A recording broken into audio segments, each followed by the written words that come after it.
And we're off. In theory, anyway. There we go. Okay.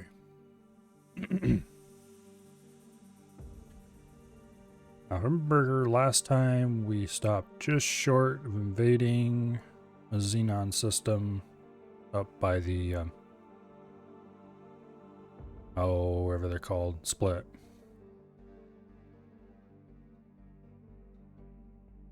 So, yeah.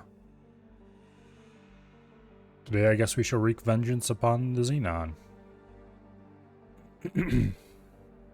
Which should make the Teladi and the Split both happy with us, in theory anyway. In reality, of course, they won't actually care because of the rules for how it determines which of your actions are good and which are just, okay, you're doing something.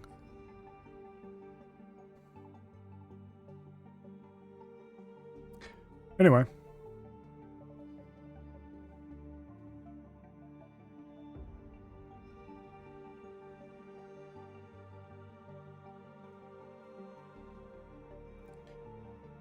I think the Carbon Broadhead is mostly loaded with fighters. So that should take care of any Ks that show up. And isn't that something weird to say? I'm so used to the Carbon Broadhead being a sitting duck whenever a K shows up. And now it's like insta-kill for any K that happens to appear. And the destroyers should be able to wipe stations pretty easily.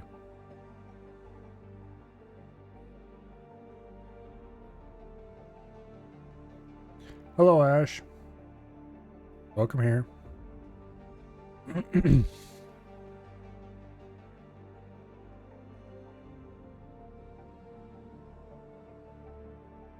Getting ready to go blast the Xenon.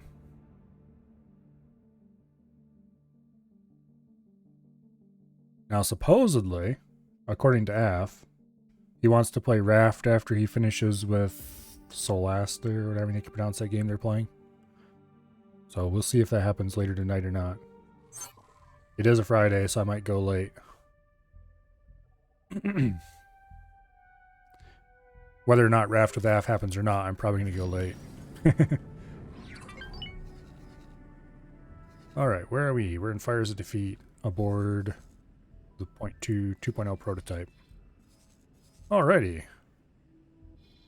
Well, clearly what we need to do is select all the destroyers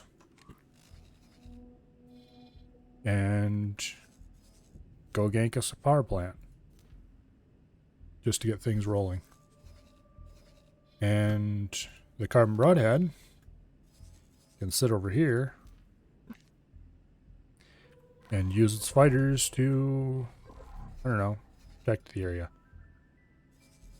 Meanwhile, I'm going to keep flying this fighter just because it's fun. Number 9. We may not be effective, but it's fun. And you know, if I'm going to fly this fighter much more, let's actually go get some upgrades right over here. Yeah, let's do that. Autopilot engaged. Yeah, we're going to go... Also, why is my audio so low? Not for you guys, for me. Oh, I remember. I turned it way down. I turned it way up for something. I must have turned it down too low. Okay, anyway. We're going to go get split Mark 4s. No, wait, we already have split Mark 4s. What am I doing? Autopilot disengaged. Okay, what exactly do we have on this ship in the way of guns and equipment?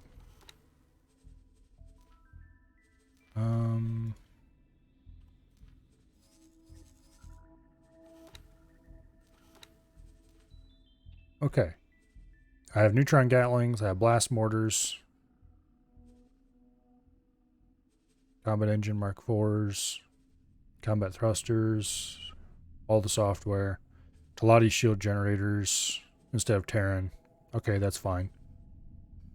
Blast mortars, neutron gatlings are decent enough weapons. Okay, yeah, I think I'm actually happy with this loadout. It would need upgrades to be better than what it is. I'm not wasting upgrades on this ship. I'm not sure why I thought it didn't have Mark IVs. Probably because this is the only one that does. Aside from the paw and the handle. Okay, so this is the... Yeah, this is where we want to go through. Let's go blow up some Xenon.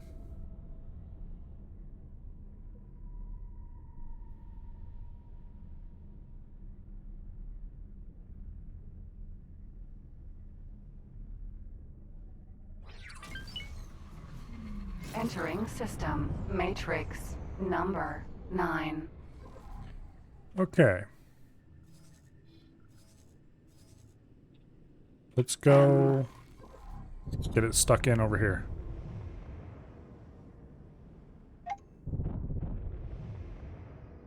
Oh, go away, Twitch.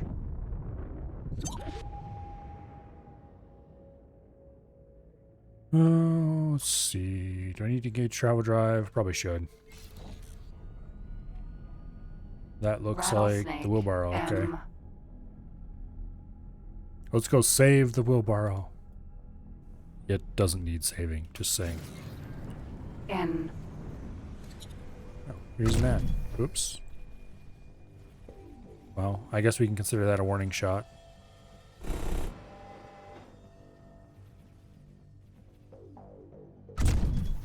There's no way those are gonna hit. Oh wait, they did hit.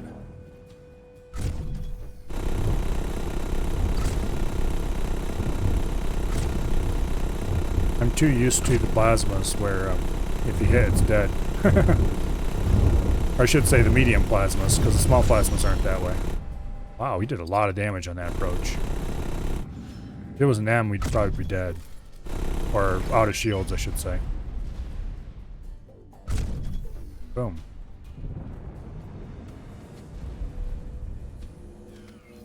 Collect the loot. Nav beacon. M. There we go. Much better. Oh, there's an anomaly right over there. We shouldn't go through that. N. Yeah, let's go get this guy.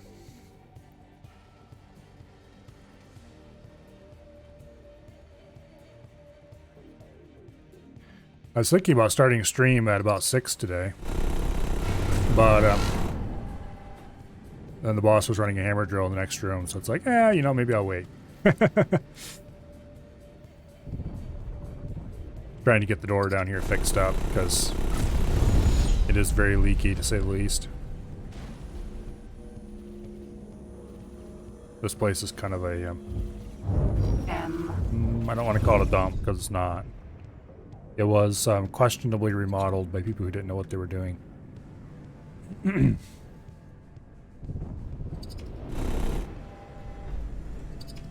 Oh, that is a little closer to the anti-aircraft fire than I really want to be. Thank you very much.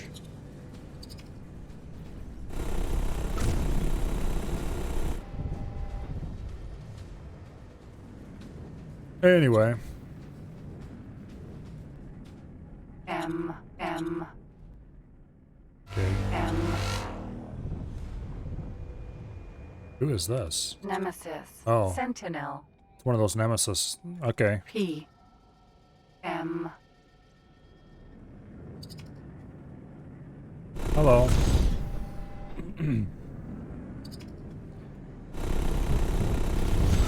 I should have fired a little sooner.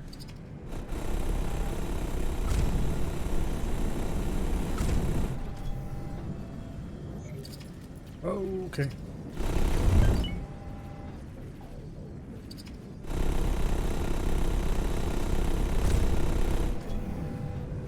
I'm wondering if the neutron gatlings are actually much good for this.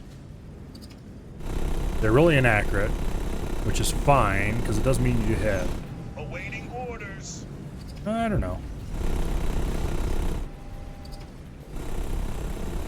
I'm just wondering if something that... They've got good DPS, but I'm wondering if something that has lower DPS but a higher burst damage would just be better for the way I fly. Also, our shields are getting a bit low. We should be careful. Wheelbarrow's under attack.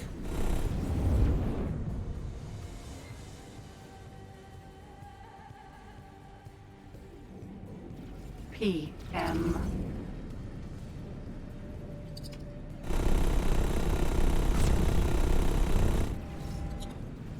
Let's go say hi to Mommy, aka the Carbon Broadhead.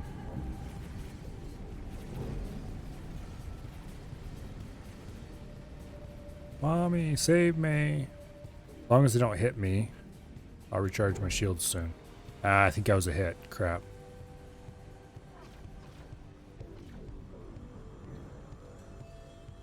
Well, we're losing all our nemesis, that's for sure.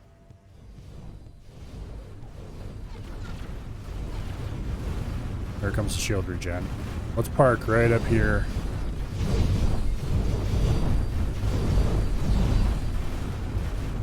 And let's see what's going on with the wheelbarrow. Okay, the dragon and the viper are doing okay.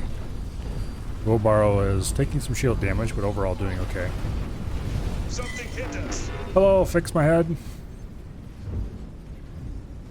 N. E.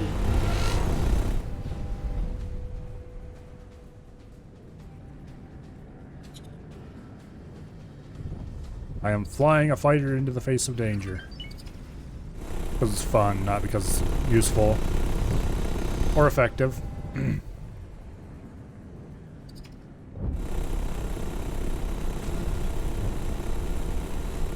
Danger.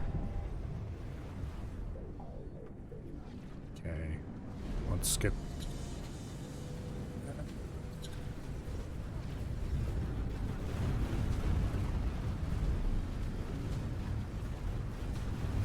Okay, suck up a bit of loot if we can.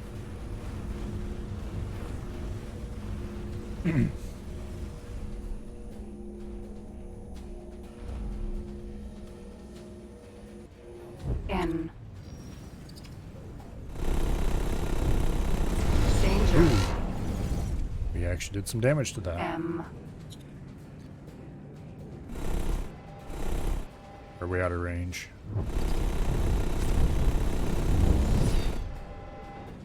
Yeah, I think I need guns that are a little more bursty.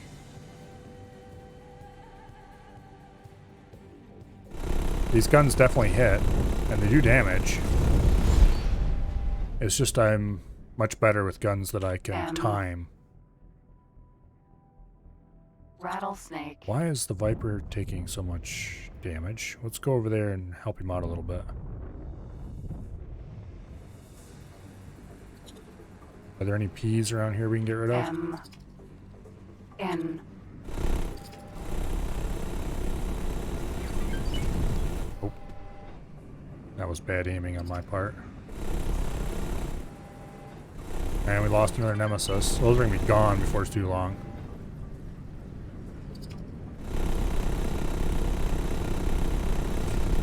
We just Danger. don't have enough of them to really... I probably should pull them in order them not to fight anymore, because they're just not doing effectiveness. M.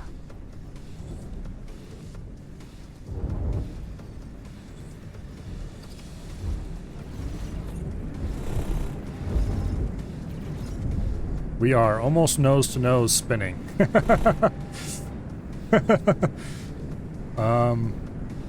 Well, I might as well break out of this because he's not going to give up, and neither am I.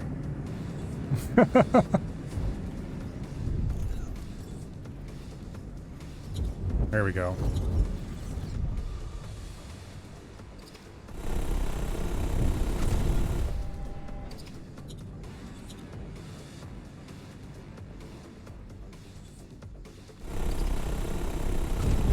Oh, got him. All right. M.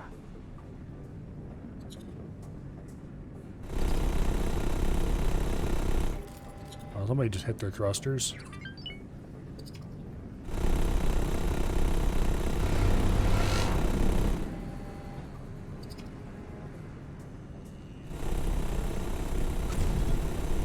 And I missed.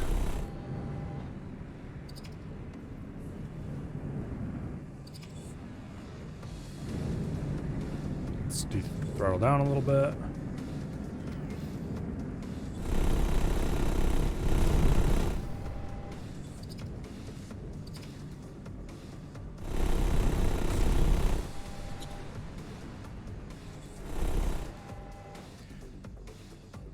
Well, he's way out of range.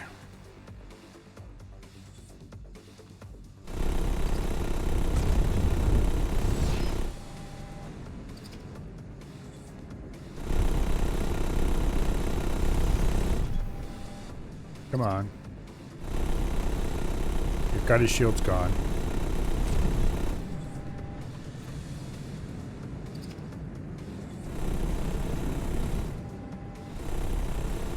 Sometimes these weapons feel underpowered, and part of it is just because I'm too used to the on foot with its medium guns. So like I hit something with a direct hit from the blast mortars, and I was like, these feel pretty underpowered. And then I remembered, oh, I'm comparing them against the plasmas on the on foot, which are, well, medium instead of small guns. So I know full well that small plasmas are not that much burstier than a blast mortar is, if at all burstier. Well, there are some. It's just not that substantial amount.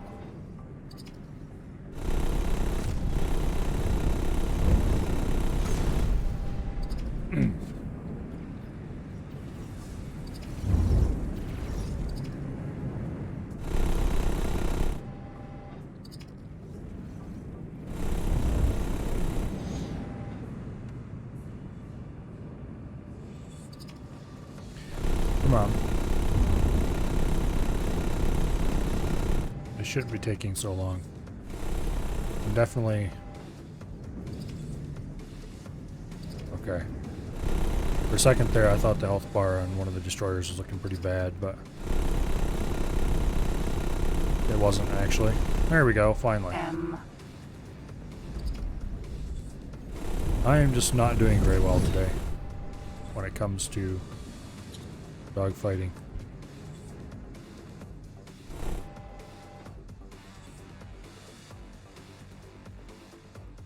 Nose to nose. Well, only one of us wins that one, and it's not you. Defense drone. Defense drone in. Okay.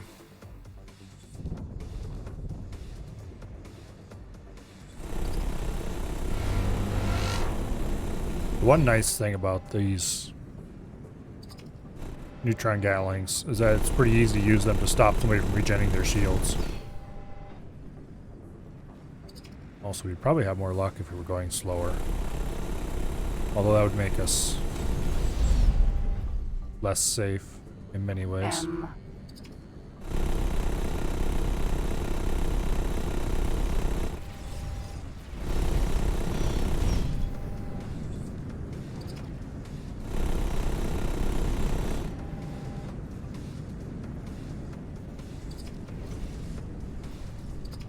Come on. Sit in front of the guns for a moment. Here we go. P. Oh, there's a P. Let's get rid of that.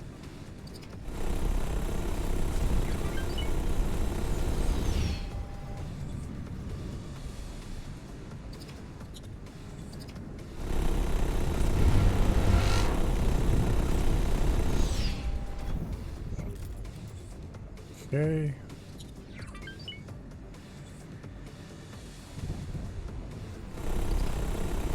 And kaboom. Kaboom. M.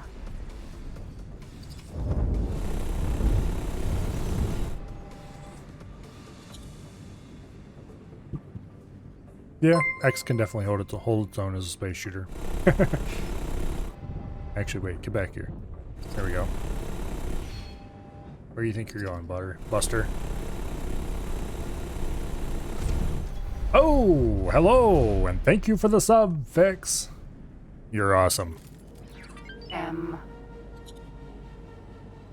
You are one of a small and very, very slowly growing, very elite community now. And for your sub, you get like 1 or 2 emotes.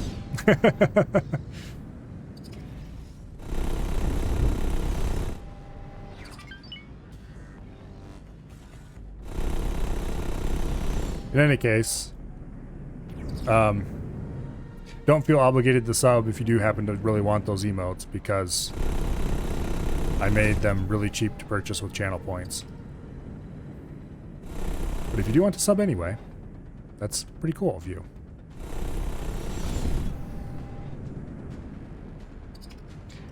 Every little dollar counts.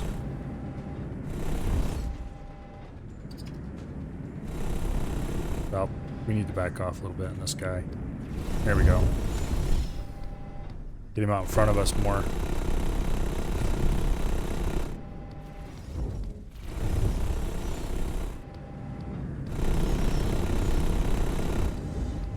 Anyway. Come on. In front of me.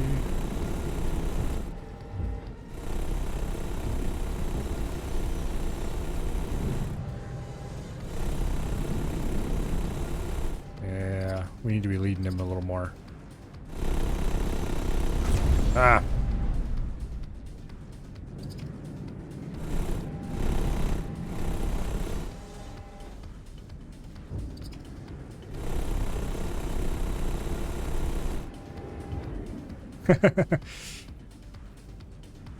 Did you really like the swine stream that much?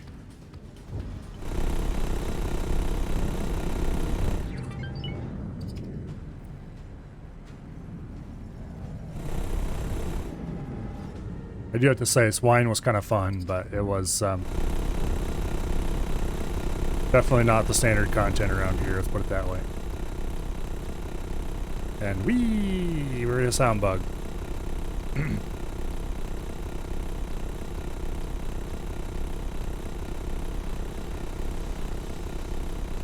Come on. Please stop.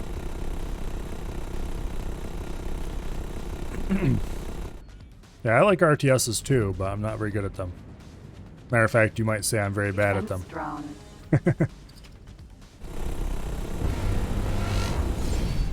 Defense drone. Okay, that one went kaboom from a close range blast mortar shot. As did that one. Defense drone. Really easy to get these things in the head on, apparently. Defense drone. Yeah, defense drones are very squishy. And I missed.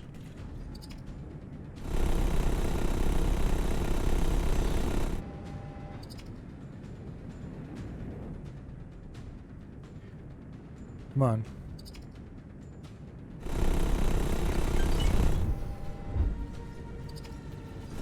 I should check on, see how the destroyers are doing. I think they're all okay, but it looks like the station's certainly losing chunks. Rattlesnake. Defense drone. Sin. Yeah, destroyers are all doing good. M. Or doing well, I guess we should say. It's mostly what you play. Granted, you play odd ones from consoles, so swine style is very familiar. Yeah, trying to play an RTS on a console doesn't sound like fun. M. Just saying. Defense drone. Although someday I ought to try to get End War installed and play a little bit of it just to show off the weird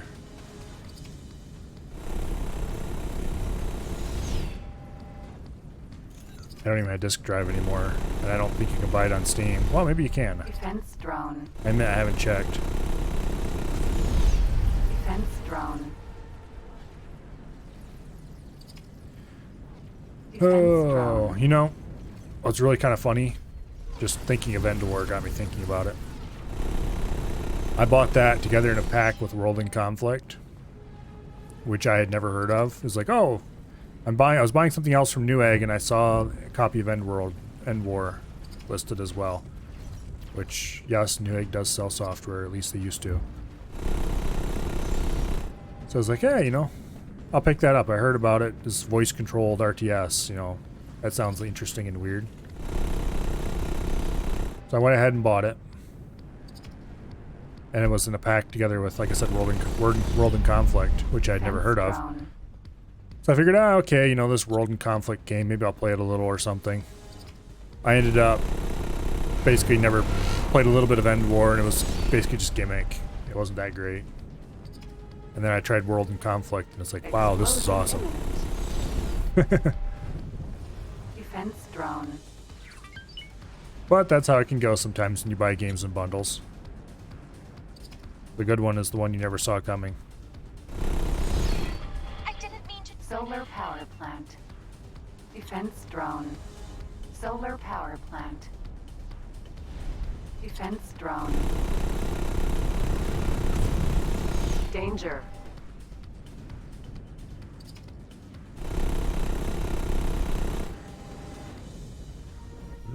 Whoa. Oops, we bonked into a ship. I thought I was going to miss it, but we did.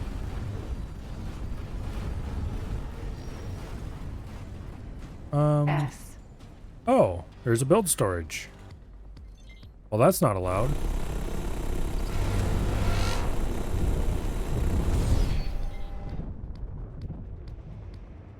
No build storage is allowed.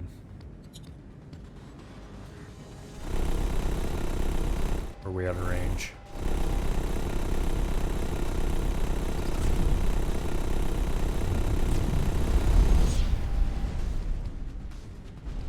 Okay, let's go ahead and pick off the stuff in the build storage.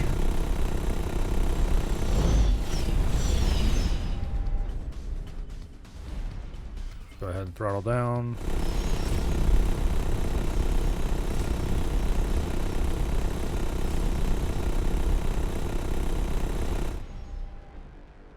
Wait for the guns to cool.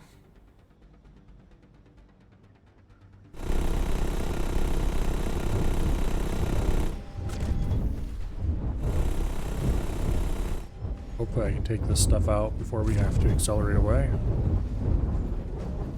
Hull damage. Correction. We're gonna have to accelerate away right away.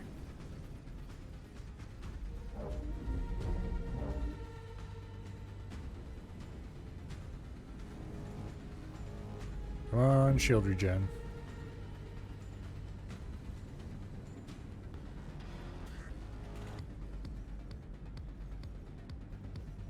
We definitely need to stop by at the Carbon Broadhead and get repaired eventually.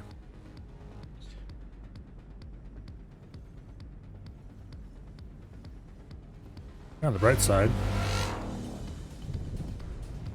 our guns have cooled, so we can go back to the build storage and shell the crap out of what's left. Please stop shooting me. I'm ignoring you. I don't want to shoot you. There's other things I'd rather shoot more. Ha ha ha ha.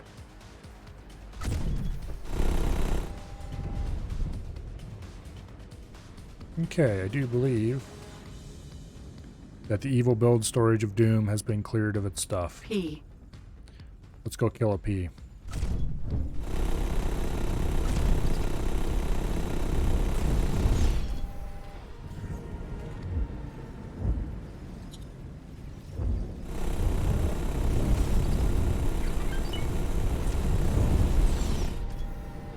Okay, we're one good solid hit with the... There we go. N. Actual dogfighting against something other than defense drones? Yes, please. Line up and die, please.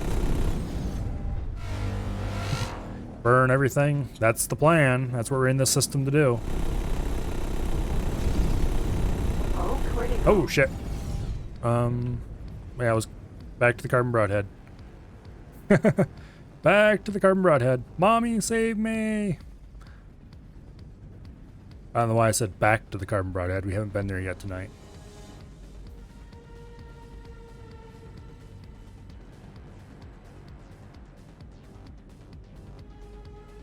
Okay.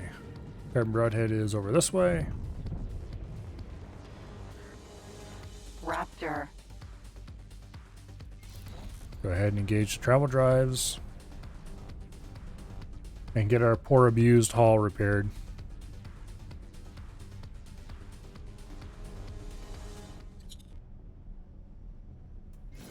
Kill the engines. Sort of. Docking granted.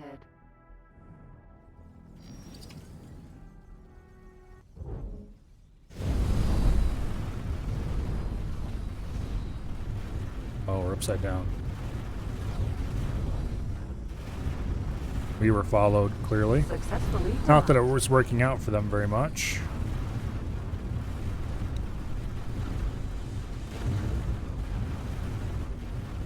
Alright. Fully repaired and rearmed. Not that we actually need to rearm anything, mind you, but hey.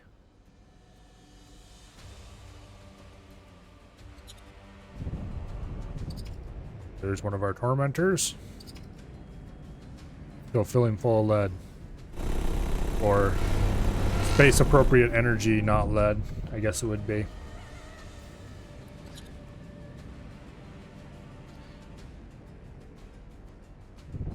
Space appropriate energy based pseudo lead.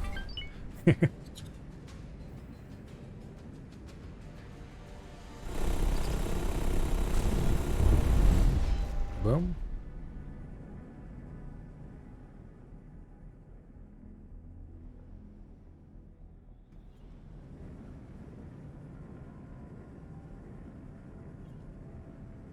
Okay. Buzz the bridge and then we're out of here. P. Go get ourselves a pee.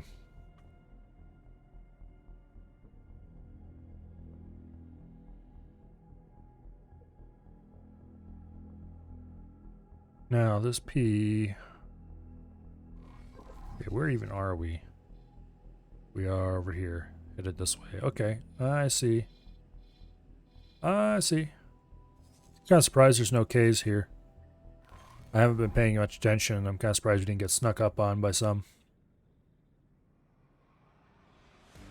Because K's really love to just sneak it up right up on you. Well, at least one of those blast mortar rounds missed.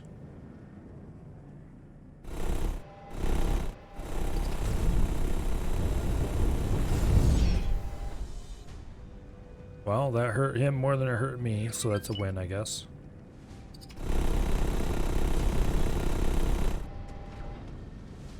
As long as we keep him from regenerating main shields.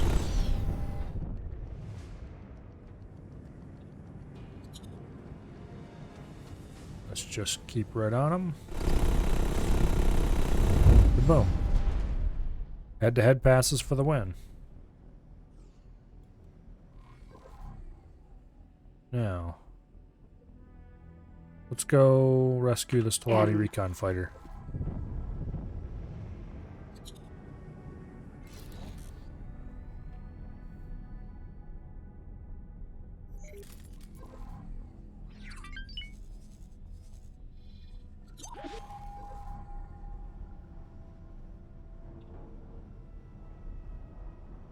Get all lined up on him.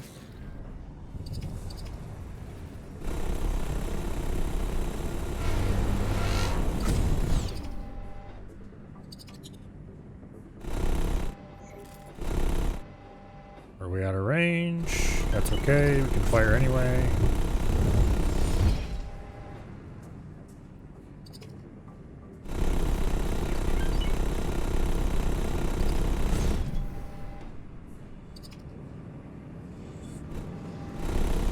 Come on.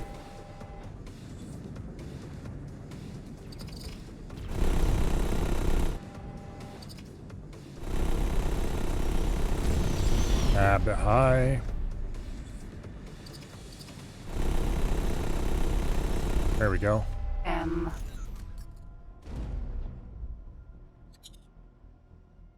I think that recon fighter is safe at this point, unless it's dead already. Oh, nope. The M's after him.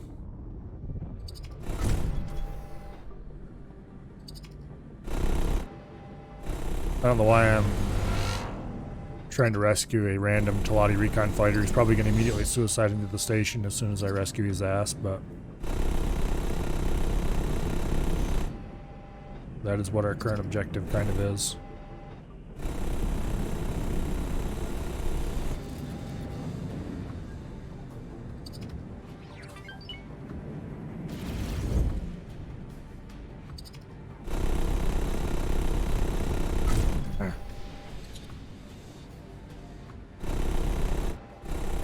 Stop twitching and hold still. He's way out of range of us. I think his shields are gone now. Yeah, they are. Good. I just need to get one solid hit with the blast mortars and he's gone.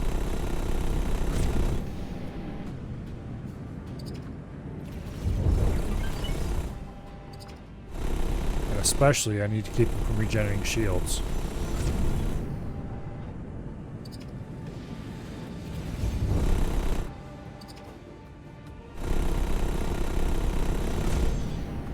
Okay.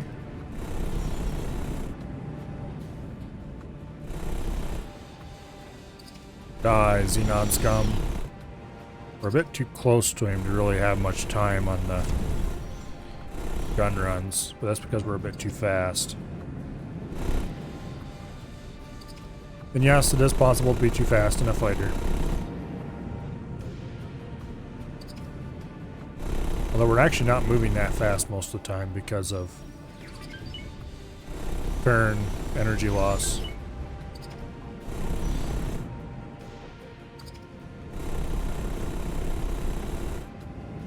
Come on.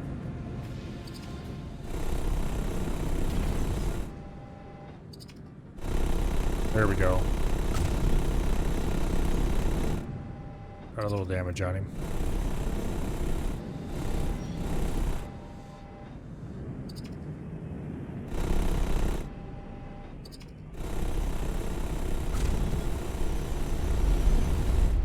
He's almost done for. We should have throttled down as every time we get him in front of us, we should throttle down pretty hard. Like this right here. The problem with that, of course, is that I only have so many fingers. Oh well.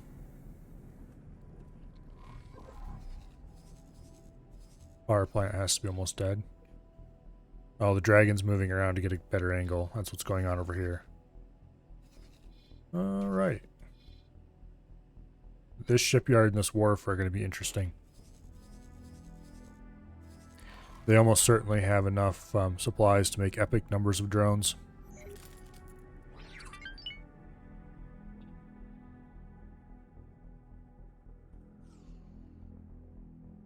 Wow.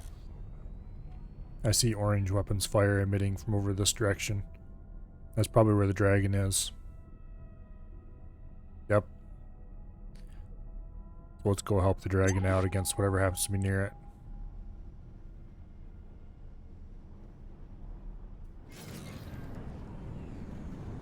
Who are you firing at? M. An M? P. Oh, there's a P. P's are fun in this thing. Especially when you hit them head on and lose most of your shields. Wonder if X5 will come next or another DLC. Supposedly they have another DLC in the works. Or at least that's what I've been told. I haven't really looked into it. And everybody I've heard talk about it is they're hoping that it's a Boron DLC, but we'll see. I'm not going to count on it. That would be really cool if it was. X5 probably won't be for a long time. But yeah, you never know.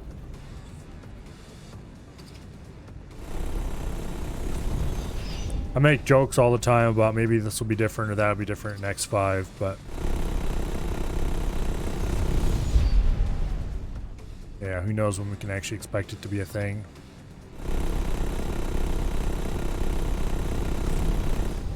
Boom. M.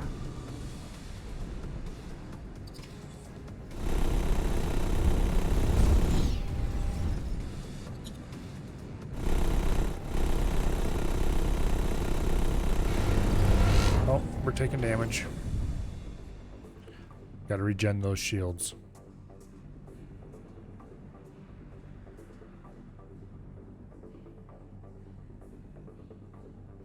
Hopefully X5 would launch in a more complete state than X4 did, though. You know, with all the races and all that stuff.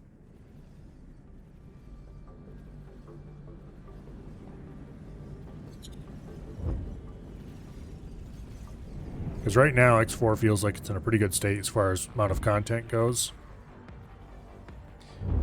But that's after a bunch of DLC, so... And apparently each DLC had a bunch of systems, and... It's like, I don't know, guys. I'd rather not have to do that again.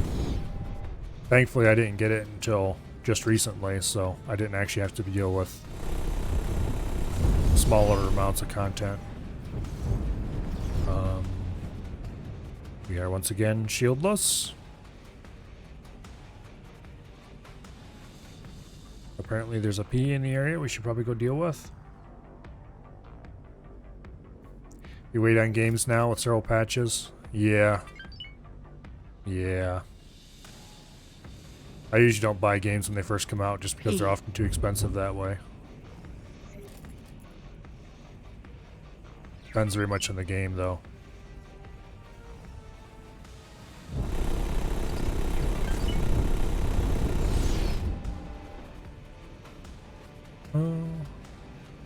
Some games I'll buy in early access and stuff like that.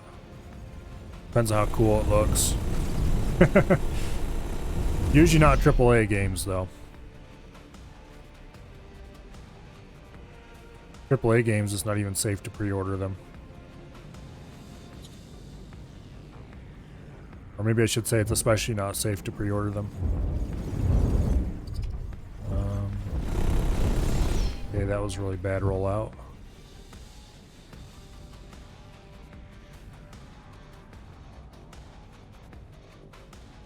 Indie games are usually better. Never had issues with Banner Saga.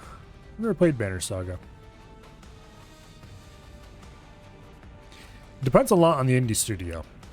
There's some that are like, it's pretty reliable, and there's some studios where it's like, let's just wait a little bit, why don't we?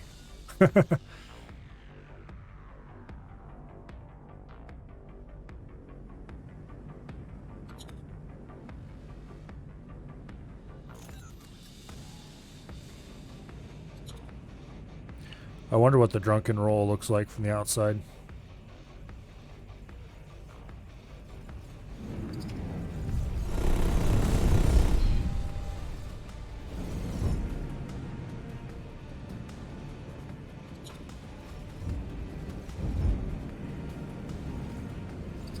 We're taking hits. Wheelbarrow's under attack. That's not good. I can't deal with it right now. Because I am also under attack.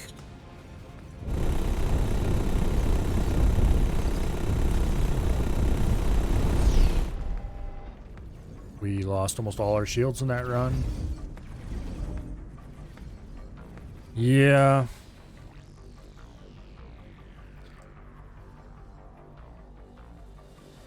I've only been seriously burned by a couple. There's, I think, only one game that I bought in early access that was actually outright canceled.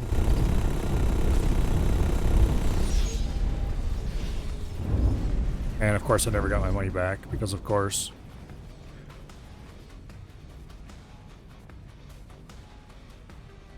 there was a few that I was pretty unhappy about at the time. For example, and this is probably going to surprise a lot of people, Kenshi. I was extremely unhappy about Kenshi. And you're probably thinking, but what? Kenshi's great. Why would you be unhappy about the way Kenshi turned out? Well, the reason I'm unhappy about the way Kenshi turned out is because I bought Kenshi before I had internet at home. Under basically the devs' promise that they weren't going to do any of that DRM stuff and they would have non-Steam versions available going into the future. And then Kenshi got on Steam Greenlight back when that was a new thing. And not too terribly long after that, they stopped updating the non-Steam version. So I was very, very unhappy with the Kenshi developers for quite a few years. Because I bought it when it was like new, just released. Back before the New World update and all that stuff. But anyway, it all turned out happily in the end. It started out one guy, but then he hired more people, and there's actually a small studio behind it nowadays. Not sure how many people it has, but that's not like a lot. A couple of artists and a few programmers. Kenshi's an excellent game. It's just that for years for years while I owned it, I wasn't able to play it. Which made me less than pleased. And yeah, they're making Kenshi too. Kenshi, it's a very good concept, but it's not the most well-written game in the world as far as optimization and, well, let's put it this way. If it was me writing it with a small team like that guy has, I'd be very happy with what I turned out, but I'd also be very unhappy with what I turned out. Because it's pretty janky technology-wise. And I would definitely be wanting to redo it just like he wants to redo it. But on the other hand, he did produce a fun game, and it is available to play. I wouldn't say it's a huge learning curve. Did you ever think about working as a game programmer? A little bit, but I would rather not. Thank you very much. It's definitely harder work than I do normally. A different kind of work, too.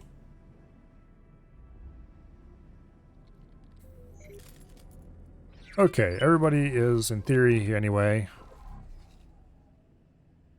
Okay, there's some peas over here bothering the dragon. We should probably go take care of some of those. And then we'll go on and attack the solar power plant next. I think. For now, let's go get rid of these P's and S's. S. Wish you were younger, would be a streamer, programmer.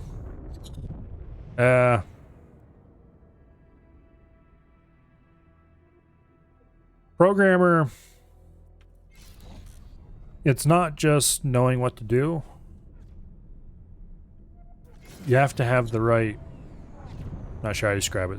There's a lot of bad coders in the world who thought that programmer sounded like fun, and they never learned how to rewire their brain properly to make it work.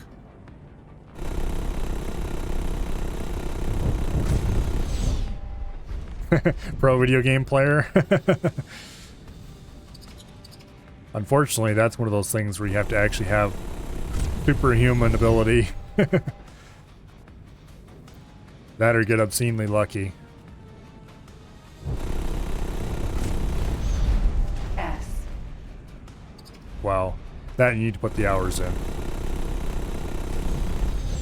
That's what it comes down to with everything, really. Oh, I've seen a shocking number of people who went to college to learn how to be a computer programmer and came out of it S. not being able to program their way out of a wet paper bag. Supposedly got great grades in school, and it's like, What were you doing? How'd you pass any whatever kind of tests your professor gave you? Your professor did give you tests, right?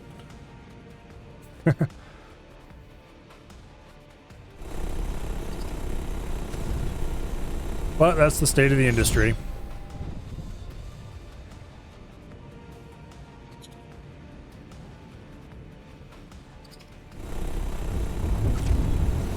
Basically, to be good at programming, you need to be able to rewire your brain. Or have your brain wired the right way in the first place. M. Yeah, people who grew up doing as a kid, they're usually, you know, pretty set. But you try to take somebody, stick them in college and teach them how to program, it's pretty spotty whether they're going to learn anything or not. Or worse, whether they'll come out sort of knowing enough to get into trouble, but not being good enough at it to actually be of any use to anybody. Those are the really unfortunate ones, because they just make life harder for everybody else. It's a lot easier if you learn as a kid and enjoy it, yeah.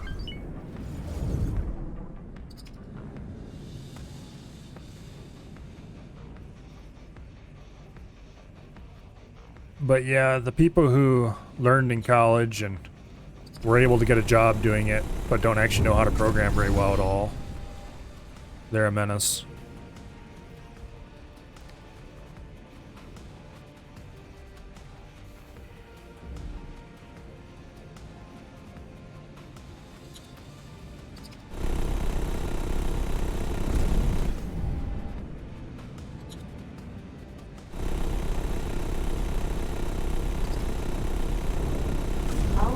But, and this is important,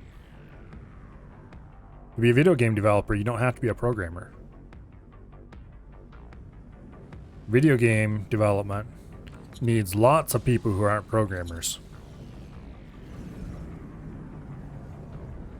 And everybody goes, oh, I'm going to be a video game designer. No, no, you're not. Not unless you're really lucky. Because not many designers are needed. But level designers, artists, all that kind of stuff, a lot of that pays more, just as good or more than a good programming job would have. To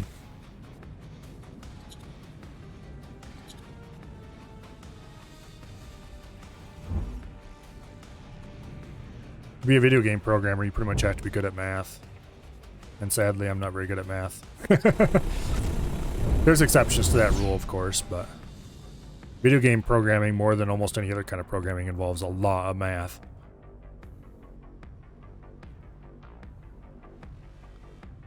Totally rock an Apple II if needed, but new computers can't do anything with the software. Yeah, the Apple II was a 6502, or was that the Apple I? I don't remember what processor the Apple II had, to be honest. I think it was a 6502. For 2D games, not much, just a bit of trig. Yeah. Unfortunately, I remember exactly 0 trig from school. 2D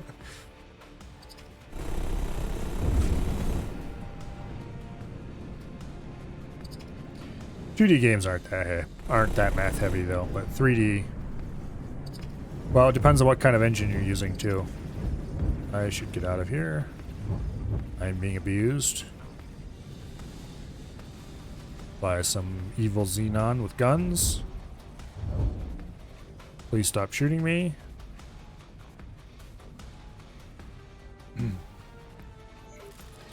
With modern engines, you can often get away without knowing much math, but then the problem is that you're beholden to whatever your engine offers you. And you better hope that has everything you need.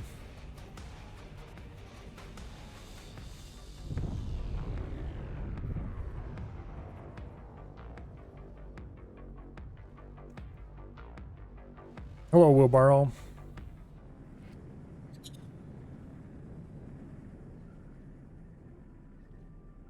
Well, I should stop screwing around and order everybody to go attack. Also, why do you keep delivering stuff here? Please stop.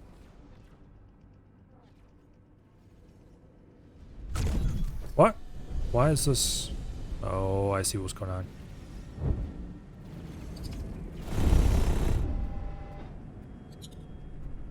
Get you all lined up. Boom. How did I miss when he's flying straight at me? Anyway.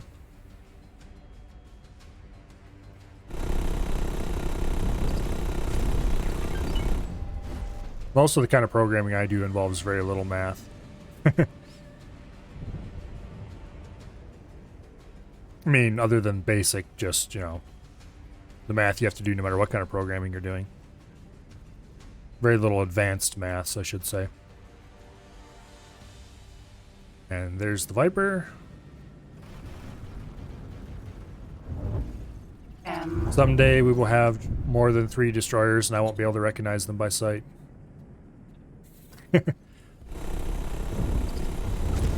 Probably should just go straight up buy another destroyer at this point. I Danger. can probably afford it.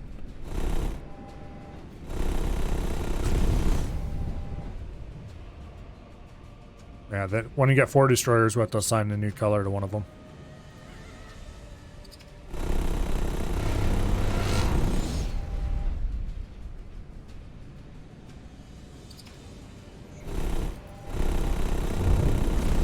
There we go. Okay, let's go sit on top of one of these guys. Not actually dock, just sit near him.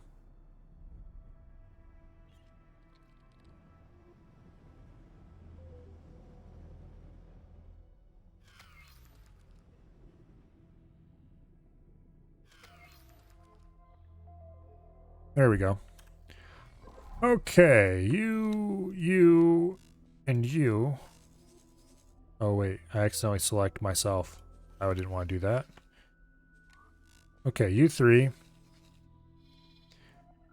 Go and horribly abuse this defense platform.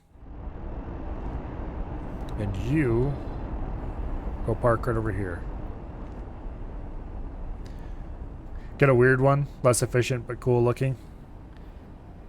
Maybe we'll have to buy a different destroyer other than just split ones. Oh, what am I taking off for? I don't want to take off, I want to stay close.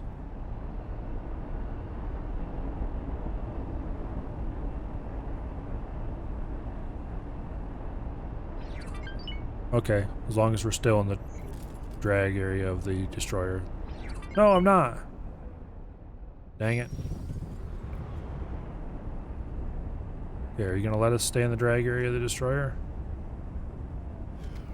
No? It's kind of cool that if you're close enough to a large ship, it'll drag you into travel drive with it. What start did you choose for this run? This is just a Argon Explorer, I think it was. One of the basic starting base game starts, not even one of the DLC ones. We started with the dinky little M4 scout fighter, basically, and then, well, I guess maybe be an M5. Anyway, a craptastic little ship, and anyway, we should probably actually go park by the Carbon Broadhead. What happens when we get out of the tow area of the... Well, I guess we're not going to find out. Okay, where's the Carbon Broadhead? Raptor.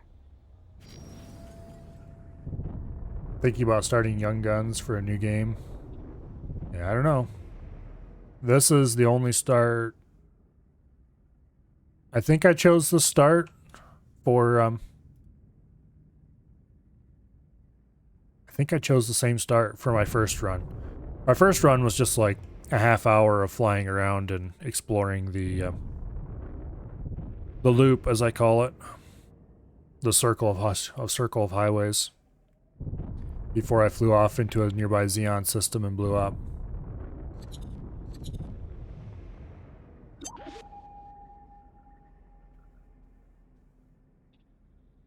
Come on, recharge shields.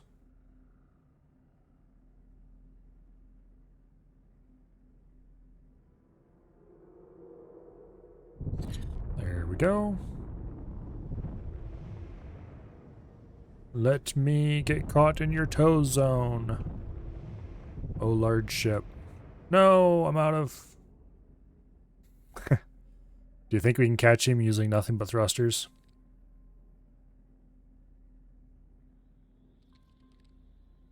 Well. Need to try again. Just die so much, have to wait on loading screens. Don't get into combat. Just a word to the wise. You'll have way more fun if you don't do combat for a while. Did it drop out of travel drive just because I'm close to it? It did. Let's go sit inside in the docking Awaiting area. orders. Oh, the carbon bride had reached where it was supposed to go. Well, that was fun. Oh, you start with one of the non-combat types, or just ignore the first mission for that matter. And oh, what would be a good easy way to make money? Hunt crystals on asteroids, or yeah, hunt crystals on asteroids, or do very easy missions or something until you have some money built up. Then buy a better ship, equip your ship a little better, save your game, and then go engage in a bit of careful combat. I didn't do any combat in this game quite deliberately for quite a while. And I'm pretty, I hate to say experienced with space shooters, but I'm at least somewhat experienced with space shooters.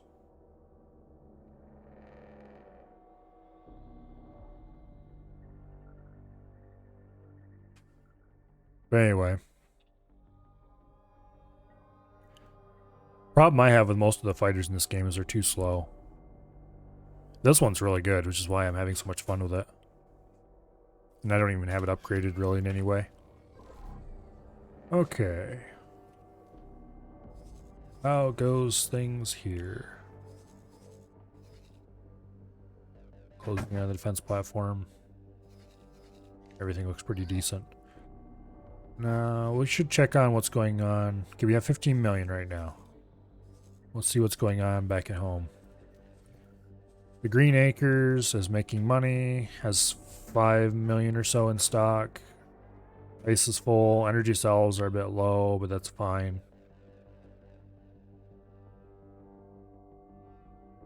Everything is filling up.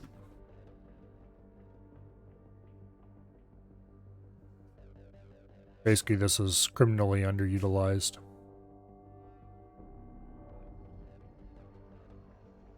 People just aren't buying enough food.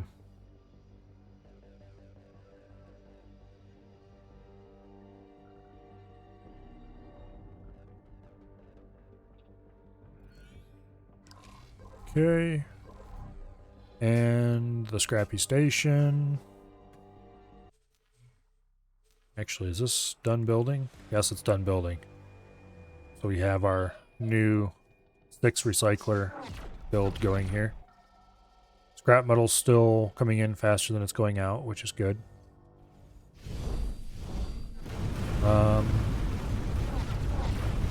We actually have some amount of stock of weapon components now. That's good. Station account is a bit low on money, which is fine, I guess. It's not an emergency by any stretch. Electronics and hull part stashes are being built up slowly. So that's good. We could probably buy more ships now if I wanted to. Income is mostly upward, slowly. They'll start going up pretty fast though when the Claytronics start hitting the sell point. How is the money printer doing? The money printer is going burr. Energy cells are quite low. Silicon's about where it's been the whole time. We should probably assign another miner to it. Everything else is, of course, decent levels. Advanced electronics are doing okay. Line goes up. Well, sales are doing pretty good. I should probably double the size of this thing and then add a bunch more miners. Or like a couple more miners. What's the smallest ship you could use to board? Well, technically you could board with a fighter. The money printer produces advanced electronics. It also produces microchips, but nobody seems to be buying those.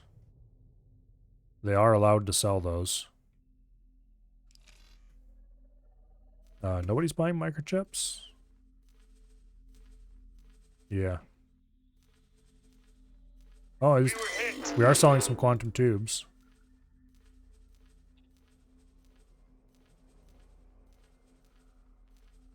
We sold some silicon wafers. Why is he selling silicon wafers? Maybe that's why his silicon's always a bit low. Oh, there he sold some microchips about an hour ago. You do need Marines, but even the smallest fighters can carry a couple of Marines. Now, that is the smallest ship that you could use to board. It doesn't mean it's going to be effective, mind you. What is happening to the Viper? What are you doing? You fool! Ah! When was the last save? Okay, well, anyway. Yeah, for boarding, finally have a Raptor off to cause trouble. Good luck. The Raptor's a bit squishy against anything but fighters, though, so be careful. Unless you arm it with a lot of fighters, in which case, then I guess you're good ready for anything. Anyway, for boarding, you can board with any ship that has Marines. And pretty much every ship can carry at least a couple of Marines. The question is, what is the smallest ship that can carry the number of Marines that you're going to need? Depends on what you want to board. Ships usually have a limit to how many Marines you can put on board. Like an enemy ship will have a limit. You can only fit X number of Marines on board it. And so that is whatever can carry at least the limit is fine for boarding. And if you think you can do it with less, then, well, whatever can carry the number of Marines you need. There's a specific Argon freighter that for some reason has absurdly large crew size. That's what I use. Because when you can carry 200 and some Marines, you're set to board pretty much anything. But there are definitely other options available. It just depends on what you want to board and how good your Marines are. If you have all elite Marines, you can use a much smaller ship. But then, to be perfectly honest, if I had all elite Marines, I would still use the giant ship just so that I could shove as many on board as possible and overwhelm whatever I'm boarding. Basically, you're just looking for a big crew. Nothing else really matters about your boarding ship. Assuming you're doing it the way I do with 2 ships. If you're trying to do it with 1 ship, then you're going to need a ship that still has good weapons that you can manually control. Which is going to be tricky. Because most of the ships that have weapons you can control don't have any Marines on board. And of course, by using lots of Marines... Are we back to before I ordered everybody to go? No, we're not. Okay. What is the Viper doing? Oh, that's not the Viper. It's okay. Viper's in good shape.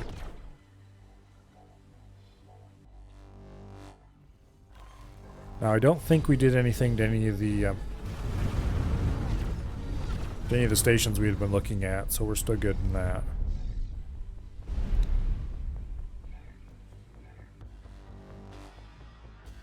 Yeah, we didn't make any actual changes to any of these. Oh.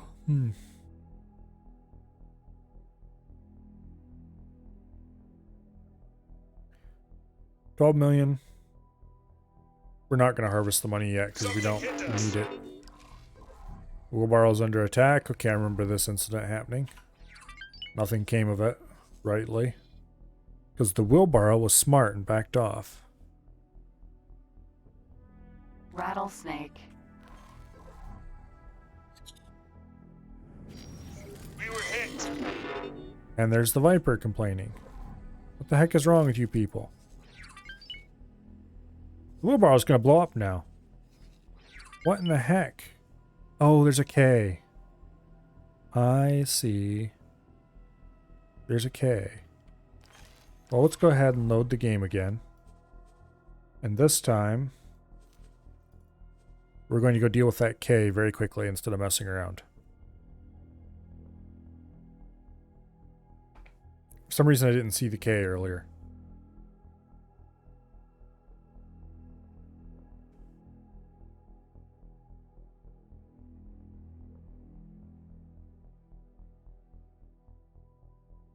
Well, this would be an excellent time to spam the K emote that we are going to have eventually. Unfortunately, Twitch is being Twitch, and they're not letting me have it.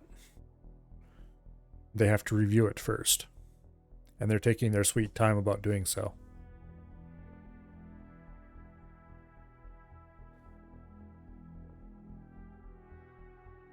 The amount of time it takes Twitch to review emotes is kind of annoying.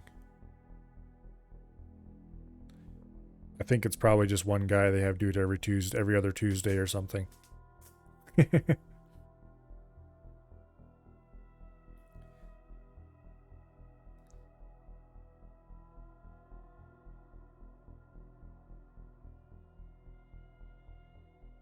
anyway, I think the easy way to deal with this is just going to be to teleport aboard the wheelbarrow right away before we get any calls from them. Yeah, the emote is the icon that Xenon capital ships use. Specifically the one that's used for a fleet leader. So it has a little crown on it. It's just that icon blown up and cleaned up a lot. It's enlarged considerably, and you know, the whole, it's very carefully cleaned up to make sure it's pixel perfect.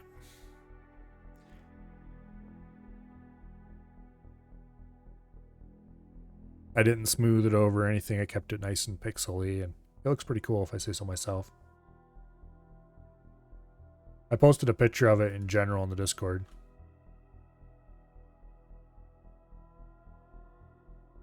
Should do a pog face somewhat sometime. Nah, that'd be silly.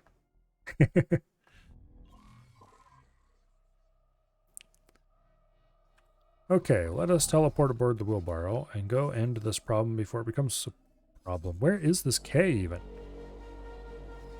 There it is.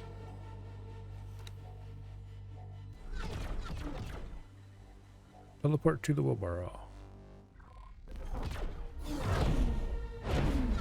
Off the controls, please. You can get back on later. K. Okay.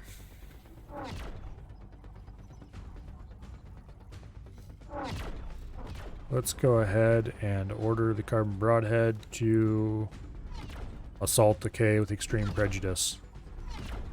Speaking of which, do we have your fighters set to launch?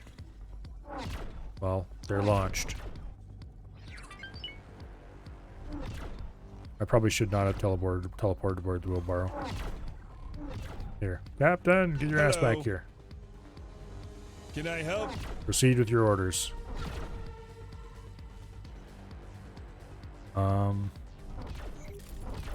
Damn it, what I should have done is stayed aboard the fighter. And then flow over to the K.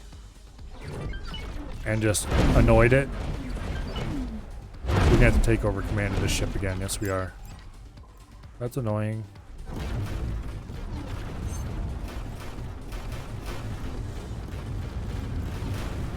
Hello, how are you? Please go away.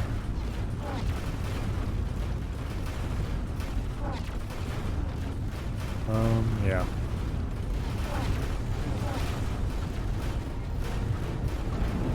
Full reverse thrust.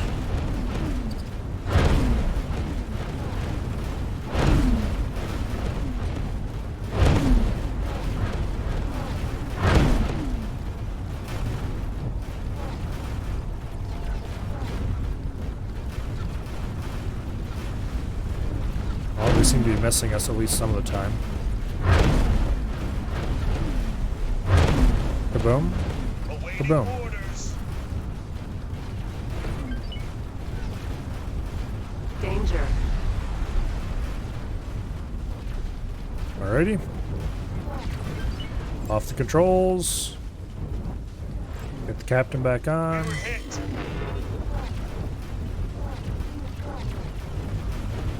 What were you hit by? Confirmed. Can I help? Goodbye. What is the problem here?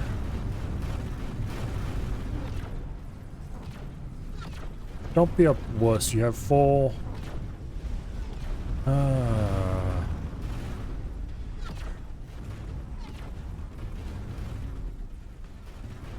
There, go do your thing. Meanwhile, I'll go do my thing. Back aboard this Radar. fighter. Out of my seat, Hello. please. Thank you. Okay. Let's go kick some butt. Or more likely, let's go watch some other stuff go kick some butt. Nah, we'll fly in and out of the battle and get shot by our own flat guns and have a great time.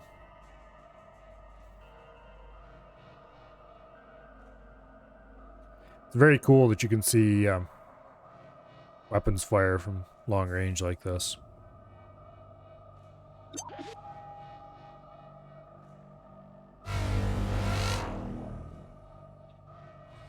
Okay, what was that warning horn for? Nothing major, apparently.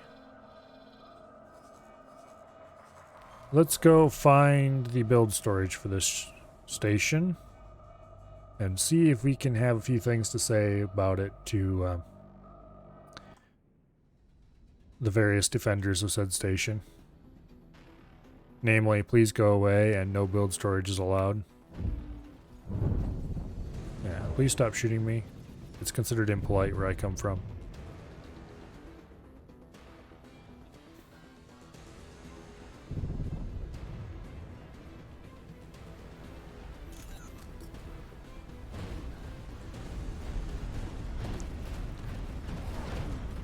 Let's fly right in between destroyers.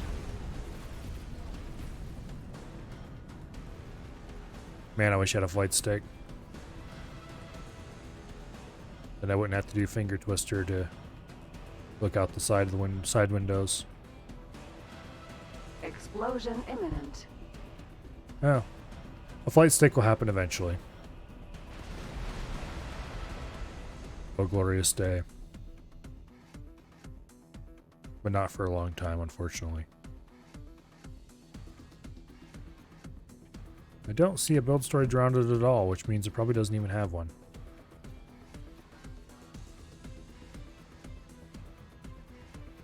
So let's just sail right in between.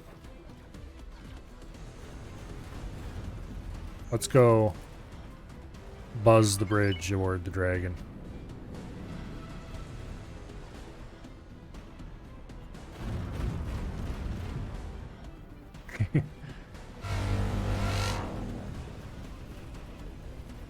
Pretty pointless, but fun. Defense drone. Defense drone, huh?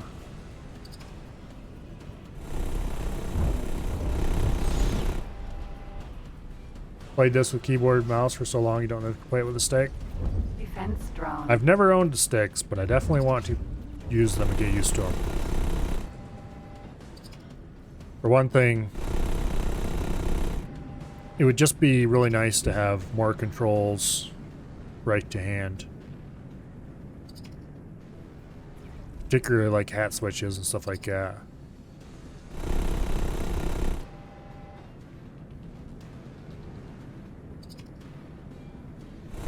But anyway. See if we can get this little bugger lined up in front of us. What do you mean I missed? Okay. That was a bad shot. Don't even know why I bothered. There we go. Xenon defense platform. M. Oh, hello, M. You have caught my attention. My condolences. Definitely for fighter combat is what I really want it for. Controlling the capital ships and stuff, okay, that'd be cool. But definitely for fighter combat.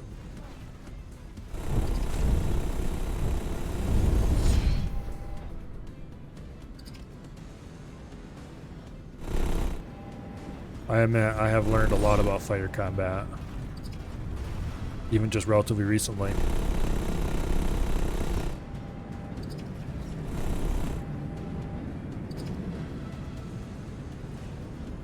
But, or I should say keyboard and mouse fighter combat.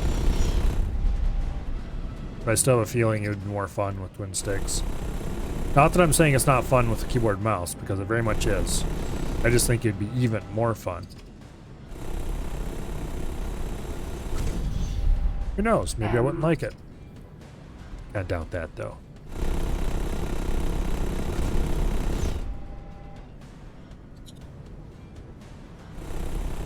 Using keyboard and mouse to control space combat like this is kind of like using a controller to play an FPS.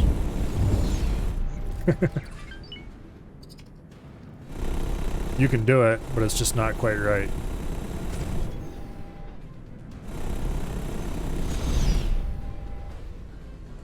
N.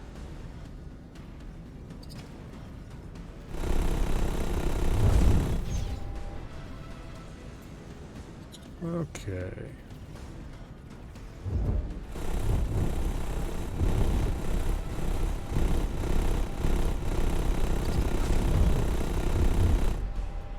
Okay, who's shooting me in the ass? Can you please go away?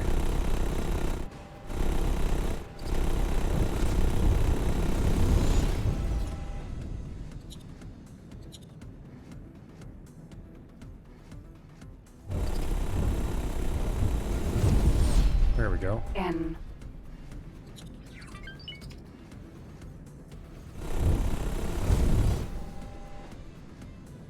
That, and I'd like to maybe add some other space games to the channel as well. I'm not sure what though is the problem. I don't really want to get into another multiplayer thing like Elite Dangerous or something like that. Maybe do some playthroughs of Free Space 2 or something like that.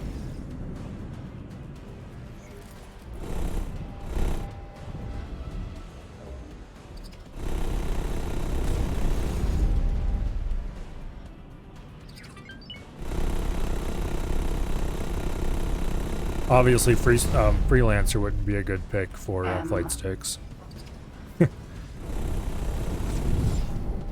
Freelancer, unfortunately, made it effectively impossible to use a controller of any kind. It's very aggressively mouse controlled. Oh, critical. Whoa, what the?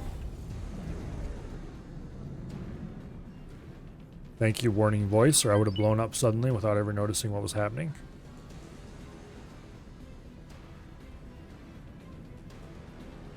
Let's just go ahead and regen our shields, and then we're going to go have a visit with the Carbon Broadhead, who is somewhere around here. I'm just not sure where. Oh, there it is. Raptor. There we go.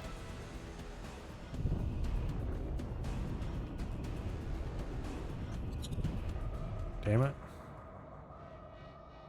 really tricky to do, but if you get off the thruster and hit travel drive fast enough. Need to play X3 Farnham's Legacy? So do I. I've never played that. I didn't even know it was a thing until relatively recently.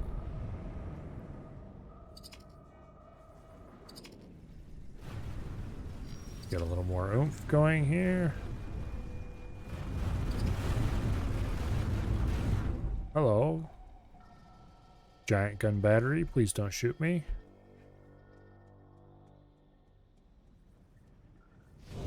Yeah, I need to find out what Farnham's Legacy's got going, because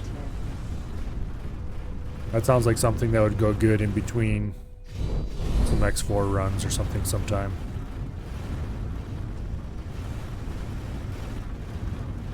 Successfully docked. Alright, repair me, please. I am greatly injured.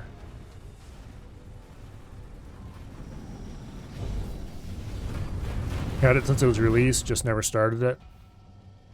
Yeah.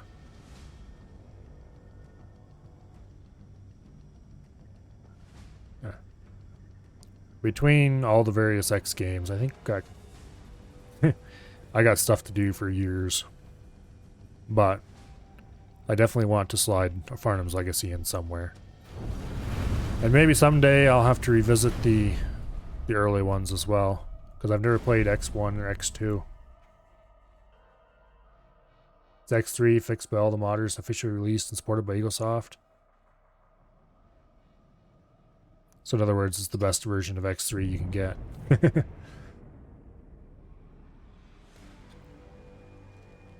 Kind of surprising how many times they released X3.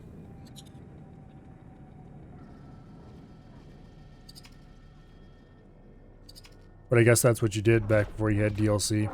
Or at least what they did back before they had DLC. Oh, there's an S. How very naughty. You, sir, have no business being where you are, and should very promptly go away.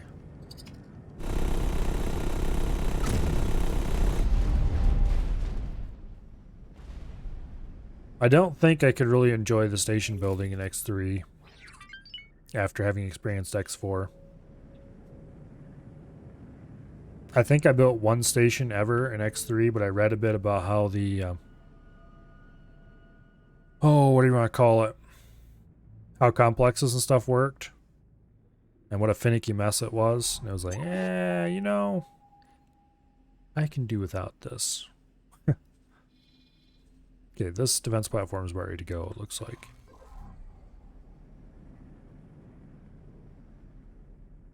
Yeah. Looks like it just has one segment Xenon left. defense Oh. platform. Let's go take out the build storage.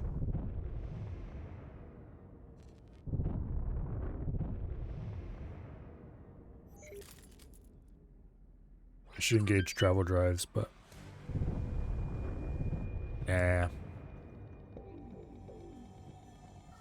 Anyway, I'm really curious to see what the original X and X2 were like. I assume that their Steam versions are decent. As in, they run on modern Windows and all that fun stuff.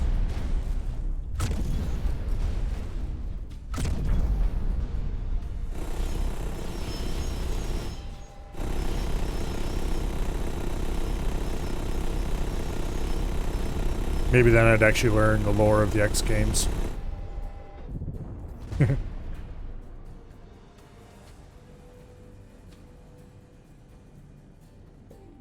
Problem is, X really isn't designed to just go play the story.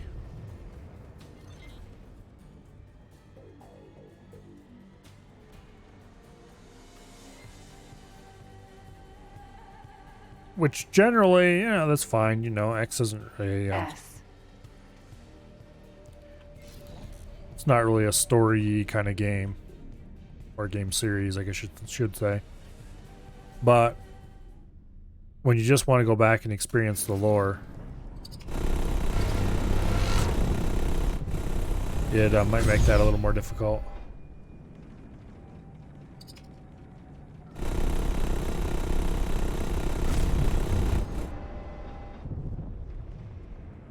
I suppose there's probably some kind of lore videos or something somebody made that you can watch if you want to get just the lore, but that just isn't the same.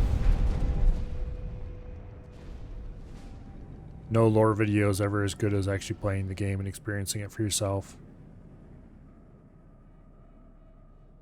P. There's a P that needs to go away. That's pretty far away. Oh, it's way over there by that solar power plant. Okay.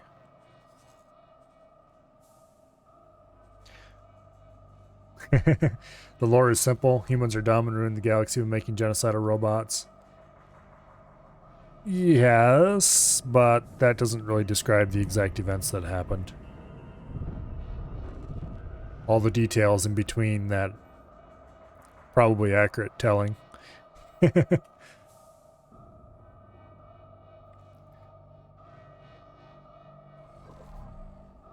Okay, I'm way over here. Okay. Xenon defense platform. Down the 1% hull. It's going to go kablooey very soon. And then we get to experience the fun part. Taking on a shipyard. Not sure whether the shipyard... Awaiting orders. Oh. M.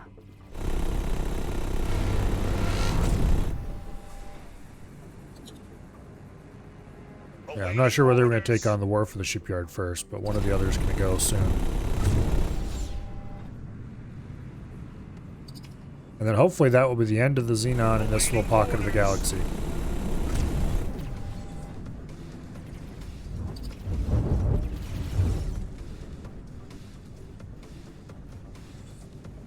What I should do is reinstall that standalone Battlestar Galactica game that somebody made using the Free Space Open engine. And take that for a spin.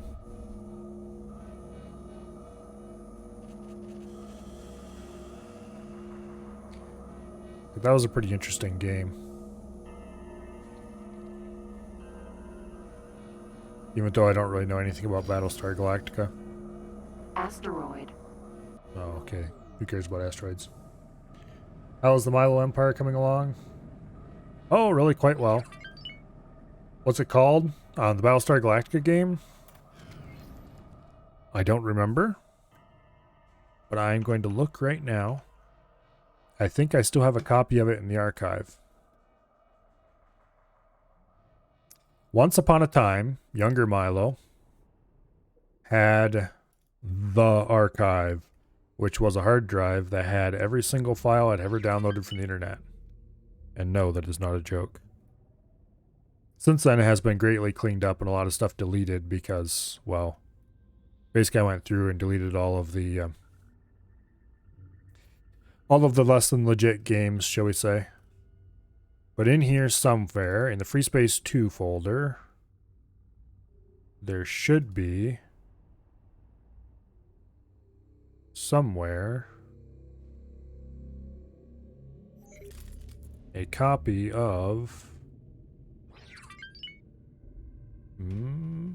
maybe it's not in here. It's in the archive somewhere. See if I can find it.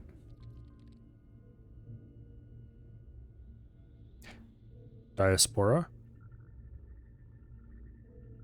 I think. I can't read the icon well enough to tell what it's supposed to be.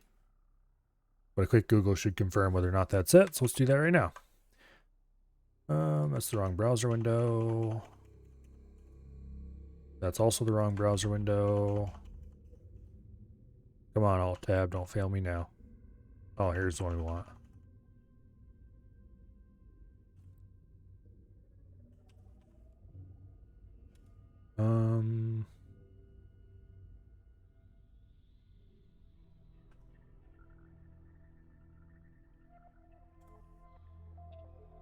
Free Space 2.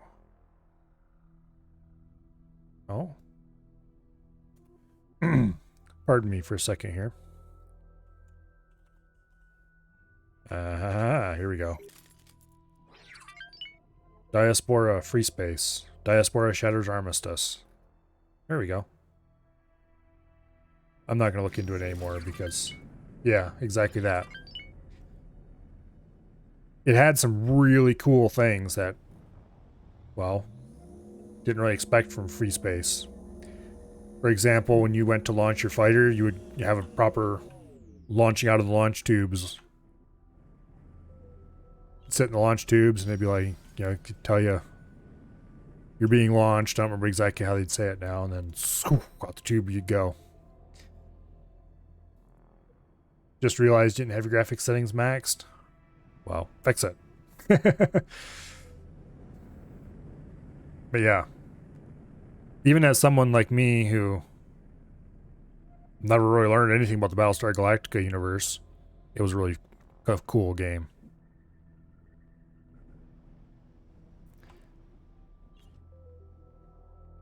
Okay. What are we going to attack next? The Xenon Wharf is pretty tempting. On the other hand, the Xenon Shipyard is also pretty tempting. I think we're going to go after the shipyard. I think I just selected myself by accident. Okay, all of you guys, go gank the shipyard.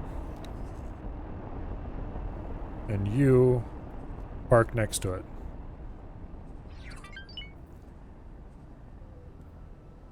Yeah, well, Diaspora was pretty cool. I really enjoyed that game. I never finished it, but I enjoyed what I played of it.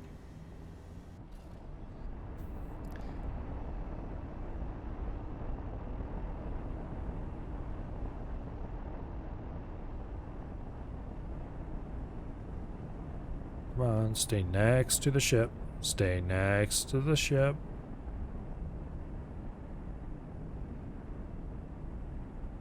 Stay next to the ship.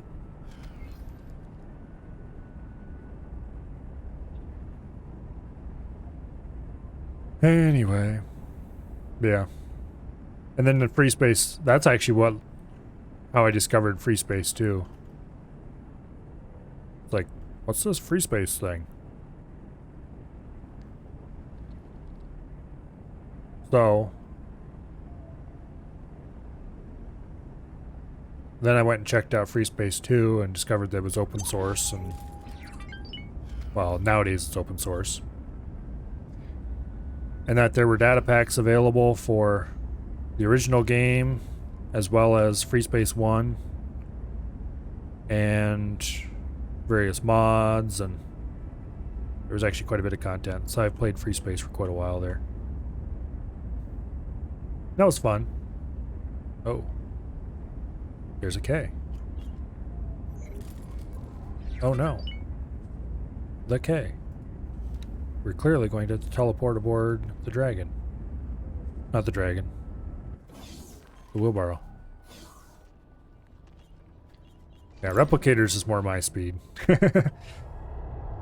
While I was not somebody who watched Battlestar Galactica as a kid, and I did not watch Stargate or Star Trek or anything else as a kid, I did watch Stargate years later. So I am a bit of a Stargate fan. You want to know a secret? I haven't watched Star Wars either, despite the fact that I'm a massive Star Wars fan.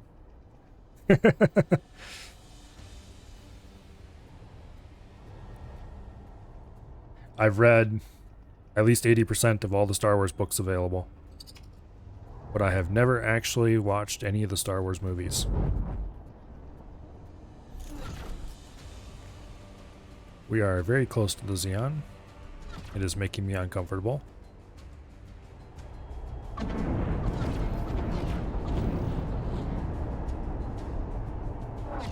Yeah, Stargate Atlantis was pretty good. SG-1 was really good.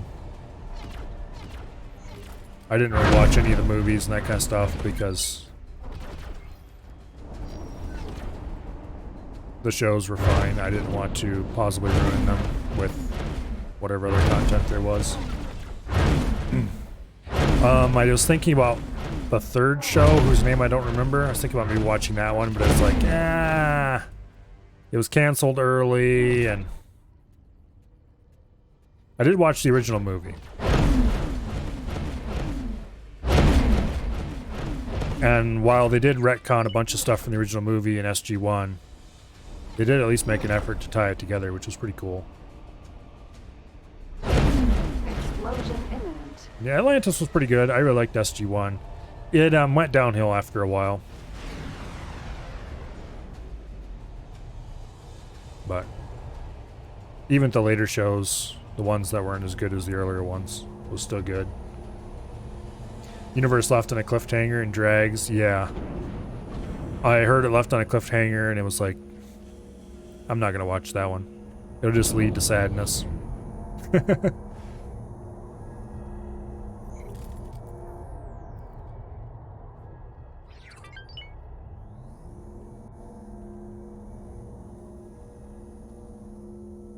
Awaiting orders.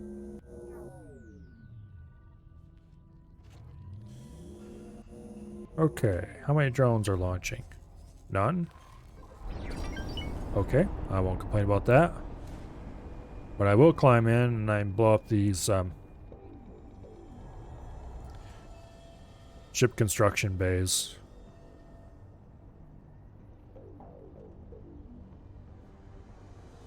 Yeah, SG-1 is really cool. I'd rewatch it someday.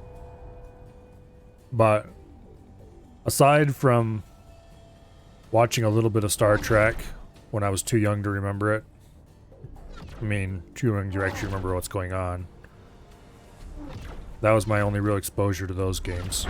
Or not games, those shows. And then, I mean, I read a few of the books later, and I was never too terribly impressed with Trek. Star Wars, like I said, I never watched any of the movies, but I did read most if not all of the books. And when I say all the books, I mean expanded universe books. Because, yeah, I've read a lot of Star Wars books. Xenon shipyard. And, well, yeah, most of the other big sci-fi series that everybody goes on about, never watched them.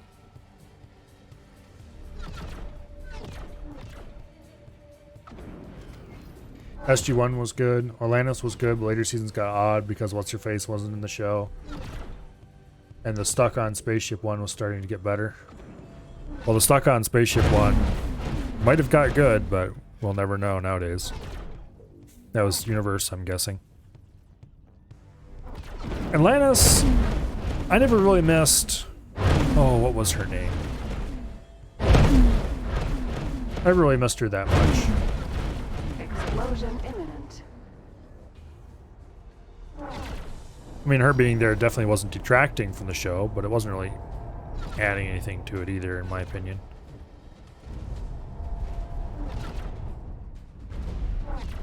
Explosion imminent. So I didn't mind her character being gone. Oh shit. Hull damage. Oh shit. Danger. Oh shit. Hull critical. We're gonna go kaboom. The right handle, the left handle, the wheelbarrow. Okay, we're gonna reload the game. That was definitely Dr. Weir, yeah. Elizabeth Weir.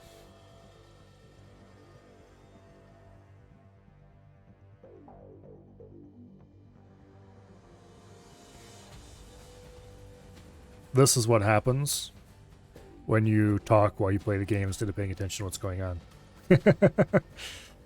Battlestar's hard because they're a fleet lost in space and you get tiring after a while. Yeah. I don't know, I never watched the shows. Yeah, the Stargate is always about the core team. Sure, the supporting characters can be cool or not, but if the core team isn't good, then it's not a good show. And the core teams, thankfully, were pretty good for both of them. Oh, yeah. My favorite character is and always will be oh, I can't remember his character name. Yeah, I'm terrible with names. But the team leader for SG-1. I think I can... The actor name's sort of tingling my brain, but I can't remember the name of the character. And that's really annoying because I should know it. But anyway. Just his particular brand of humor, I really appreciated it. And of course, the rest of them were all cool. And I didn't really appreciate Daniel that much, but he served an important role. But yeah, I really loved SG-1.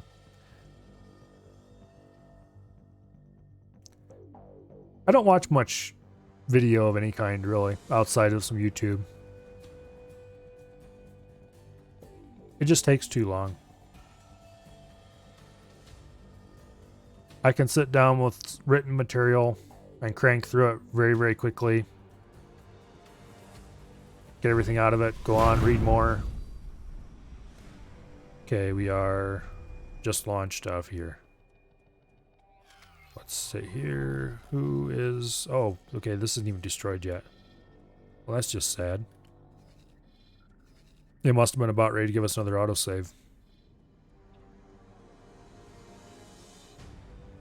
But what in the world blew everything up here at the shipyard? It must be some of those pieces had really large explosion radiuses or something. Because there wasn't really, like, any...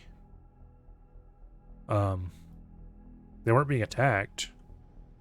I think it was just the explosion radiuses of the station. S. Anyway, let's go get this S.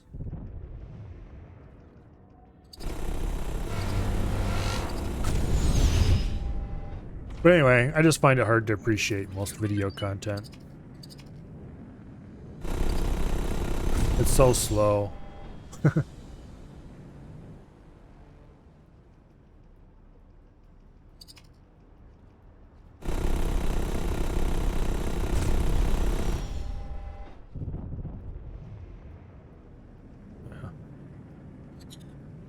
I think around season 6 or so is where SG-1 started to become slightly less amazing.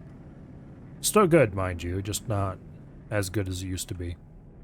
I think they started to run out of ideas a little bit. They weren't really scraping the bottom of the barrel quite yet, but if it had gone on too much longer than it did, they probably would have had to start.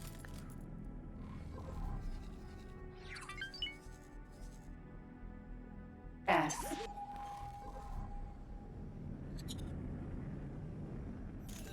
There is such a thing as a show running too long, and there's such a thing as it running too short. And that's another reason why I don't necessarily appreciate video content, because all too often they do not reach either of those two. Oh, we are a little closer than I originally planned to be.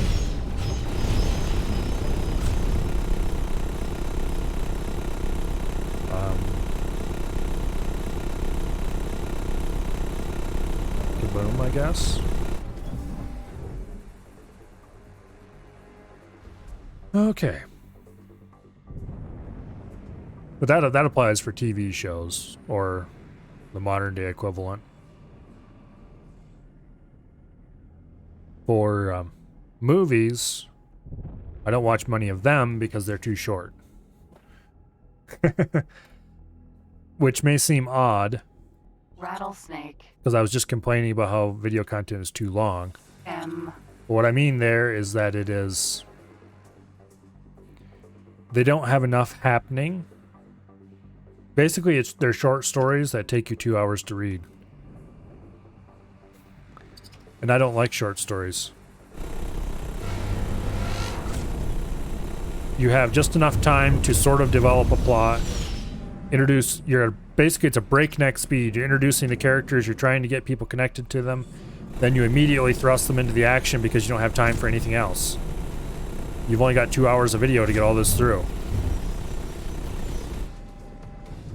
It's a very limited format.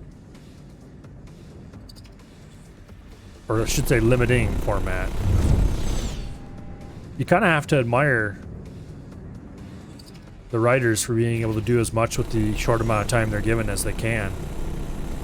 It's just trying to express a complicated story. You just cannot do it in that much time. Visually, trying to express it visually. Sure, you can do it in a book. Well, you can when I'm your reader anyway. Because there your limiting factor is how fast somebody can read.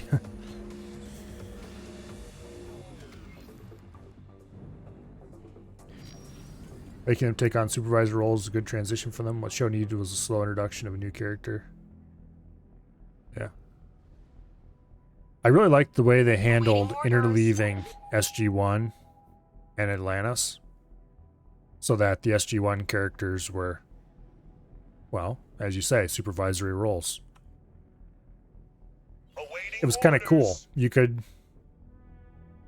you know, bring back the old guys and show them around a little bit and get all the fans hyped up. But most of the time, you could have a fresh new faces doing things.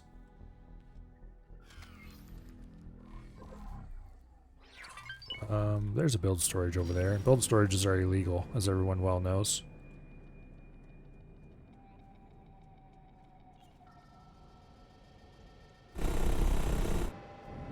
Before we take this build storage out, let's go ahead and order everybody to go attack the shipyard.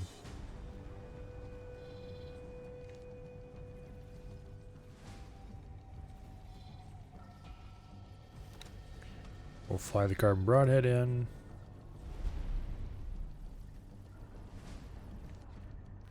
Alright.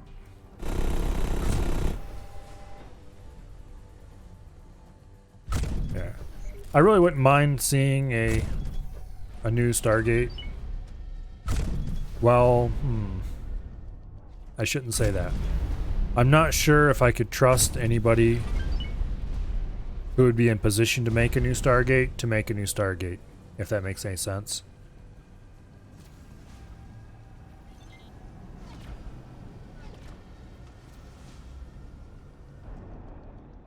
I do not appreciate the way most modern shows are going, what I hear of them.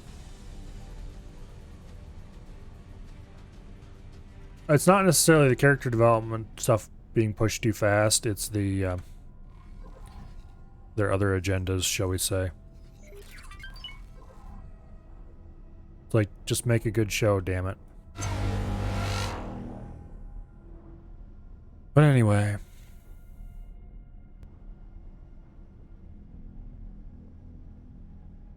Enough talk about depressing things.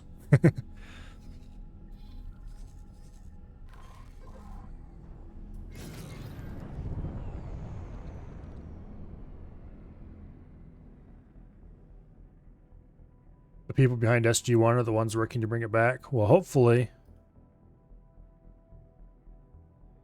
if we see a new Stargate, it's got a good cast of actors who know how to make be good Stargate characters. A good mix. Nice assortment covering all the basic roles of it that a good Stargate team should have. And I would ideally prefer it not to be full of all kinds of forced agendas, shall we say.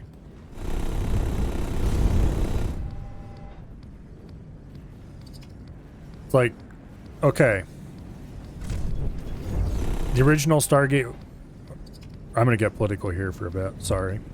The original Stargate casts were pretty diverse, if you ask me.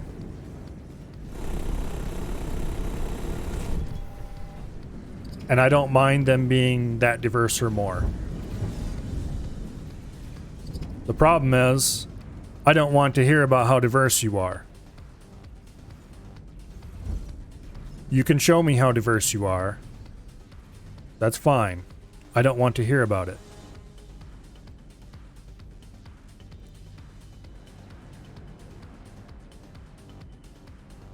And more importantly, I want, if you were going to have diverse teams, I want actual diversity.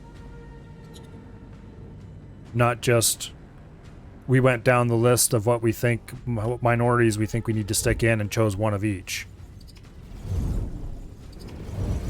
You need to have good actors who know their role.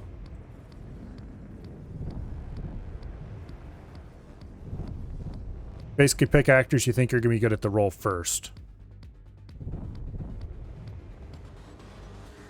And it wouldn't be, it wouldn't be bad to have some writers who knew about military structure. Be things like that.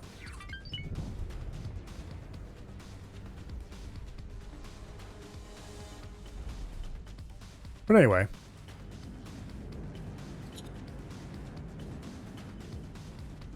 Outside of those little complaints, I would be cautiously optimistic about any kind of new Stargate show. And I'd probably make an effort to watch it. Unless I heard it was terrible before I got there. In which case I would just be very sad.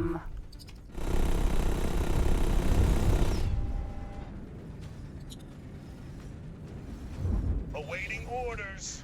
Watched the current Star Trek, and when the captain gave an order, they were later lectured about how the captain was wrong and Ensign knew better. Yeah. No thanks. Now, maybe do a episode, say, where the captain was wrong and the ensign was right. That's fine. But then you need to make it... Well, you need to handle it properly. You don't need to just... The ensign gets to lecture the captain how they were wrong. Maybe give it a character moment for the captain, how he realizes that he should have been a little more willing to listen to his crew or something. But the captain is darn well never going to admit it to the ensign that the ensign was right, publicly. Because that would be damaging to the, his authority and his ability to lead. He might later tell the ensign, good job. And maybe even, I should have listened to you. You had a good idea there.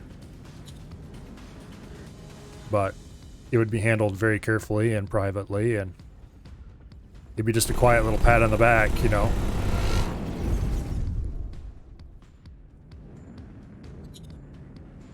Get a little bit of private character growth out of the captain, and maybe a little bit of character growth out of the ensign, where he feels slighted because the captain did the wrong thing instead of the thing that he should have done. And then later the captain kind of goes, you know, hey, you were right after all, and in a understated way, of course, because he's not going to ruin his authority in front of the crew. That's just stupid. I need to get out of here.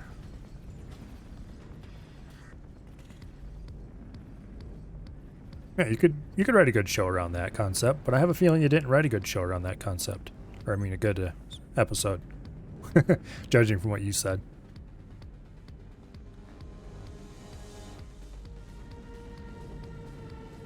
I haven't heard anything good about the newest Star Trek. Oh, hello, Kay. You are going to go away now, please.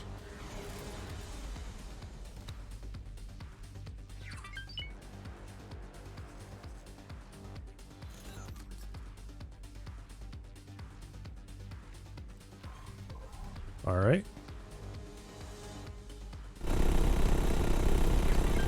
Let's go do strafing runs on this thing to make sure it can't enter travel drive.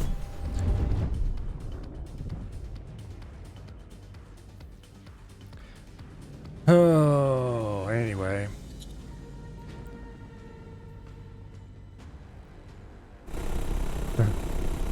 Hopefully for Star Trek fans, it's not as bad as the new Halo show is purported to be.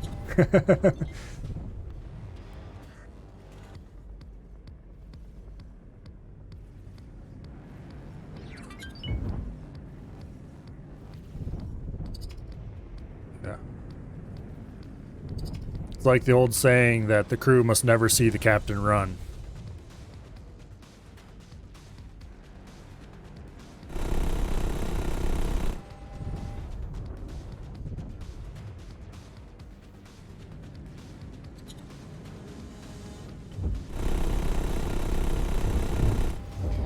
At first, you know, if you don't really think about it too much, it's like, okay, why in the world would that be a thing, you know?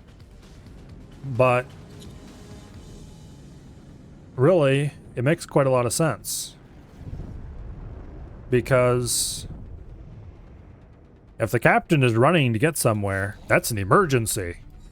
Something must be seriously wrong, and that gets the crew, well, concerned. What does the captain know that I don't know? Or, oh shit, this situation's worse than I thought. The captain's, you know. And, yeah.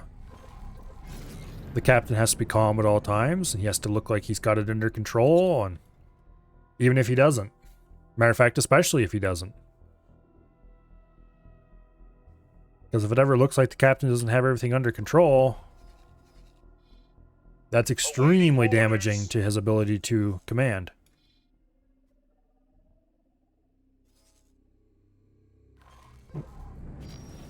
Oh well. Awaiting orders.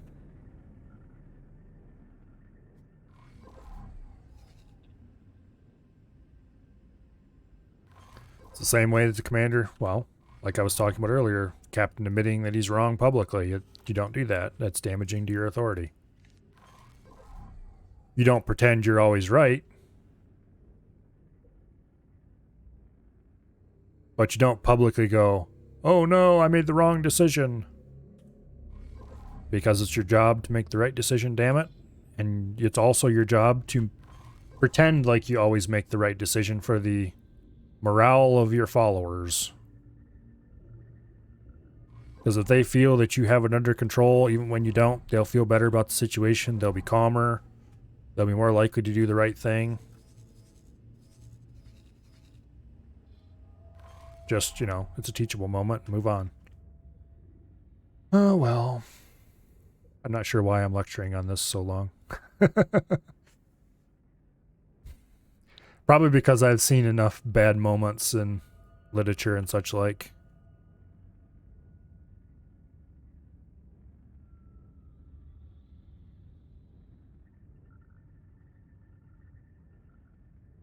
And also, I just don't like the way that modern media is presenting such things.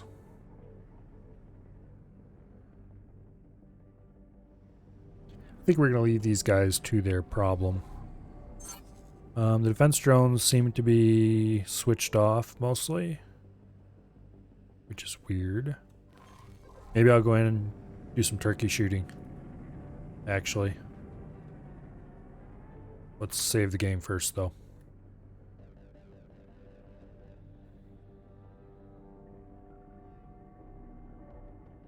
They never talk about the weight of their decisions, just whatever gives happy emotion for the minute. Yeah. Yeah.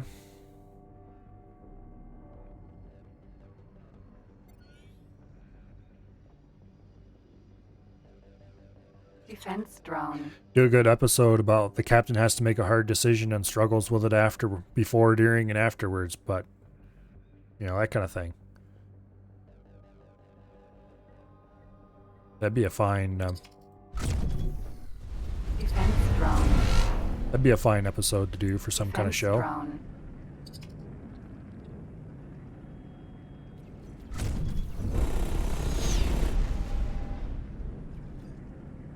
Milo Empire needs to grow. Well, right now, it's less the Milo Empire growing and more the Xenon Empire not growing.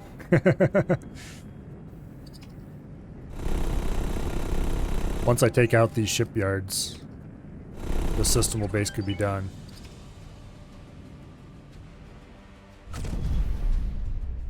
Defense drone.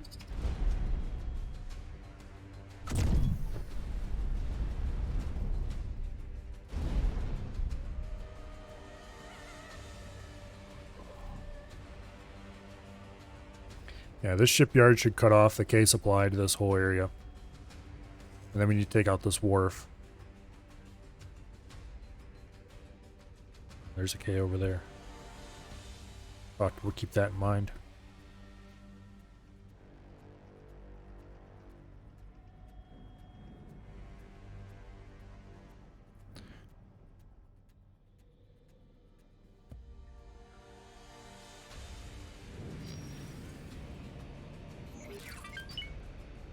Xenon shipyard. Come on, select some defense drones instead. I am a bit closer to this than I really ought to be. Defense drone. Oh. What was that warning horn for?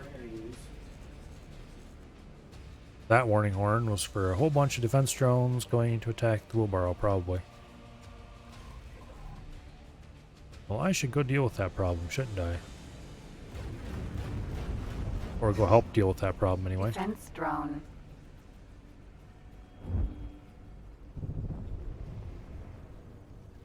Go shoot some stuff.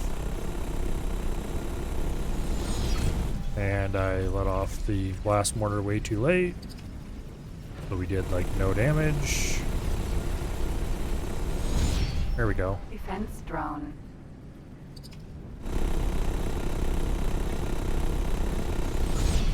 And Defense there we drone. go.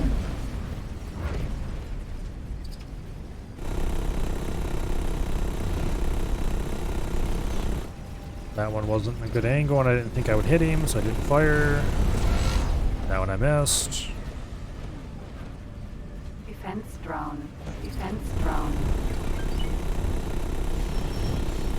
You know, the select closest enemy hotkey should prioritize enemies in front of you. Also, we appear to be taking some shield damage.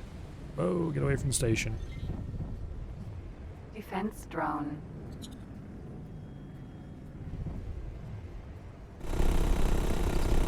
Boom. Nope. Keep earning money so you can build a shipyard and make ships for the fleet. But right now, money making seems to have fallen off a cliff, and I'm not entirely sure why. Well, I do partially know why.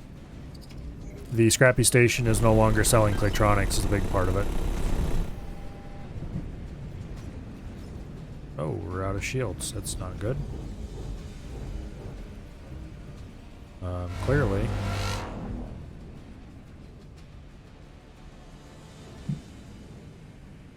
We need to go regain some shields. The money printer is not producing as much money as I had hoped. But I should probably assign some freighters to it. Well, it's selling its supplies off. It's just not quite making as much money as I had hoped it would. Making money. I just had hoped it would be a bigger supply. We're taking hits. Wheelbarrow's under attack. I can't check on it right now because I am also under attack. What are you under attack from? Bunch of defense drones. Okay. You can handle that. Defense drone. Do I have any? No, I don't have any laser towers.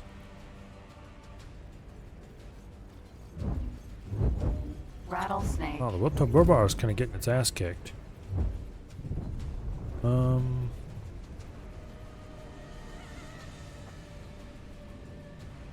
probably get the carbon broadhead up here to help it.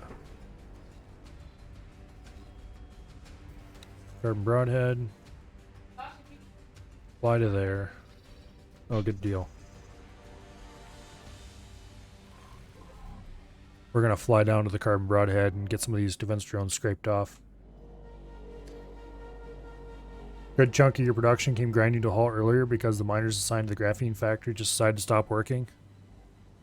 Well, that's no fun. Get the strike breakers out and get them back on the job.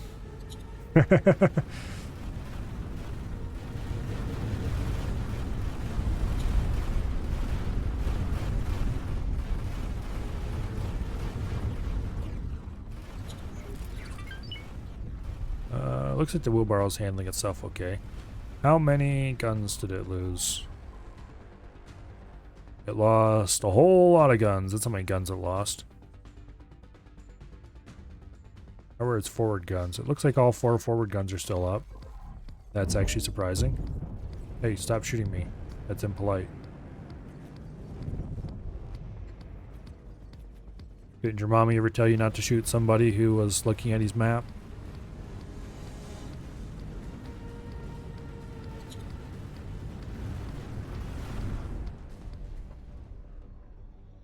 At least his shield's still good. The carbon broadhead should get there in plenty of time to calm things down, so to speak.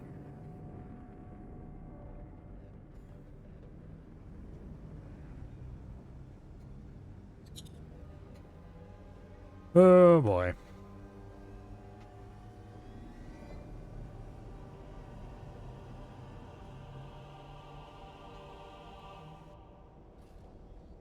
It looks like the station's gonna go down before too long. How much of it's left? Xenon shipyard. 60%. Okay, it's actually stronger than I thought it was.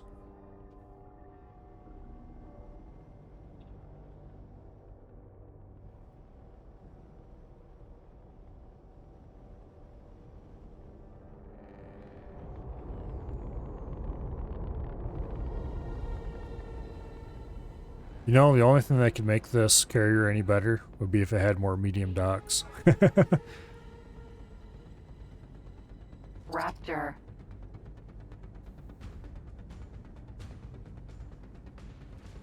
I mean, the only thing that could be realistically done to it that would make it better. There's lots of things you could do to make it better. All of them would be more insane than the previous one. But if you just put, like, say, one medium dock up here on the nose, right here in this space, it would make it better without being incredibly OP. Well, it's a kind of incredibly OP as it is.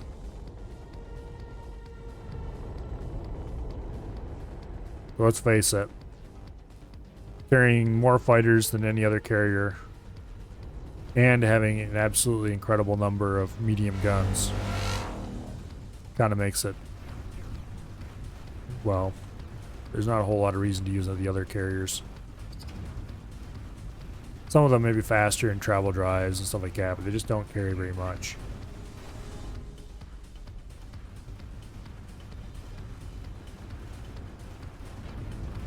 Oh, what happened to your shields? Rattlesnake.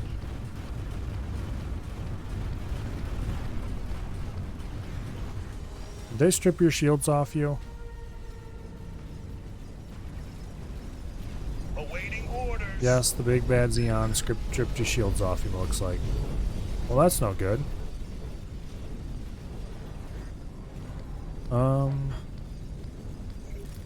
You remove all orders. Oh, you can't even move, can you?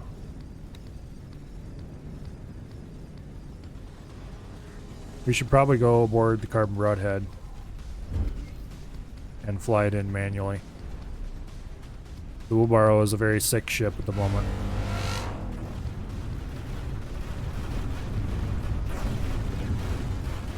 Docking queued. Dude, let me on.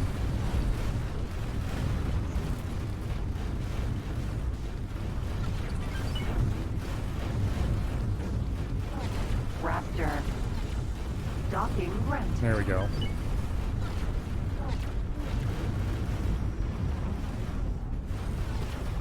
Let me off, let me off. Oh, here we got an auto save. Yeah, we need to get up beside the wheelbarrow before it goes kaboom. I think we should be able to do without too much trouble.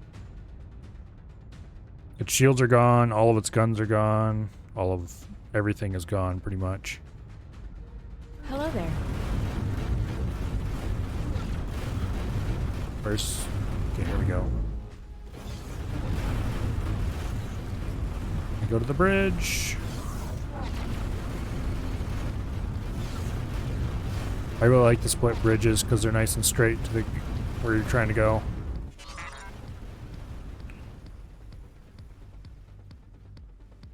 Oh, that's a very sick ship.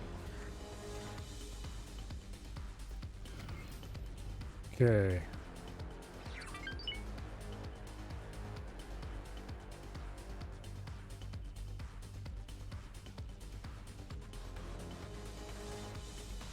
Hold down those two keys and those two keys. And use these keys.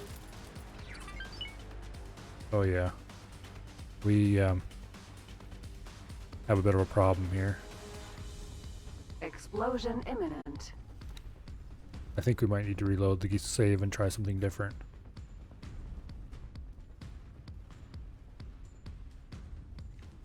Yeah. Wheelbarrow's not going to survive this. Without a great deal of luck. Explosion imminent. Basically, we need to get the fighters off immediately next time. Explosion imminent. Yep, there we go. Okay, let's load the game. Once again, we are reloading the save far too often.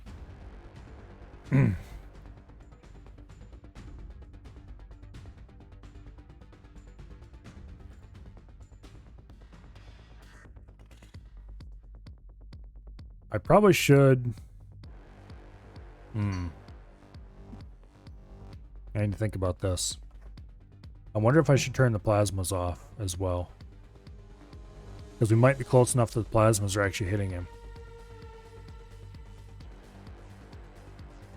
Well, first we'll start by launching our fighters.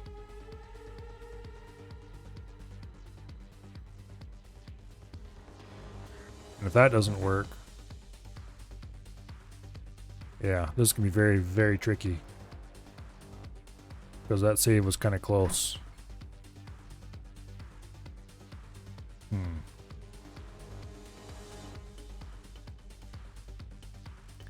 don't know. I have to think about this.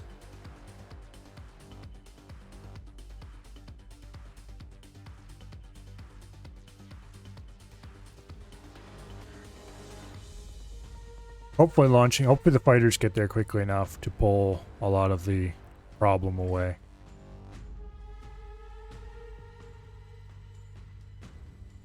Depends on how long I spent maneuvering last time.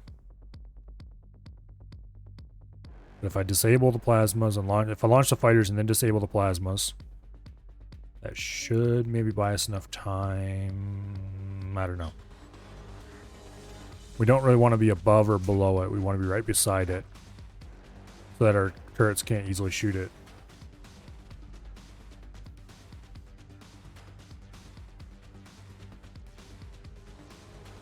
What I should have done is just abandon that fighter in space and teleported aboard immediately.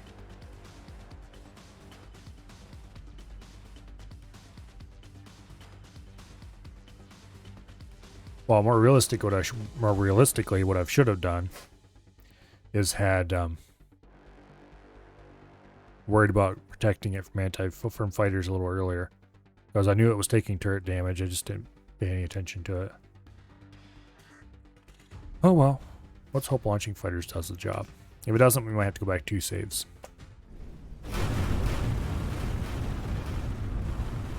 Okay, information, loadout, interception,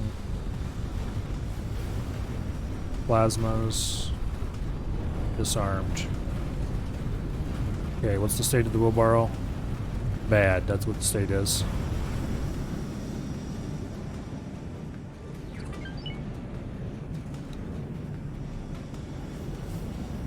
Remove all orders.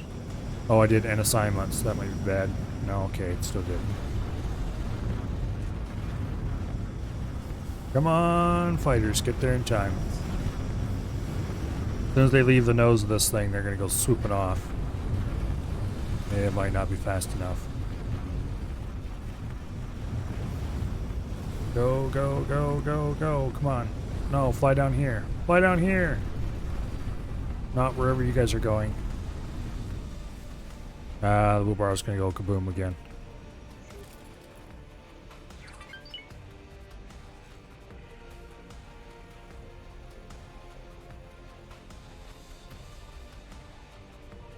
Might have to go back 2 saves.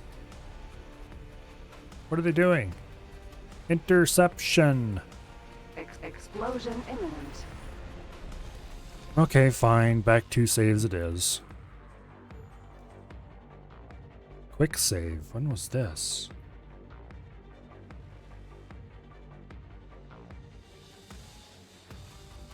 I don't remember when this save was.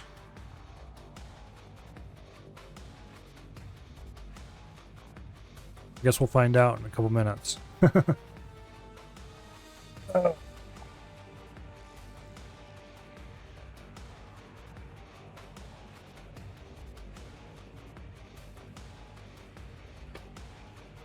Okay.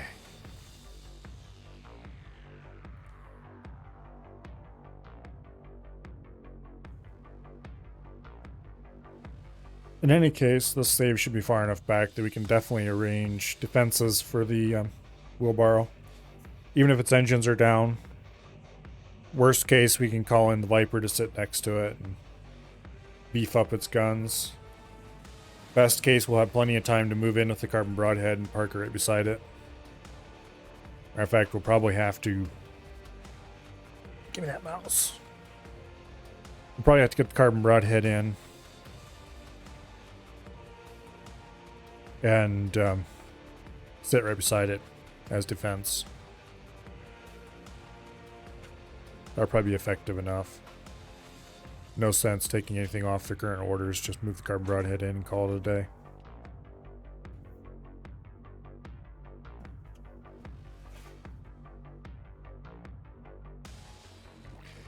That'll mean flying the carbon broadhead manually, because trying to get to fly automatically, that ship is absolutely notorious for overshooting its targets or undershooting its targets or just flat out not getting close enough to shoot its targets.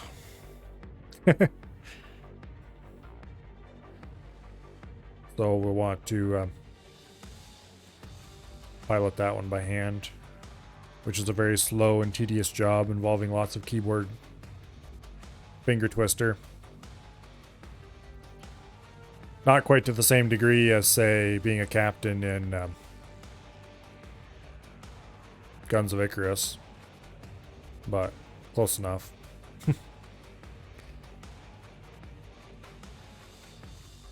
Guns of Icarus was a fun game. It's too bad it died.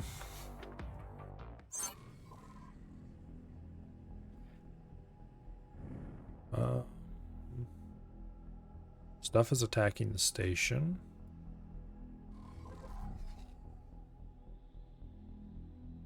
Oh, this was just before I went in to start blasting defense drones. And just after the K blew up. Or not just after, but a little bit after. Raptor. Let's go get aboard the carbon broadhead and get it into a better position anyway. We have plenty of time, so we can just kind of poke around. We're going to want to move the carbon broadhead so that it is the primary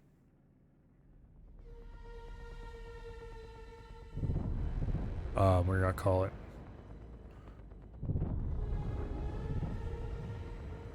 the primary source of unwelcome attention from enemy fighters. We need to wait for all these fighters to finish docking, so we'll just sit back here until the airspace is clear and then we'll dock. Oh, let's see. How goes things in the rest of the world? How goes things if they're gearing up to go attack the wheelbarrow? I think we'll park right in here somewhere.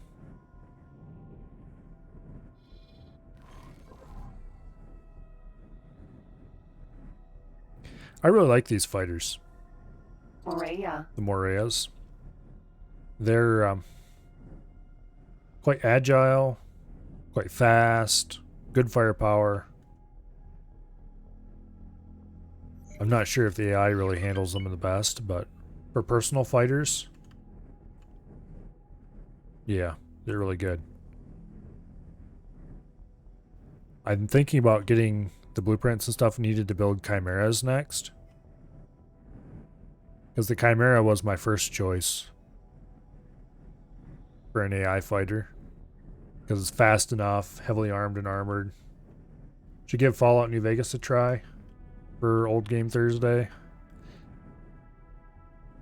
I'm probably going to be burned at stake as a heretic for this, but I didn't really like New Vegas. I did like some things about New Vegas.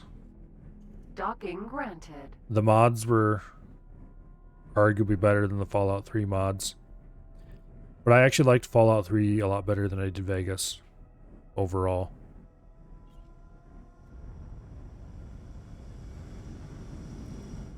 Fallout 3 was fun. Successfully docked. The problem is, I played an absolute ton of that as younger me. And I'm going to be perfectly honest with you. I pretty much Fallout 3'd myself out. It might actually be fun to revisit, though. Problem is, there's no mystery left in the game. I know where everything is.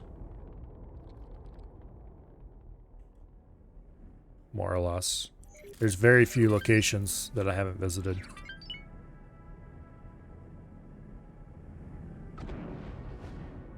We'll go ahead and take the engines back a little bit. Get ourselves turned into position. Been seeing Fallout games pop up in YouTube feed recently. I must admit, I was watching some Many a True Nerd, which he's very definitely an acquired taste, and I have sort of worn him out. But I was watching some of one of his New Vegas runs. The reason I don't like New Vegas as much as I do Fallout 3 is because I'm not actually that big of a fan of Fallout 1 and 2.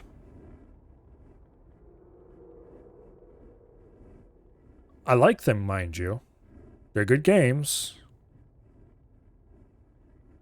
But I like Fallout 3 for a different reason than I liked Fallout 1 and 2. And the reason I liked them is because I like Bethesda RPGs. And New Vegas is a bad Bethesda RPG.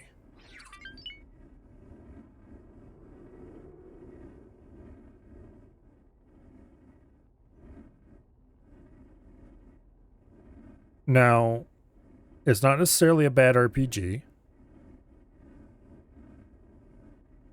But it is a bad Bethesda RPG, which makes sense because it's not made by Bethesda. And the reason I like Bethesda RPGs is because of the go anywhere, do anything, small collection of mostly linear stories. There's really no missable content, or at least very little of it.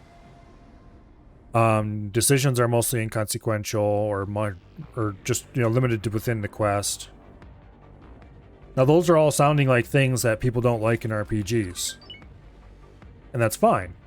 Most of those are things I don't necessarily like in RPGs either. But they're things that a good Bethesda RPG has. I view Bethesda RPGs as a completely separate genre from just your standard RPG game. If that makes any sense at all. It kind of doesn't. Dragon Age? I never played Dragon Age. Well, that's not quite true. I did play some Dragon Age once upon a time. I used to like RPGs a lot more when I was younger.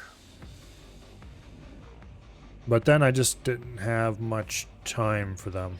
Defense rattlesnake. I should engage the travel drive and get there faster, but it looks like his shields will last until I get there. Nowadays, I just really don't have the time to properly play an RPG.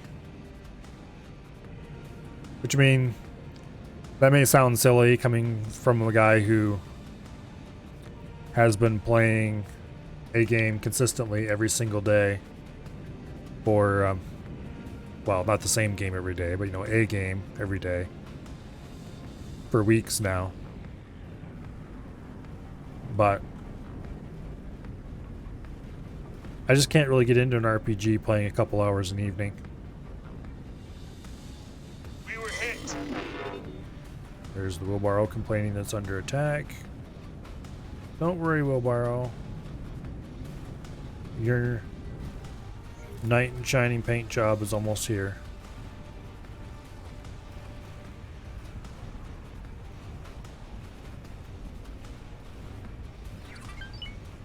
Looks like they managed to strip most of the guns off of it.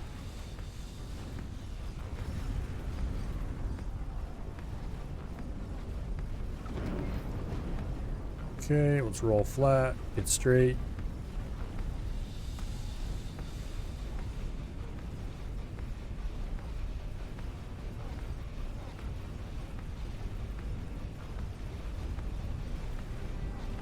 But anyway, Bethesda RPGs are a little different because, well, they can be more easily consumed in bite-sized chunks, I guess is what it comes down to.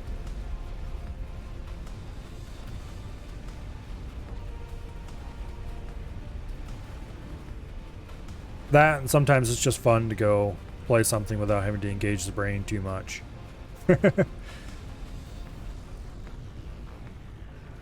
Like, I make my brain work sometimes pretty hard for a living. Maria. What are you guys doing launched? Get back aboard. Orders.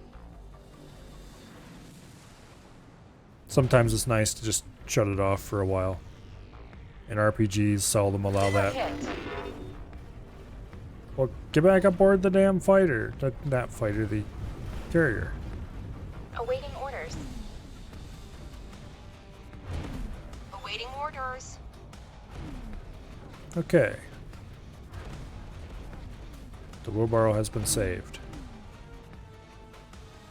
Awaiting orders. X4's on Green Man Gaming? The whole pack with all the DLC or just the base game? Something hit us.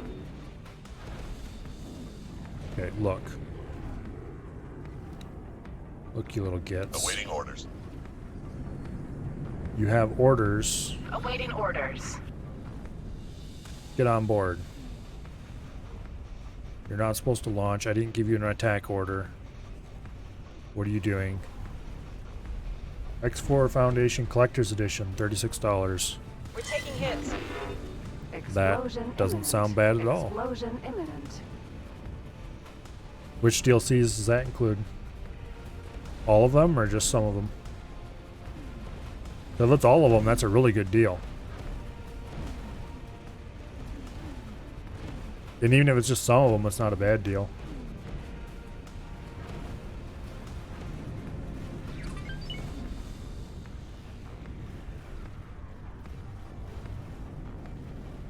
And for anybody wondering, Green Man is indeed a legit site.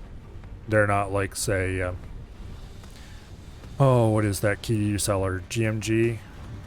No, not GMG. That's Green Man Gaming. Can't remember what it's called.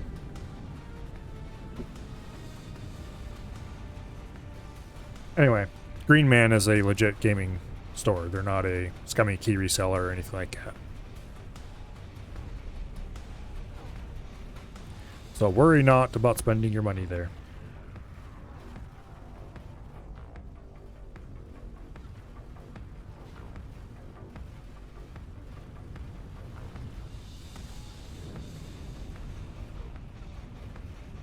Okay, how is the wider battle going?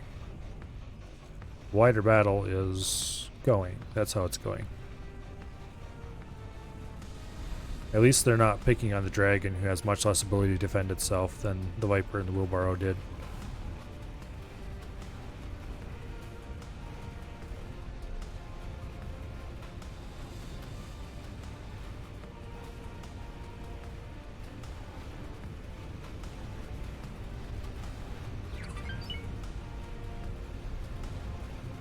Now my brain is busy trying to figure out what the name of that scummy reselling site is.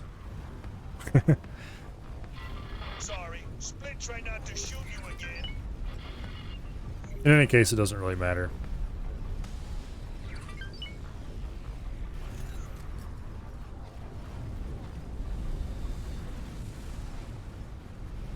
Poor wheelbarrow is looking a little bit worse for wear. Do they not have any repair drones left? Rattlesnake. They probably don't. Yeah, no drones. Okay. Well, clearly we need to get a... we need to get some more repair drones for him soon. Missing the current one. Oh, that's not too bad then. The current one is still new enough that a lot of things don't have it in it. And the soundtrack, well, yeah, but who cares about that? If you want to listen to the soundtrack, you can just tell me to shut up.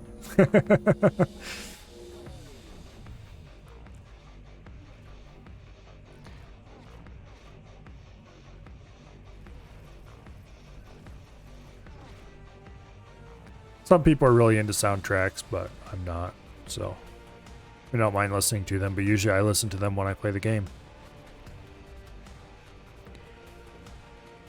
This weekend you'll be playing it? Wow. Good news. This weekend is very close.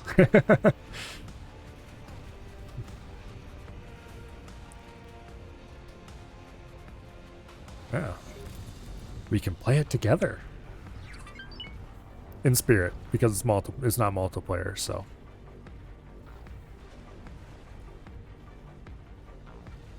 I still think an X game with cooperative, some kind of cooperative multiplayer would be really awesome. Just like 4-player co-op. That's it. Nothing fancier than that. No trying to make it an MMO. None of that. Just nice, simple 4-player co-op. Most of the time you wouldn't play with 4 players. You'd probably just take you and your friend or something. Well, there's no real reason to limit it to 4 players. Just kind of a small number of players co-op. There we go. With no real defined limit beyond it. Obviously wouldn't perform very well with too many players. So that you and your buddy, or maybe you and a couple buddies, can get together and go build an empire in X4 or something. Crank the difficulty up and go for it. Explosion imminent. It definitely would not be the mainstream kind of multiplayer game. And trying to build any kind of live service bullcrap into it would ruin the magic, but... yeah, not even private servers. Just you join your buddy's game. Kind of thing. Matter of fact, I think dedicated servers would be a bad idea. Because dedicated servers would be too likely to encourage people to try to play it as a bunch of people in a multiplayer server, and that really would not suit Hex at all.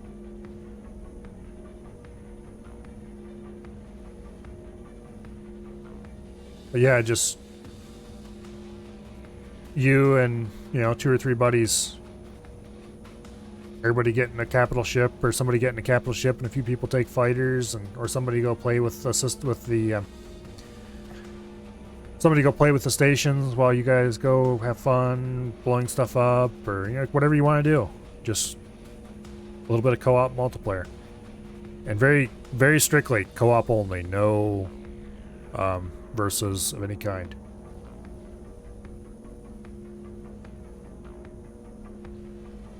Because as soon as you have versus, then you have a whole load of problems you have to deal with.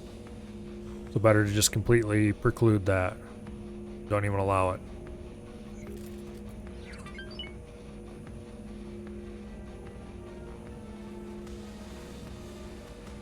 One thing it'd be really good for would be so that you can go play with a buddy who's just picking up the game or something to help him learn it, or just flat out for people who might like one aspect of the game and not another. You can come, for example, if you have a friend who really likes combat type stuff and is not interested in building stations, you can go do the station building and stuff and let him go around, run your what do you call it? Oh, there's Af. Hello, Af. What are you doing here? You said you were going to play Raft with me. Grr.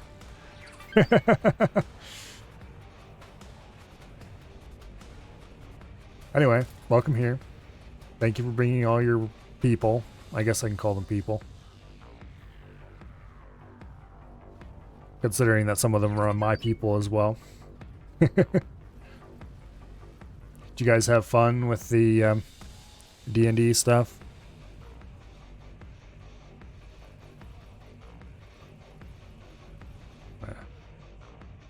Cast any fireballs in inappropriate places? Blow the whole team up? More shiny?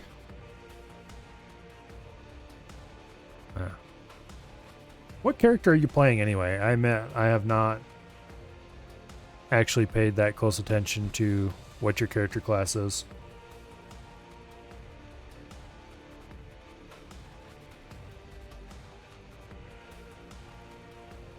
I know you have a huge man and that you're very concerned about your hit points, but half-orc, fighter, subclass commander.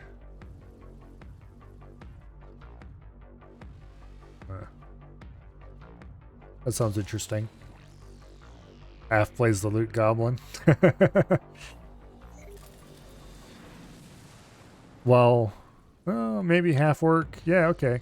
That could kind of be considered a loot goblin.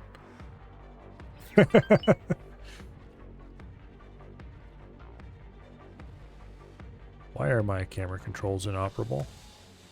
Oh, I see what the problem is. I clicked on a different window.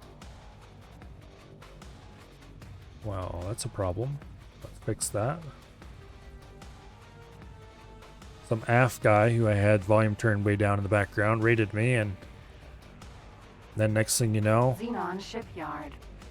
I hear my voice coming out of the other monitor. So I had to reach over and mute it. I forgot to click back on the game window. Oh. Can bonus action yell and give people advantage, temp HP, and force people to dodge.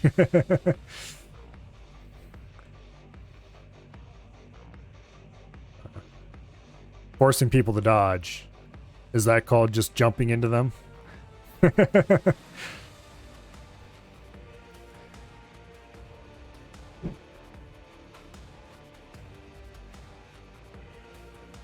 It's like, get down, Mr. President! Ah!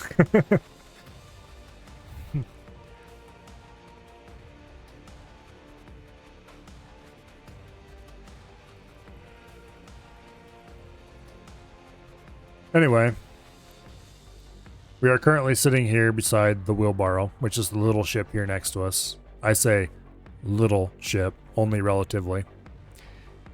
Because the poor wheelbarrow got itself attacked by a whole bunch of fighters and got kind of beaten up.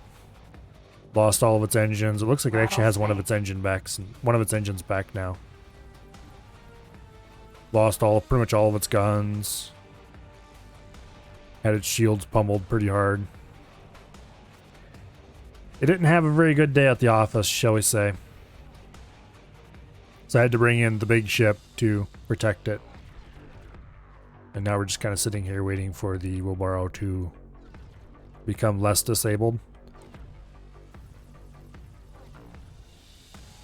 It looks like it is feeling slightly less sickly than it was, but it'll probably be a little bit before it's back up to snuff. In the meantime, I should probably get my guns pointed at the station here.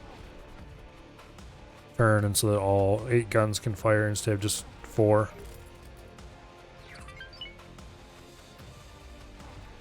Xenon shipyard. Going to have to aim our nose right at it. Now let's see if everything's firing. Okay. Those 2 are firing.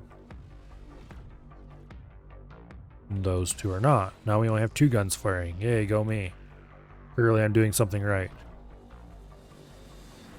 That was sarcastic.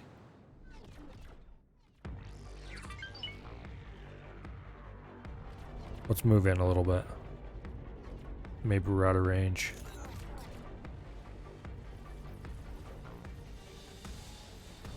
See all that scrap over there I need for my empire? The problem with that is that I don't have an easy way to process it here. Okay, we have all the top turrets firing. Yes, all the top turrets firing. And a grand total of 1 of the bottom turrets. Nope, 2 of the bottom turrets.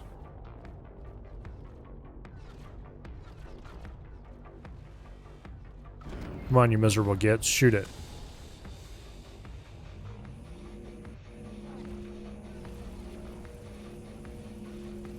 We're taking hits. What? All of you little fools are supposed to be on board. What are you doing? Have a lazy gunner? Something like that.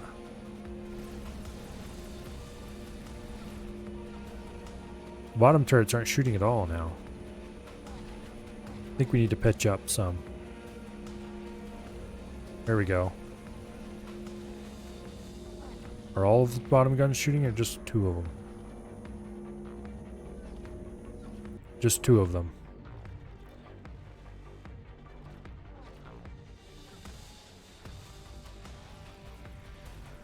Come on. I don't know why I'm really bothering with this, because let's face it, this ship isn't really that much extra firepower.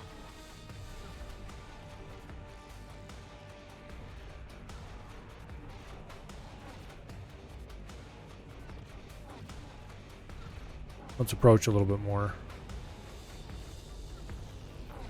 Okay, the back guns are definitely not out of range at this point. Pitch up a little more.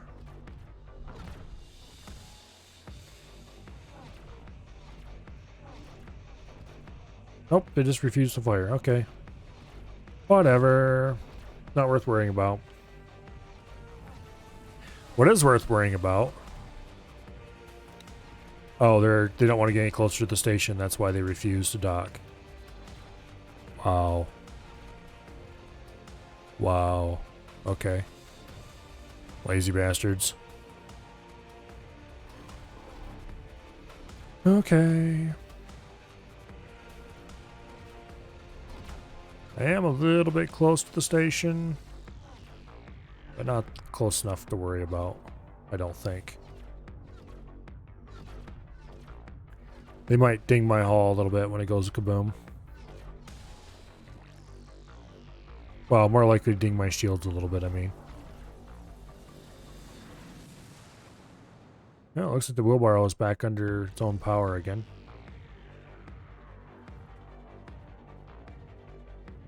The Viper appears to be turning to face the station again.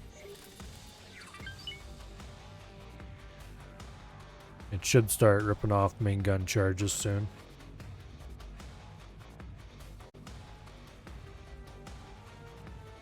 Come on. What are you doing? Supposed to be firing your main guns. Anyway. There's no real point to sticking around here for the moment. Carbon Broadhead, have any orders? Greetings. No, it does not. Okay, good deal. We don't have to worry about flying off if we leave. It will level itself out.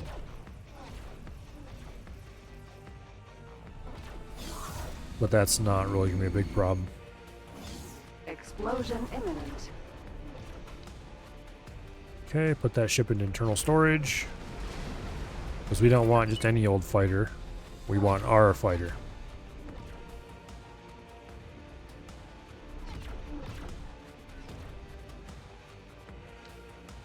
Request ship from internal storage. We want the Morea 2.0 prototype. Explosion imminent. Morea. Out of my I help? seat, please. Oops. Goodbye. Out of my seat, please. Thank you.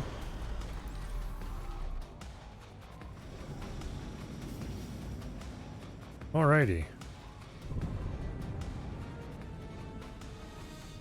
Out the launch tube.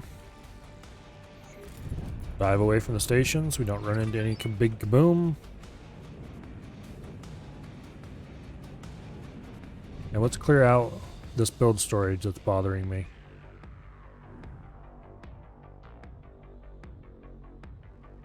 Because this build storage really needs to go.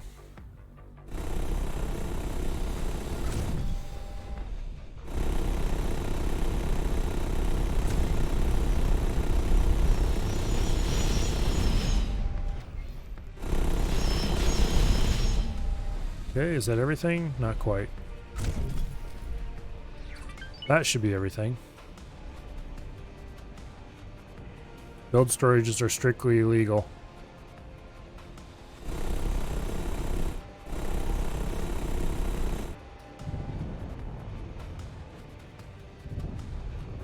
At least when they're not my build storages. Or a friendly race's build storages. I should have repaired this thing before I took off. Xenon shipyard. Oh, this is at 0% hull. I should probably get out of here before I go kaboom.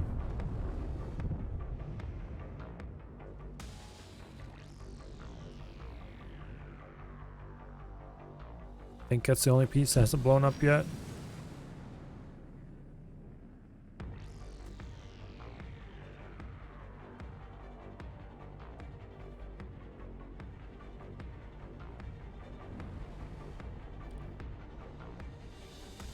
Why are you guys not shooting at it? Clearly, I need to do everything myself. You know, I wonder if anyone has ever destroyed a station using just a fighter. That would be really, really hard. Well, not hard. It would just be super annoying. I can't even imagine how annoying that would be. I probably should teleport aboard the dragon to do this. That would be the smart thing to do.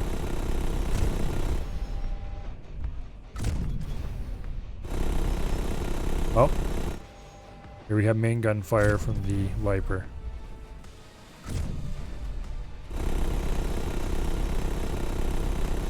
I suppose I'll have to continue adding my little bit of help.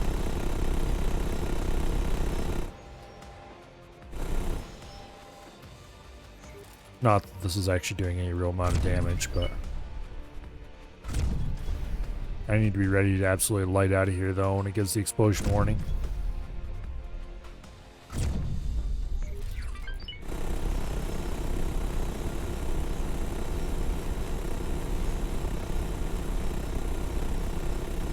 There's more main gun rounds, most of them missing.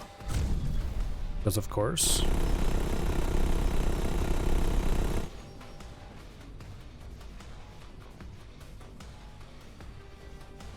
It looks like the dragon's firing at it from over there somewhere. I don't know why the plasma came. Explosion imminent.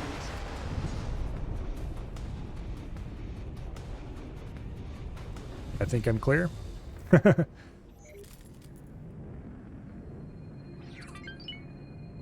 Alright. Which pieces aren't blown up yet?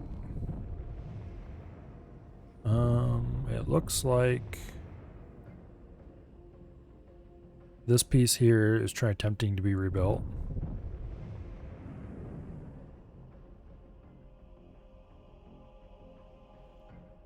Morea.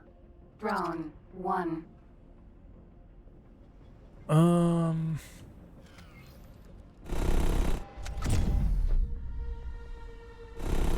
Xenon shipyard.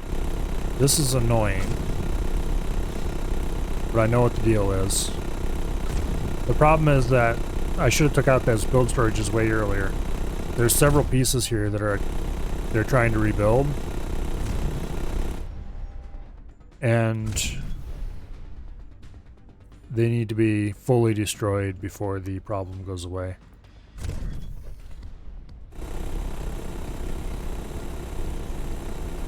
So this piece is one of them. This piece, I think, is one of them. This is where I definitely should transfer aboard the... Move back a little bit. Let's teleport to the wheelbarrow. Or no, wait, the wheelbarrow's a bad choice. We'll teleport to the dragon. The wheelbarrow's still got the... Shall we say, the crap kicked out of it. And is not up to this job. It needs to regain most of its main guns.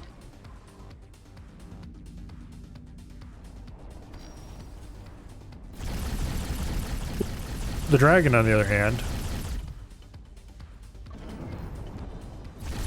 is ready to go.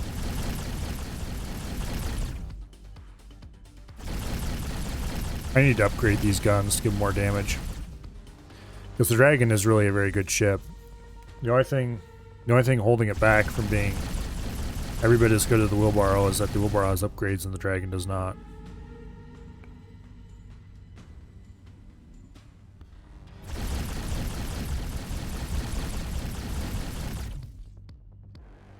Problem is I just can't afford enough upgrades to do it.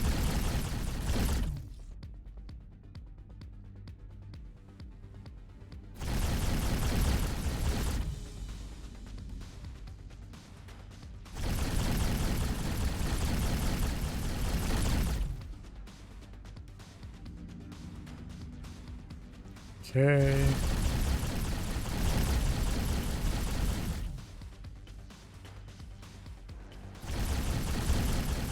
It's got to be almost there. And now we have to wait for the guns to cool down because I overheated them like a dingus. Oh. That's another thing that upgrades would help with.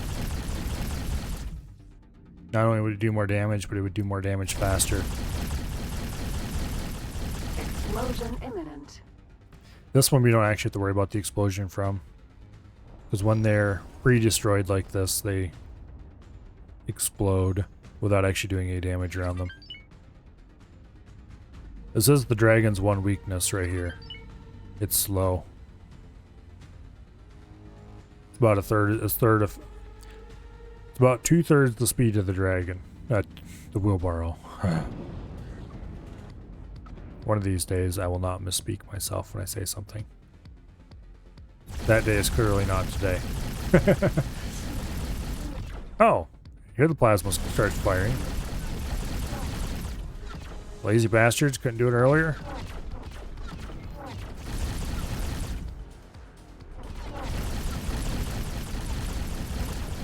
Oh. Explosion imminent. Kaboom. That wasn't actually the piece I was aiming at, but... Kaboom. Okay, that's the end of this station.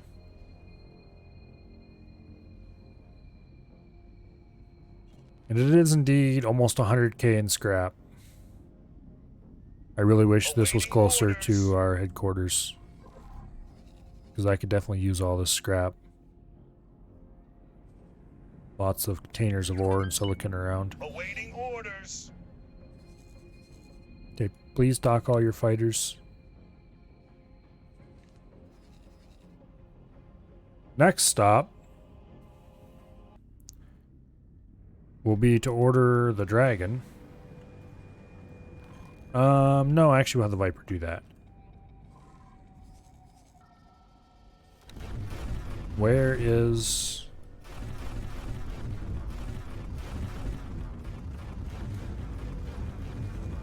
There it is. Hello there.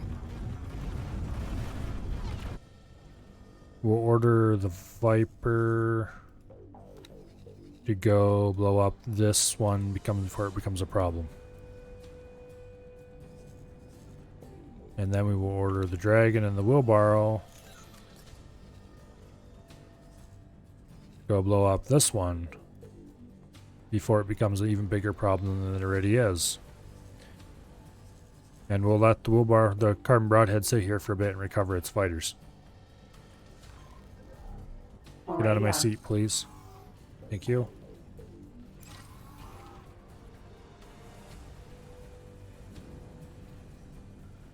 P. In the meantime, I see a sitting P in front of us.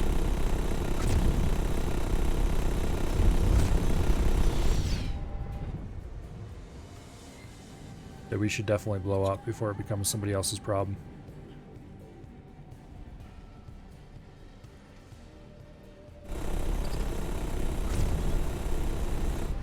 Boom. Let's go do a little damage survey on the wheelbarrow. Rattlesnake. Danger. Wheelbarrow, why are you so roughed up still? How are your engines?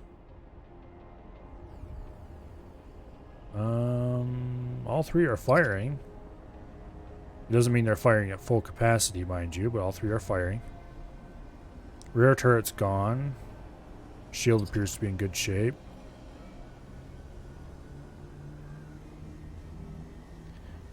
Top forward turrets are in good shape.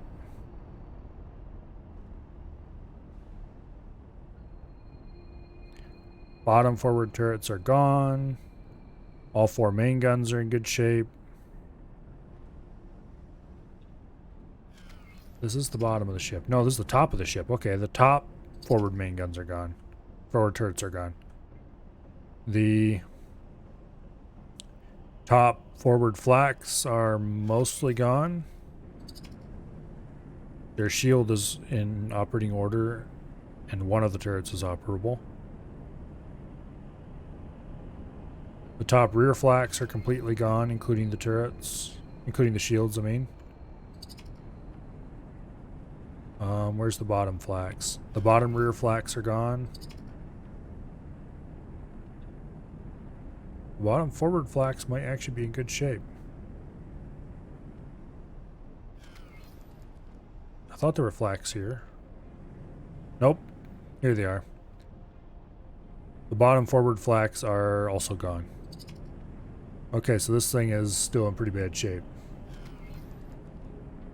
Need to make the wheelbarrow stronger. Well, the problem with the wheelbarrow is it's pretty much as upgraded as it's possible to get. Or not upgraded, but it's got the best equipment it's possible to put on it. It just needs more upgrades to be maxed out. And we're definitely long past the point of diminishing return. Well, not long past, but we're at the point of diminishing returns for most of the upgrades. There's some things I could install. Like, I'd like to get all the large turrets upgraded to the max. But it would definitely pay off much better to start putting upgrades into the Dragon once we have the turrets on this upgraded. Matter of fact, you'd probably start paying off even before that. Just put the upgrades into the Dragon instead.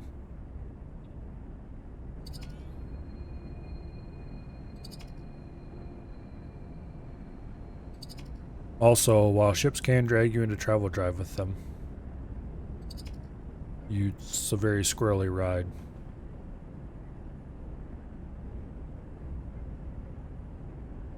It tries to force you away from, basically.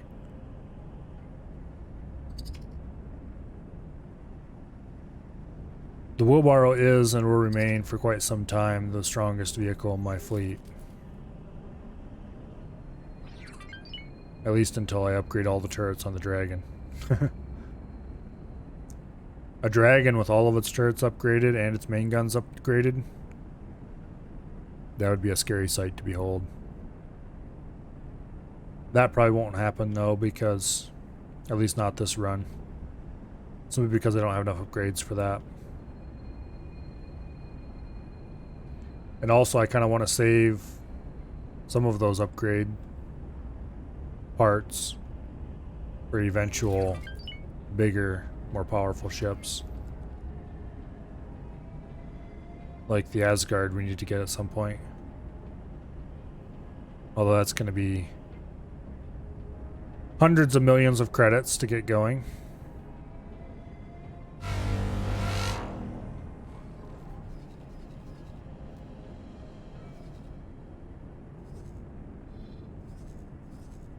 What are you warning me about? I don't see any Ks or anything. Okay, is the carbon broadhead fully loaded? Yes, it is loaded. Okay. We'll fly the carbon broadhead over here for now.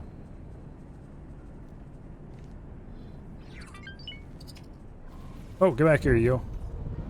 Don't you dare fly off without me.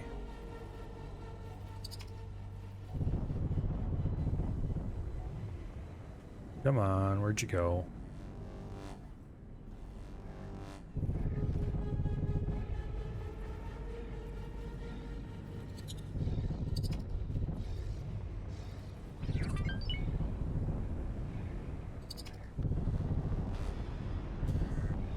Damn it.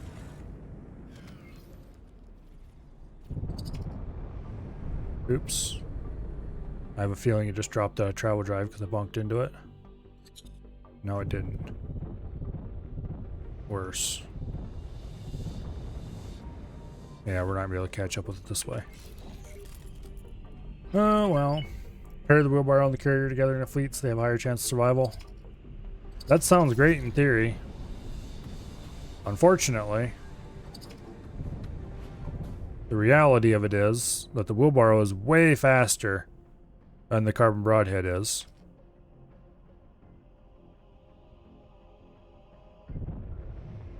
So,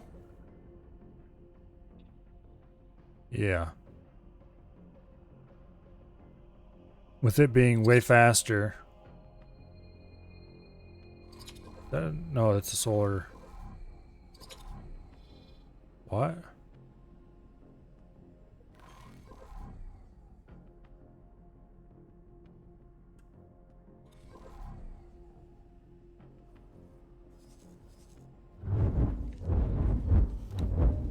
Whose defense platform is this? Owner, question mark. It's showing up as blue, AK friendly. Why is there a Xenon defense platform showing up as... Defense platform. What?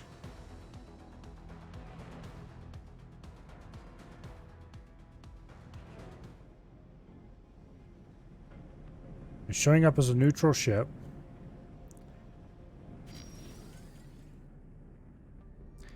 Well, whoever it is, build storage goes boom, because it's definitely a Xenon build.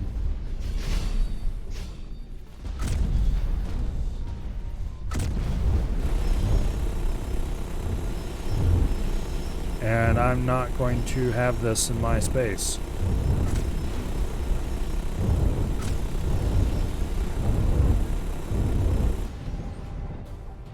Let's get out of here before we go kaboom. It looks like a Xenon station being rebuilt. And that's not allowed.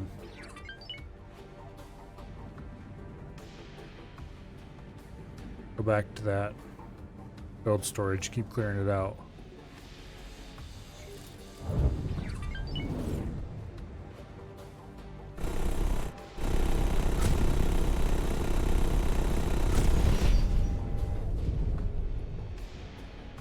Anyway, the wheelbarrow and the carrier don't make a good pair. The one's way faster than the other. Orders. And the carrier just doesn't like to fly along with other ships very well.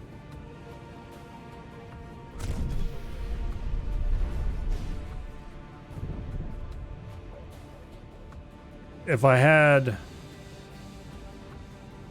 Well, I could order the wheelbarrow to fly along with the carrier. Like, follow the carrier. However, that is cumbersome at best. Why is this defense platform marked as neutral? That is very strange. M.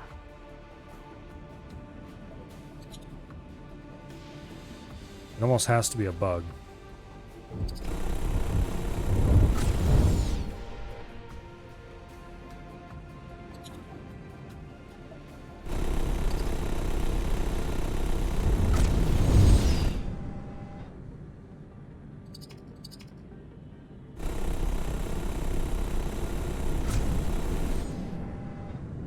What I really need is a whole bunch of destroyers that I can order to follow the carrier and act as escorts.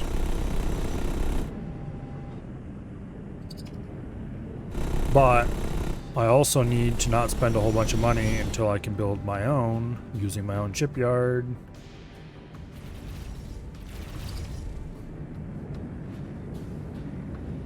At least build my own hulls. It'll probably be cheaper in the long run to build my own. Because I'm going to want a relatively decent number of them for escorts for my future Asgard fleet.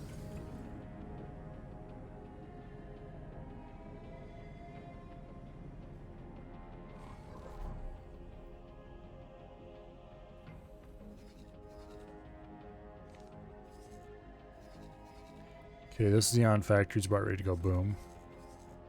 This Xenon wharf needs to go after this defense platform.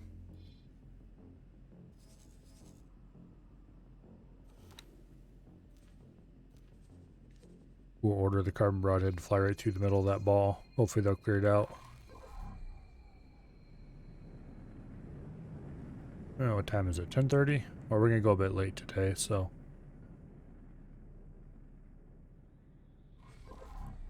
Where's the carbon broadhead? Raptor.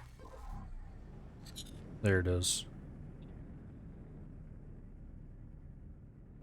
Oh.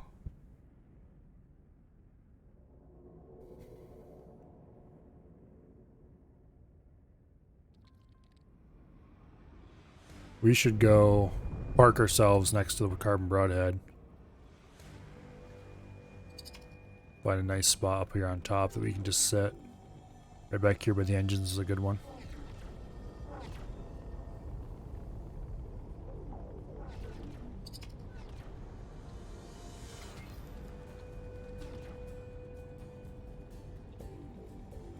You know what? Let's go down inside. We're more likely to stay and look in place here.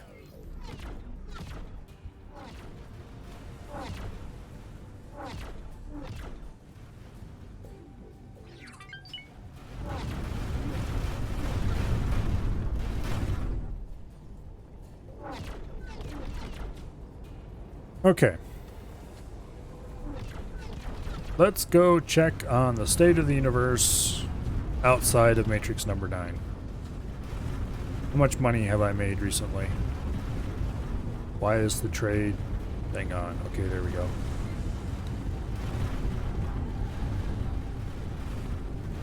Okay. 7 million. Not too bad. Energy cells have at least recently been topped up by something, apparently.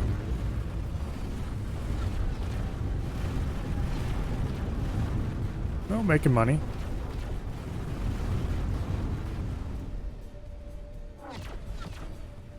Yeah, anyway.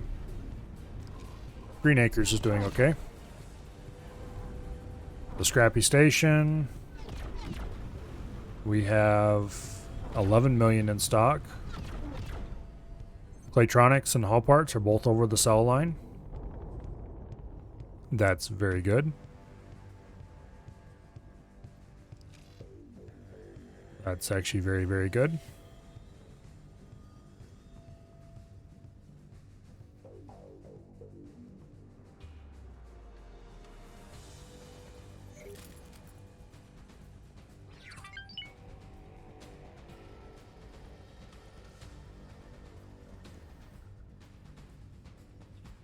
Okay. We are buying occasional ship pieces. That'll be good if I ever want to go ahead and build stuff there.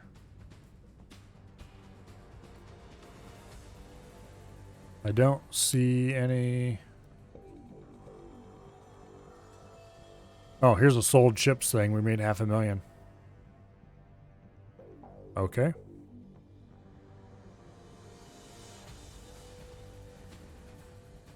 That's ka-ching, I guess.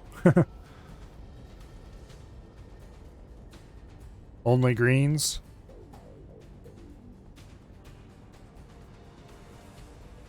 There's a red. Anyway. I'm pretty sure you meant something different than that.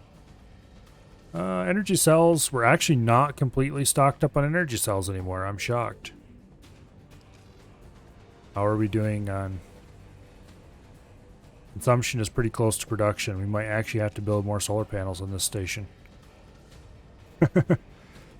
Are we selling any?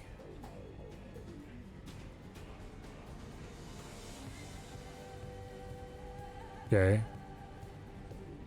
We got some purchases listed. There's an energy trader that just bought a few thousand energy cells. Looks like energy cells trading is falling off some. We probably need to get more energy going because of the other stations. It probably wouldn't hurt to put some energy cells aboard these stations and just have them be topped up from... Silicon is low as always. It's not really getting lower. It's a little bit higher than it has been some other times. So I'm not actually worried about running out of silicon. It seems to be doing okay. All the intermediates are obviously fine, if not too many. Advanced electronics, a little higher than it was, but they're still being sold at a reasonable rate. How much money do we have on board? 14 million? Okay. The money printer is making money. Not nearly as much money as I'd hoped it would, but it's making money.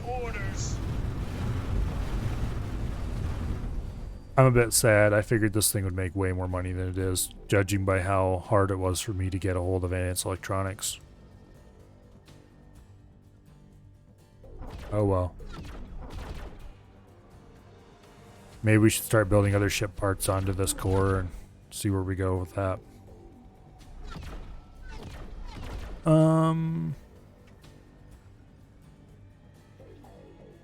Yeah, we're making money. That's good. Xenon tried to build a defense... Oh no, wait, that's a ghost station. Okay. That's a ghost station. How are things going here? I don't see any Ks. That's a wheelbarrow in distress, though. He should be able to take on just 3 fighters without too much trouble. There's a factory that needs to go boom. Viper. Go attack that, please. They're probably just going to have factories pop up all over in here until we finally clear out the wharf and get this thing de-Xenon-fied.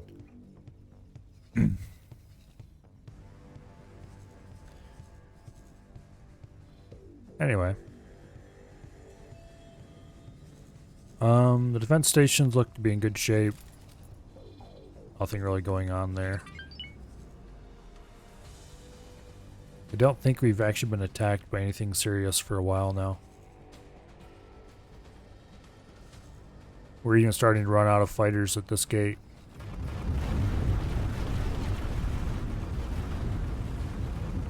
We might be seeing a bit of a scrap crisis soon. Come attack us!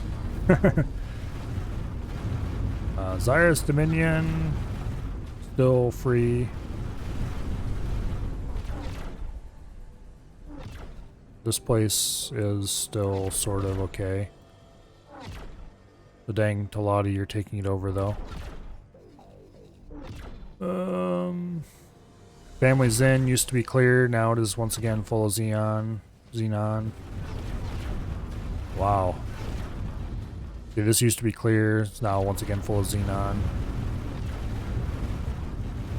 This place used to be clear. This place is definitely getting its ass kicked. This place is still thankfully clear.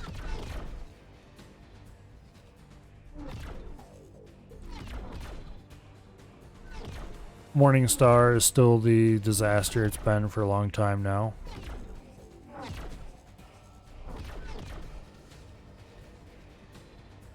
Yeah, we need to... Once we finish clearing this area of split space... They seem to be keeping this gate pretty handled on their own. Either that or the Xenon are just not pressing over here. Once we clear matrix number 9, that should completely remove all pressure from this side. And then we need to go and get serious about cleaning up split space. Start building defense platforms up here and stuff like that. Problem is that's going to be really expensive. And I kind of want to do other things first. I'd really like to get a shipyard going. And that's going to be hundreds of millions of credits. I'm not sure why my income just kind of dried up. I think it was the scrappy station no longer being full Awaiting on, orders. what do you call it? I'll have to look into producing ships, maybe for sale, and see how that works out.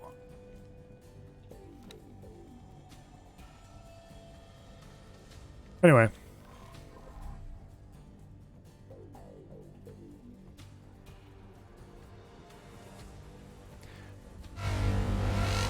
Kind of curious how closed loop ships, what they would sell for. It might be a very efficient way to make a lot of money. M. We should produce a single closed loop fighter of our standard cheap sort and see what that's worth on the open market.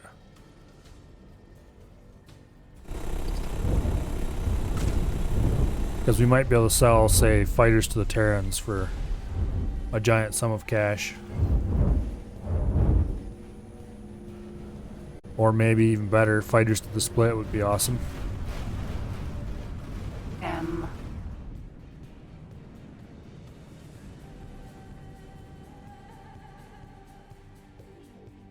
Let's actually do that right now. It'll take a minute and a half to order a fighter. Okay, you buy ships. Small, Morea. Number 2, add to shopping list, confirm order. Oh, it's telling me it's going to take longer than a minute and a half. Okay. Why? Well, it ultimately doesn't really matter.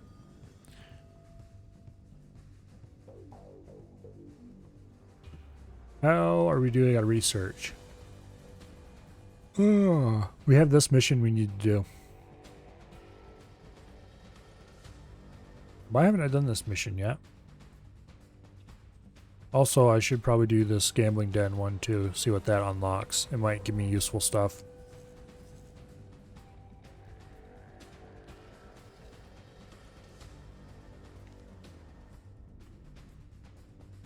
Oh, there's the autosave.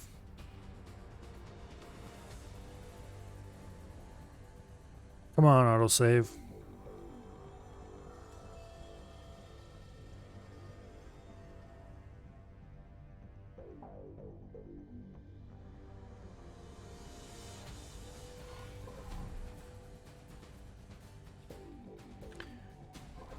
Okay. We wanted to look at what's going on in this system, didn't we? Okay. How are things going here on the home front? How things are going is that the dragon's getting its butt kicked by a whole load of fighters, or defense drones. We should probably go help out with that.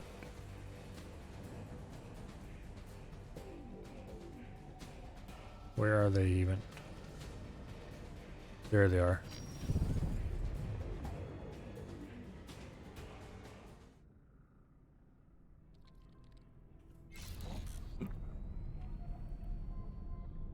Let's go help the dragon clear some of these fighters off.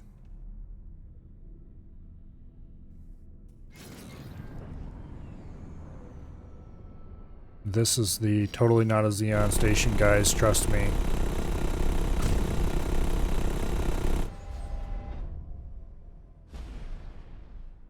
I think it might be a bug that it's showing up as neutral instead of hostile.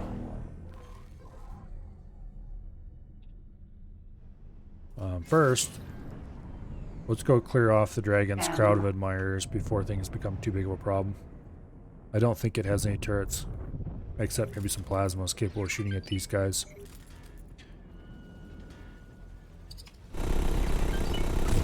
And the last thing the dragon needs is even more injury.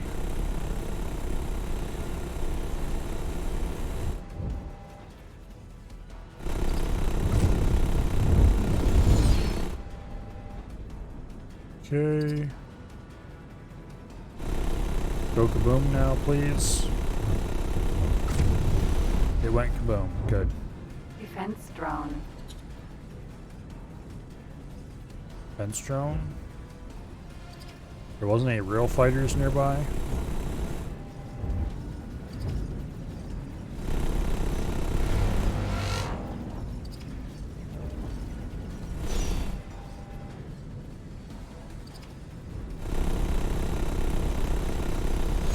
Okay.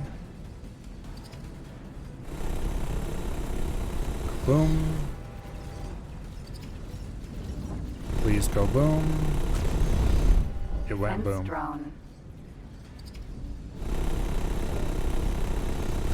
Oh, critical. Oh shit. Not this again. And the carbon broadhead is nowhere nearby, of course, so we're gonna have to go fly way out of our way. Come on, shields. There we go.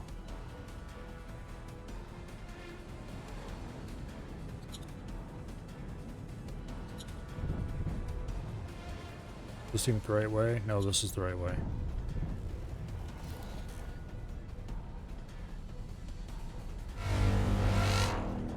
P. Container. Container. There's the carbon broadhead. Raptor.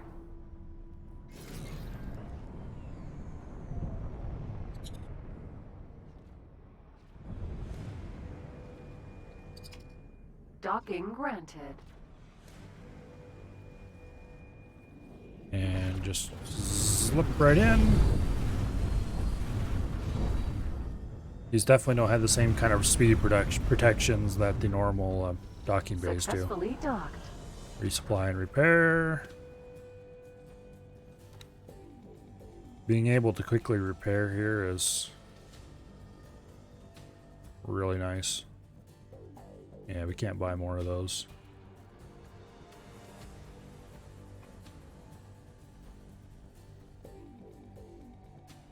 And let's go.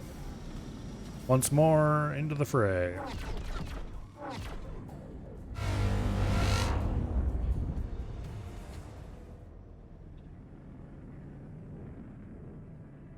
We definitely need to go help the wheelbarrow out.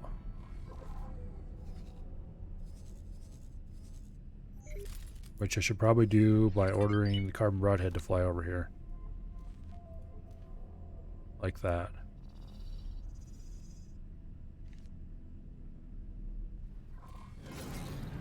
Defense drone.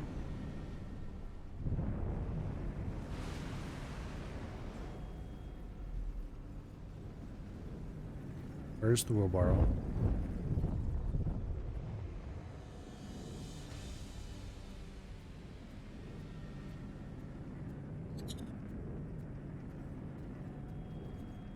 Be kind of hard to find the thing because it doesn't have any guns shooting right now. But it should be. I mean, it might have some guns shooting. Where is the dang wheelbarrow? Oh, there it is, over there. Or upside down, I think. Sin. That's not the wheelbarrow.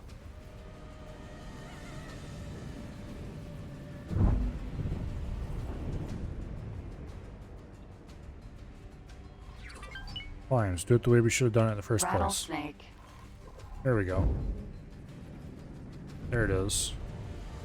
P. It's definitely taking beating from all sides. We're taking hits. As it just started complaining about. We definitely need to go fix this problem as soon as we can. Through whatever means we have available. Namely, shooting stuff up.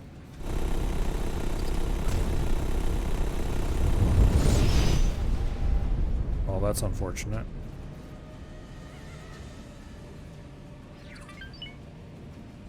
Come on, shields. Shield regen on fighters is really annoying. Just saying. It feels like it needs to be way faster. Then, of course, it'd be really annoying to destroy fighters, so.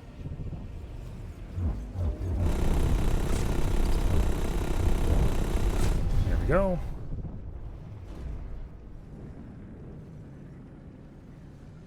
P.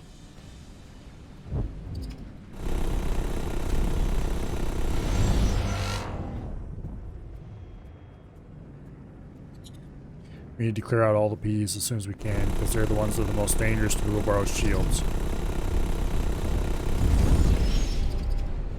That was a bad idea, because that made us lose all shields.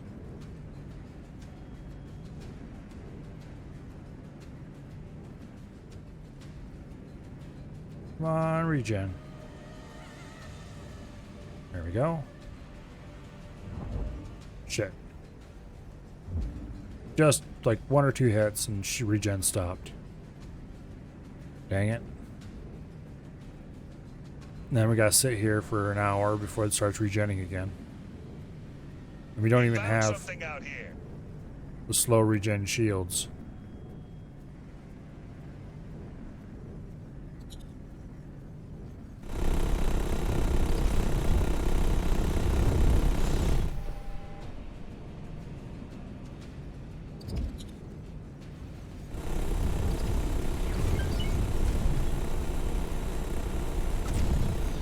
We just messed to the side a bit that time.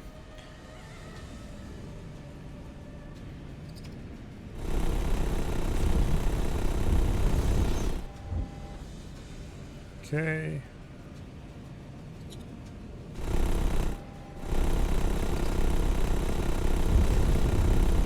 There we go. Defense drone. Don't care about defense drones. Defense drone. Mostly I don't care about defense drones. I do, however, P. care a very great deal about P's. Oh, there's the carbon broadhead. Stop right where you're at, Buster. Defense drone.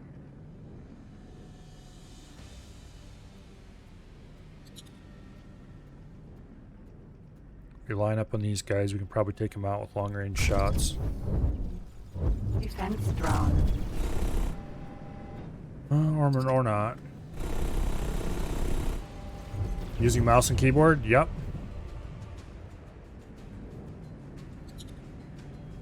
I don't have flight sticks yet. Although hopefully sometime near the end of summer I should have enough money piled up to afford them. I've got a nice pair of flight sticks picked out, so they're definitely part of the plan. But I've always been a mouse and keyboard player, and that's not about to change for Defense drone. the next little while anyway.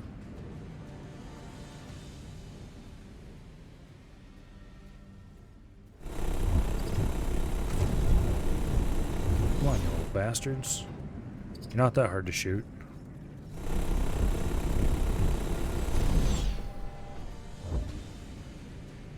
Anyway, welcome here.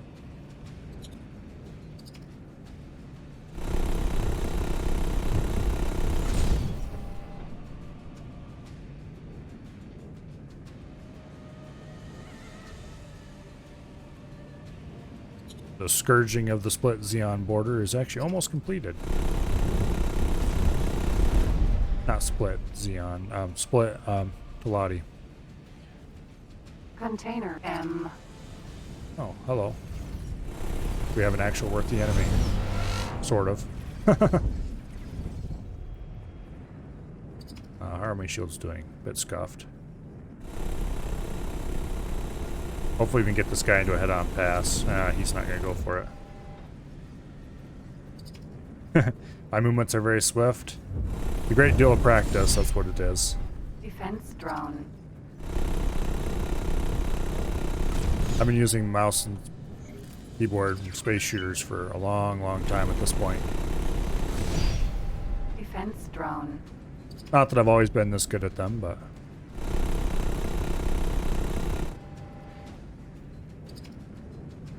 Back in my day, I used to play space shooters with a ball mouse, and I was happy.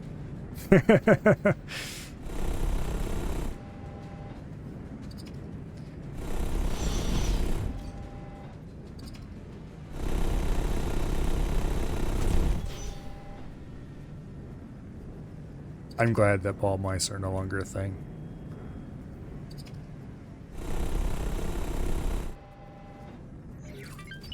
Although I wouldn't be surprised if there was somebody somewhere still selling ball mice.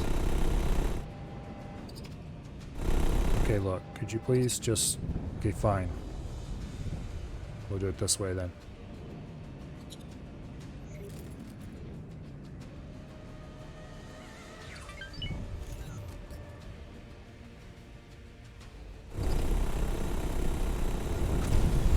There we go. N. If you play chicken with a fighter that's armed with... Well, it's armed the way mine's armed, you're gonna lose.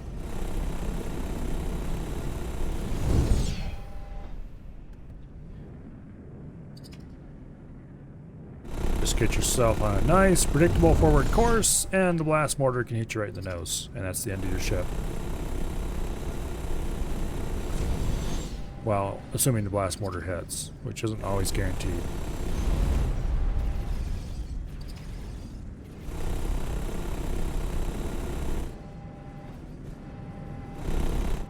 Alright, fine.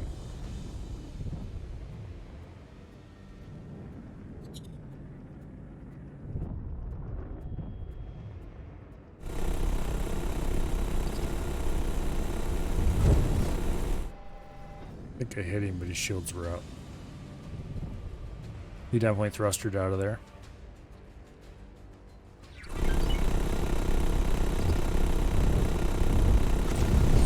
There, we got him. N. Generation just missed the ball mouse. Well, I just gotten into space games past 2 years, starting with controversial Star Citizen. I've never played Star Citizen, and I'm not about to start.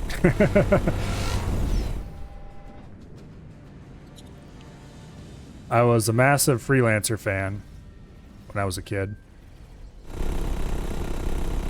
Which, in case you didn't know, the same guy who made Star Citizen was the lead developer behind Freelancer. But long before Star Citizen was a thing, I already knew about his history. Specifically his history of not finishing projects and them having to be taken away from him and given to somebody else to get him out the door. I knew about it in kind of a vague way, but I didn't really make a connection to Star Citizen. So when Star Citizen first came out, first was announced, I was very excited for it. But it didn't take long for a few mental connections to be made and for that excitement to pretty much die.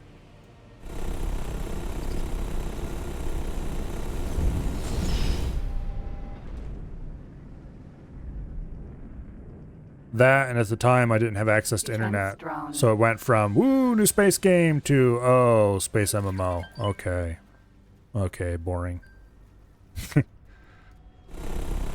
That killed a lot of the hype right there, and then seeing how development went successfully killed the rest of it. Did we clear out all the defense drones?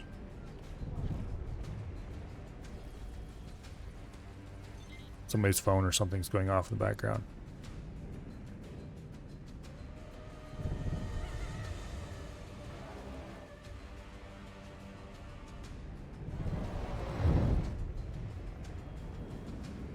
Okay.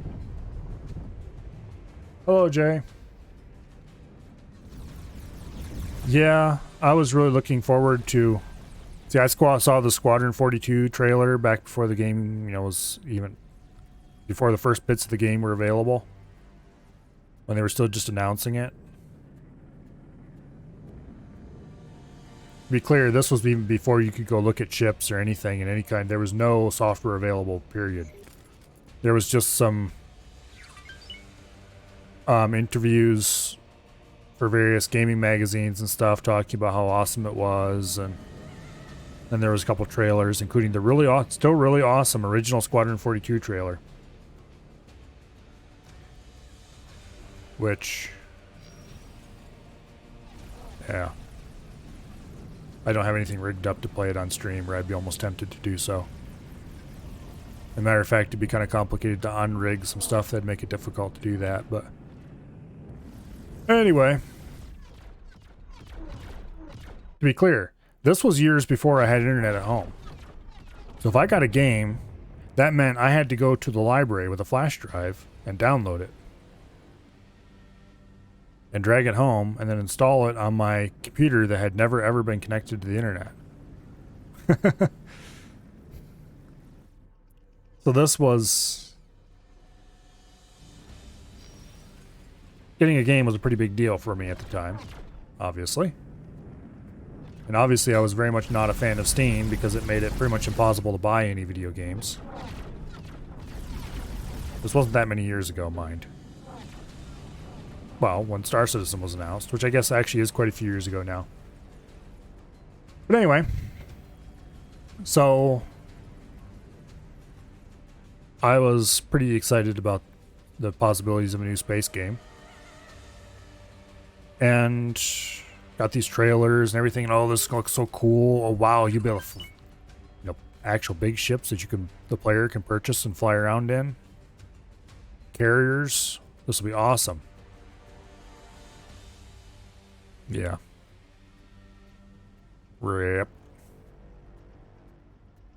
But hey. Carriers that the player can fly around in.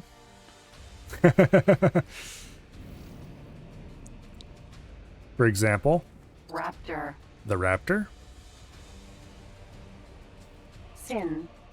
Or other big ships. Like this one here.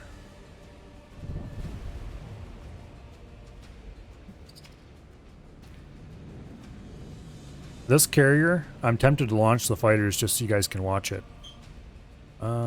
What would be something we could do with the fighters?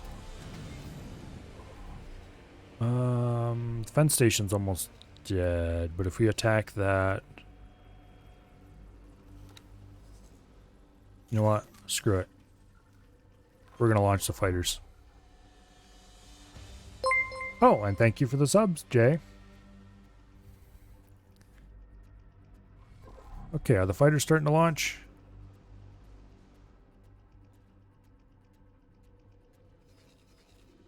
Oops.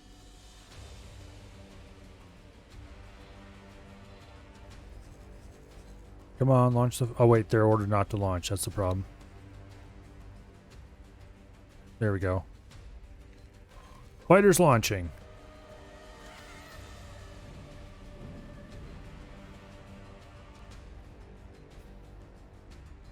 Anyway, thank you very much for the sub. I greatly appreciate it.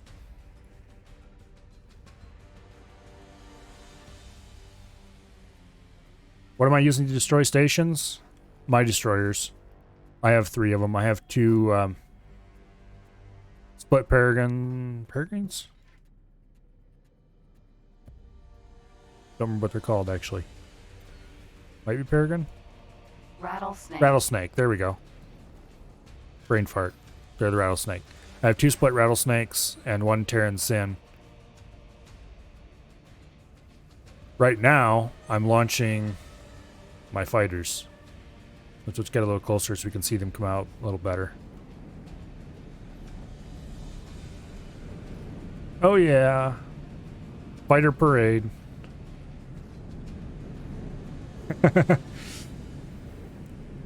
Let's come in from the back so we can fly out the front with them.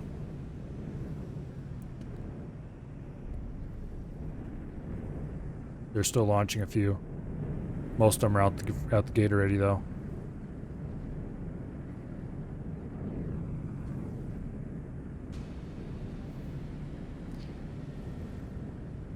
This thing currently has 70-some fighters in it. It can hold up to 100. Now you have a founder badge with me and AF. Well, you're welcome. Yeah, the split always have trouble. Okay, now I'm going to get far away from the action. Because I have discovered that if I order fighters to attack a station when I'm nearby, it's a good way to lose a lot of fighters when the station pieces explode. But if I'm a long ways away, then they just kind of ignore the explosions and everything as well. Currently, these split are doing fine. As a matter of fact, I'm clearing out the Xenon that are between them and the Telati, so they're going to be even more fine. These split, on the other hand, are in dire need of a rescue. So I'm probably going to... I already cleaned out a bunch of these systems. Specifically, this one was cleaned out, this one was cleaned out. I think I cleaned out this one. Yeah, I did. I cleaned out this one. I cleaned out this one, which is still clear. I cleaned out this. And now most of the ones I cleaned out are red again. This was clear. Basically, we need to take the fleet. We need to go back and clear these out again. What I need to do is clear them back to here and put a defense station here to stop them from coming in that way. And then put a defense station here, probably. Just keep them out of this area. But Matrix number 9 is about ready to go. Currently it is being swarmed by a large number of fighters. Yeah, they are in attack mode. 75 of them. I had 100 on it, but a bunch of them blew up, then I replaced a bunch of them, and now I'm... Yeah.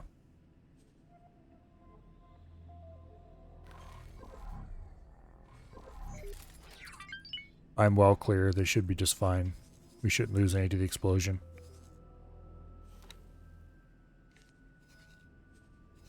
The Viper... Ordered to come over here. For some reason, this is an old Xenon... Awaiting orders. solar plant. And for some reason, it's neutral. Marked neutral now. Unknown owner. It's just, yeah, weird.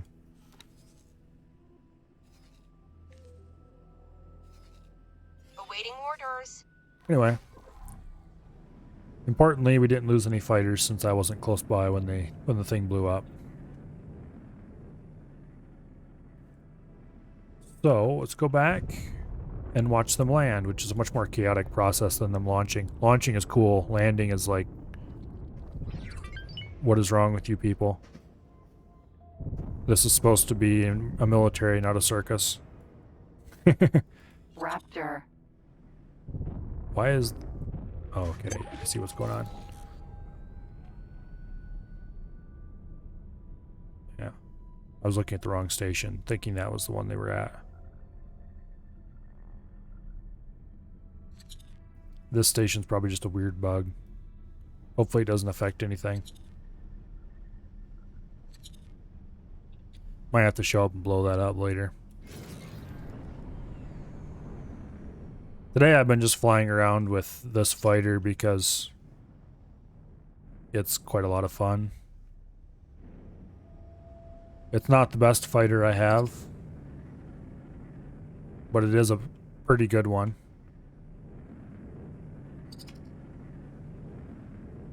And I'm getting to be quite used to flying it. I probably should just go ahead and get this thing fully upgraded to the absolute max it can go at this point. Put an engine upgrade on it. Put a shield recharge rate upgrade on it. Put a, oh, we're gonna call it. Put some gun upgrades on it, maybe.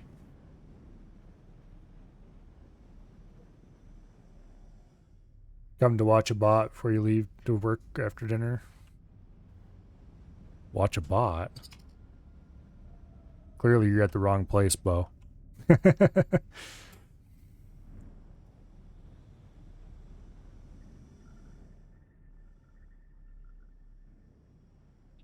Anyway. Let's see. The last Xenon station here is this wharf. You mean a bit? Okay. I was gonna say, if you think I'm a bot, I have a little bit of news for you. I am a real human.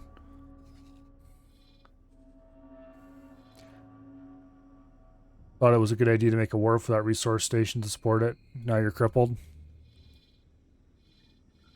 Yeah, that sounds slightly painful.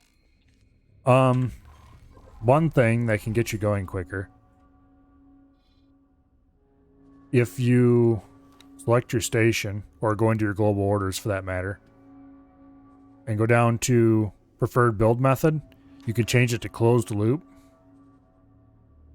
And that means you only need hull parts and Claytronics to build most things. Not most things, but a lot of Argon stuff or generic stuff that's not attached to any particular race will be built with just those two materials. You can look in the encyclopedia at like equipment, for example, and here the production method. If it has a closed loop option, yeah, here you go: Claytronics, energy cells, hull parts. If you built it using Universal, you would need antimatter converters and engine parts. So by using closed loop, you can save yourself from having to build more production lines. All you need is Claytronics and hull parts to get started. You're going to want to build the other production lines later because, for example, closed loop is an option for pretty much all the Argon engines, but it doesn't work with any of the Paranid engines, for example. So as long as you're willing to limit yourself to generic or Argon gear, that can flatten your production a little bit. So that should help you get started. Like I said, obviously you'll want to expand away from that just so you can get better gear, because Argon is rarely the best in slot. It is for some things, like some turrets and stuff, but it's not. Well, it depends on what you want out of the engines, I guess. For me, I like split engines the best because they give you the best just normal combat speed, but they don't give you the best travel drive speed. Those kind of trade-offs. But as long as you're willing to put up with you can build most ship hulls with just Claytronics and hull parts and energy cells. But you'll be, yeah, like I said, just limited mostly just Argon. Anyway.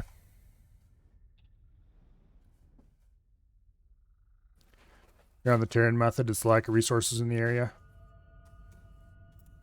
If you're using Terran, I don't think there's a closed loop sort of thing for them, but the Terran build method is already simpler than the normal one.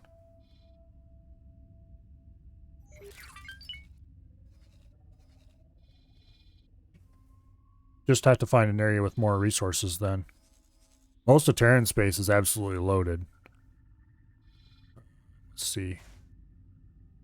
Yeah, like here, it's just kind of incredible how much resources there are. In the asteroid belt, in Jupiter, not Jupiter, Saturn, just loaded with resources. The rest of the area, it's hit or miss.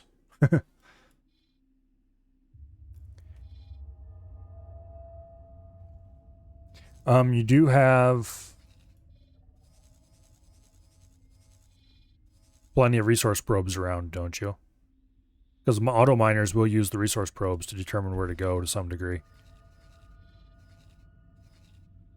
I think.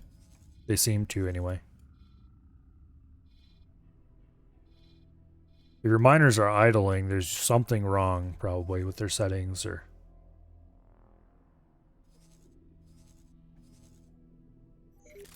You can try... If you don't have them set this way already, you can just assign the miners directly to the station they need to mine for. And they'll fly to the nearest place they can get the resource needed by that station and mine it automatically. Or you can set them up with repeat orders that goes to a specific place, mine a specific thing, fly to a specific station and sell, and so on. You can be a little more general too with it, but generally... Anyway. Repeat orders are just assigned into the station is usually the best way to go. Assigning them to the station is really easy because... Let's see if I can find a miner assigned to this station. Actually, I don't think I have any miners assigned to that station because it doesn't need them. Okay, Green Acres here. I've got a bunch of miners assigned to this one. Let's see. I thought I had a bunch of miners assigned to this one. Maybe I don't. Well, I know I have a bunch of miners assigned to the money printer. Yeah, here we go. Beta group, miner. I have 4 gas miners and 2 mineral miners assigned to this thing. They don't have any specific resources to mine or anything selected. They just take care of all of that automatically. Based on what the station needs. Max gate distance, 15. They'll fly happily halfway across the galaxy to get whatever resources they need. It's kind of crazy. But you just assign a whole bunch of miners to a station and Awaiting orders. problem solved. For example, if we go look at the money printer here. He is low on silicon. He's always low on silicon, though. He never gets much above 2,000 silicon for some reason.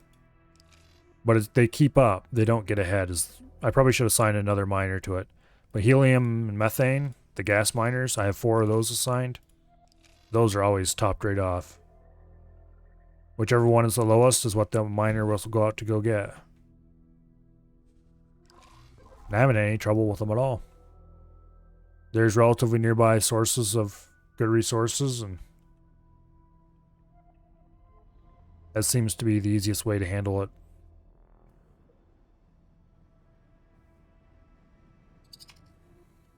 Obviously, that needs a relatively high-level manager, or else they won't fly very far to do their thing. Also, I'm just sailing in circles here. I should get things going. Specifically, it is time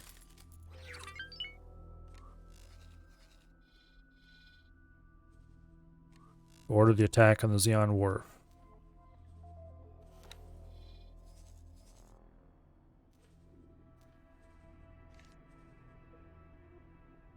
Yeah, it can take a long time to get get stations really going good. If you press Shift 4, you can enter an accelerated time, assuming that you have the SETA device crafted. If you don't have the SETA device crafted, then you can't do it. But if you have it crafted, it should show up here in your mode list. Or you can press Shift 4. And that'll make time go very quickly. Obviously, that helps your enemies as well, because they have lots of time to get prepared. But it can be an easy way to skip boring stuff. For me, because I'm streaming, I don't really want to use SETA. It's just kind of a... I don't know. Something I'm avoiding deliberately, I guess. I use streaming as an excuse, but...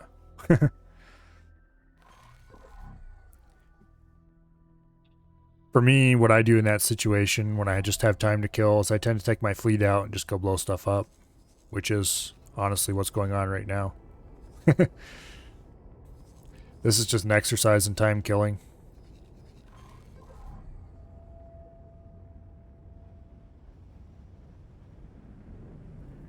I'm going to go park just inside the dock here so that it doesn't kick us out.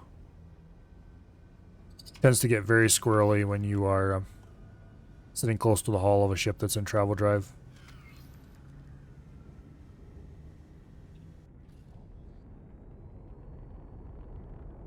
But if we're inside the dock here, it keeps us centered.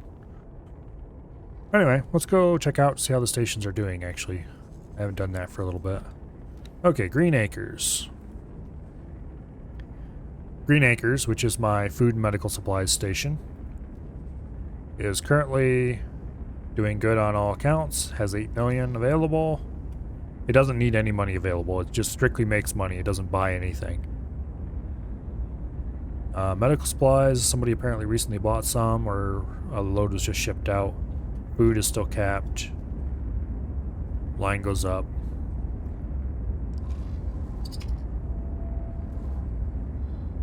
The scrappy station, which is still my biggest money maker despite my best efforts. 14 million in stock. It is buying components from everybody around for probably way too much money. Things seem to be okay there though.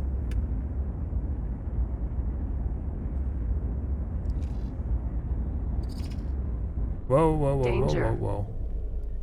We just got ejected out of that ship at high speed. Oh well, we'll worry about that later. Electronics is up. All parts maxed. Electronics are the big money maker anyway. Yeah, line continues to go up. We're making big money selling. It looks like purely Claytronics. That's pretty good. The big money maker in the minute is building fleets for Terrans that pays 60 to 140 million. That's a lot of money. I don't have anything that makes anywhere close to that much. I'm thinking about, oh yeah, that was the other thing I was going to look at. Okay, where am I at? I'm over here. I need to check to make sure everything's not going completely to crap here. There's the dragon. Oh, okay. I was going to say, where's the wheelbarrow? There's the wheelbarrow. There's the Viper. The wharf doesn't seem to be launching any drones.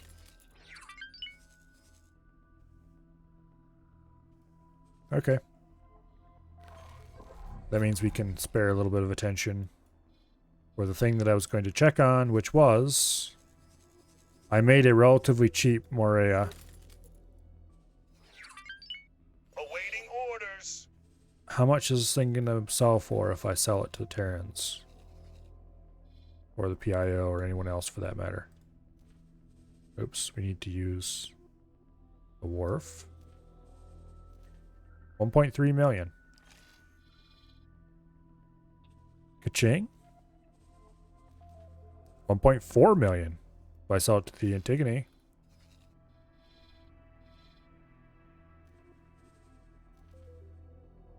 $1.4 if I sell it to Zyros Dominion. Wow, ka-ching. Maybe I should take big contracts for money. Well, I don't really have any mission offers here right now. But most of the missions, they're peak annoying for not that much money.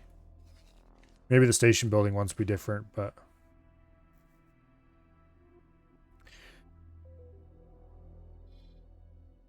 If you add advanced satellites, it seems to increase the cost. No, actually I don't.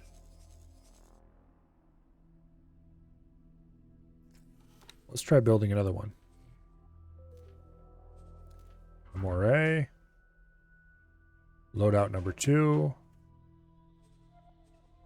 Oh, we can't do consumables apparently. I don't have the modules built for that. Anyway, we're going to buy a bunch of these because I'm going to try to sell a bunch of them and see what they go for. We're going to do a batch of 8 this time because that's the most it'll build at a time.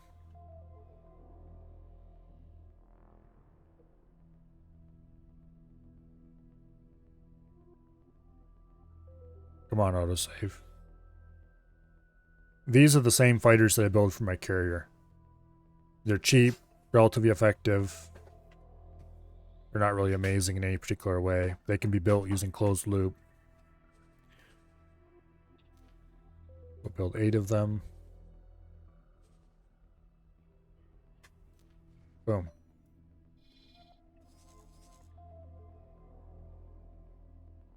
Yeah, okay, they're building them all. Now, I understand that if you sell them to a race, that race actually uses them. Because if I sell a whole bunch of these, and other ships for that matter, to the split here, hopefully that would help them fight back, question mark? I'm not sure how that actually works out. I admit I have not really done much of that kind of thing yet.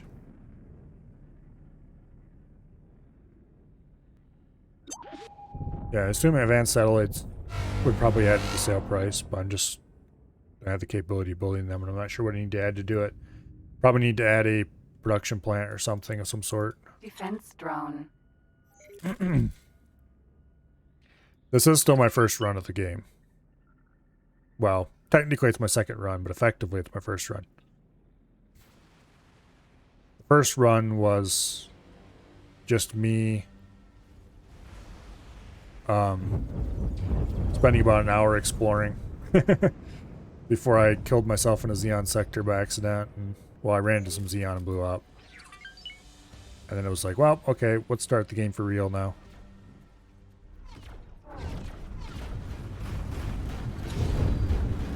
You think a K just comes and knocks him out?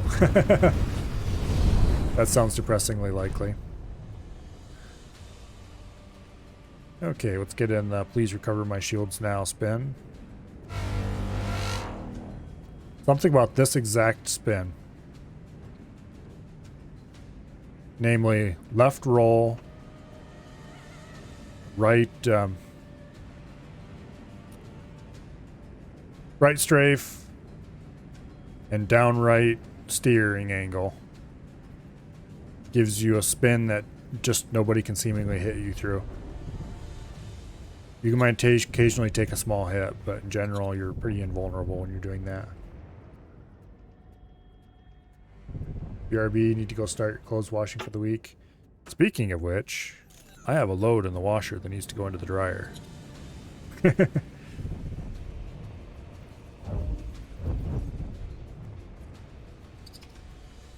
Although what I'm probably going to do is stick that in before I go home.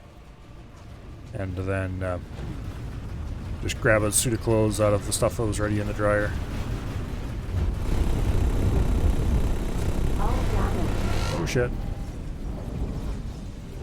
Please don't shoot me. Well, so much for the Murray prototype. Emergency eject successful. It was a fun ship. I really loved it. Alas, poor me.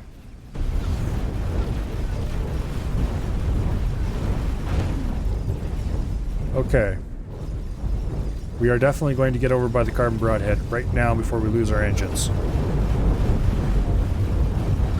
Speaking of which, there's the carbon broadhead.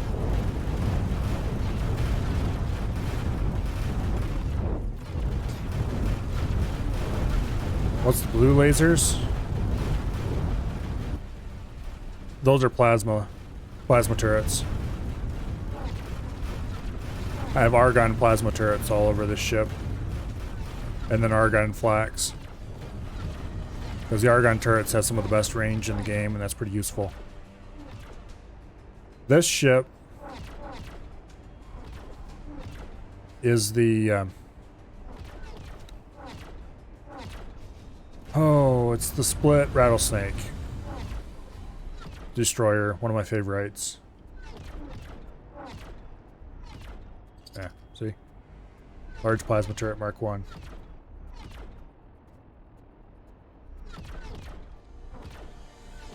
I like the large plasmas because they do pretty good damage against largely immobile objects like, say, stations or other capital ships.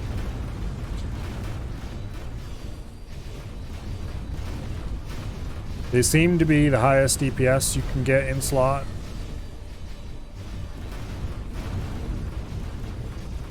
Assuming you hit, which is, they don't really hit anything except big slow things. Anyway. The reason we're running Damami, aka the Carbon Broadhead, right now, is because the Carbon Broadhead has an absolute ton of turrets. And we could really do with an absolute ton of turrets. Yeah, see?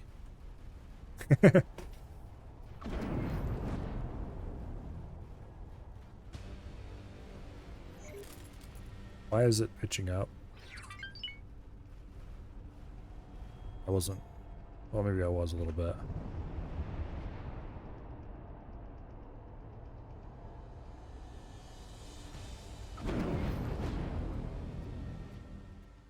Okay.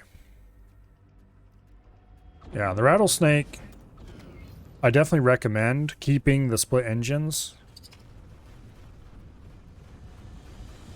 Because split engines are amazing for just flying around speed. They're not so great for travel drive, but that's fine. But put all Argon turrets on it, because the Argon turrets have pretty long range. The split plasma turrets do a little bit more damage than the Argon ones do. But the extra range is more valuable in my mind. I used to use split plasmas. Then somebody was like, you know, you really ought to use Argons on those. I was like, I don't know. The Argons do less damage. And I really started looking at the numbers, and it's really not that much less damage, and it's a lot more range. Then I changed, and I'm not looking back from there. It's just too good. The extra range is amazing.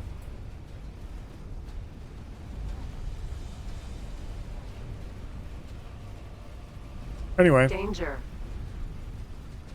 That danger warning is because we just got shot by our neighboring ship here. Not too surprising, really. Considering how much flak is flying around. Danger. Was using Terran large beams to find out they're terrible. Yeah, I don't know. I haven't used them.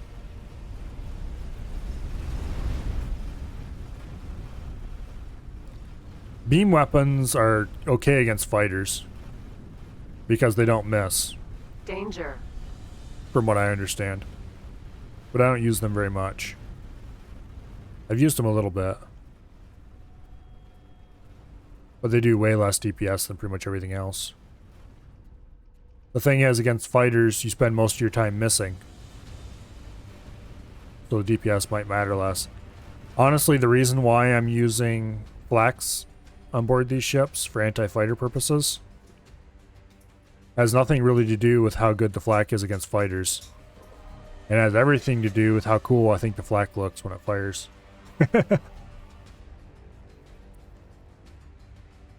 Can I help? Have him get back to his orders. Now, where was our...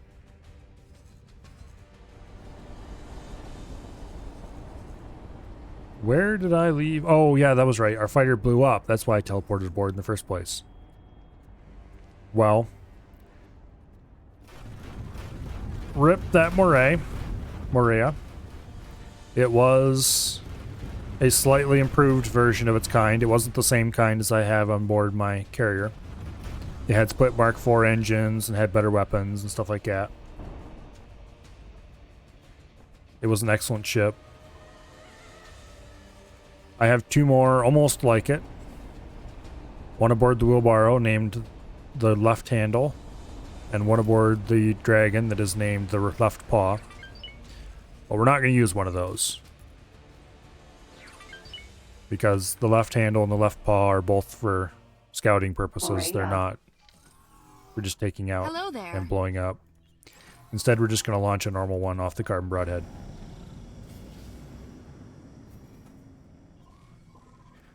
The flak is an absolute light show. Oh yeah, when I first got that ship, I went and parked it by a gate and just let it paste away at stuff for the longest time. This loadout for the Morea is slower by a good 200 meters a second. Has completely different guns. But it's still pretty darn effective. Xenon Wharf. Defense drone. Matter of fact, in some ways, these guns might be more effective. Particularly, it should be against these defense drones. Xenon Wharf. Oh, get away from here. Sin. Defense drone. Explosion imminent. Danger. Is it a split ship? No, it's not. It's a Yaki ship.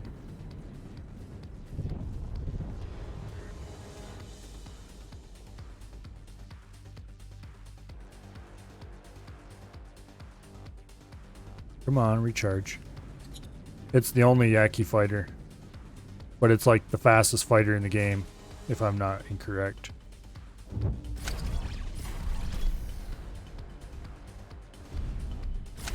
And I have it equipped with, oh, what are they called again? Shard batteries. Which are okay. I'm not displeased with them. They seem good, okay-ish, shortish range guns.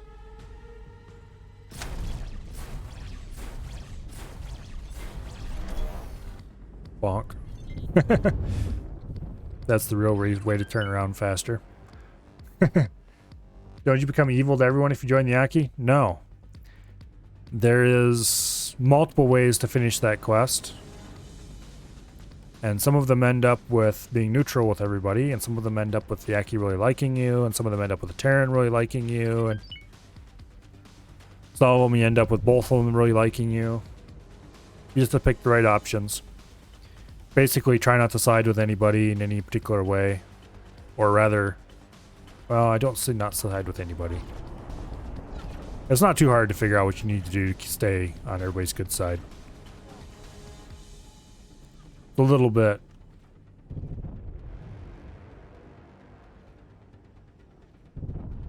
But anyway. You either need to side with the Yaki, which make the Terran hate you. Or you need to just kind of not make anybody quite happy. In which case, eventually, everything will settle out. Xenon War. We're definitely out of range of that.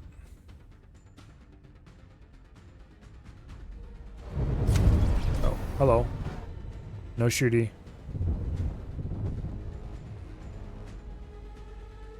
But anyway. It's not too hard to get the Yaki to like you enough to let you buy the fighter. I haven't really looked at their medium ship. I don't know if it's good or not. But these things are amazing.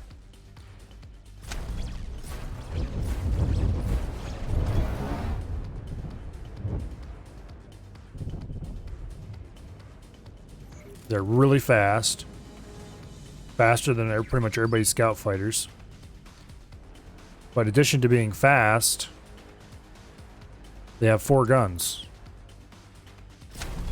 Which actually gives them considerable firepower. Depending on how you equip them, of course.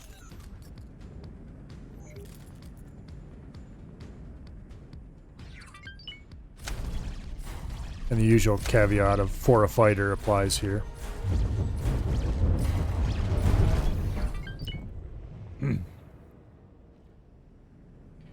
Just generally, I think they're probably the best player-controlled fighter in the game because of the combination of speed and decent firepower. They might be a bit squishy. I'm not entirely sure of that. But I love them, and that's what matters.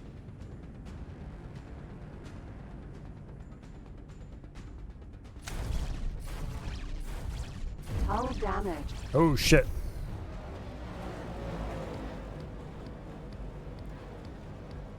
We're getting hammered with lasers. Thankfully, we're now out of range of the lasers, because like I said, lasers don't miss. I think we're probably out of range of the main guns, too. Yeah, we are. Okay, we need to go back to the carbon broadhead and get repaired, because I did a dumb and flew right into a big boy shot. Where is the carbon broadhead? There it is.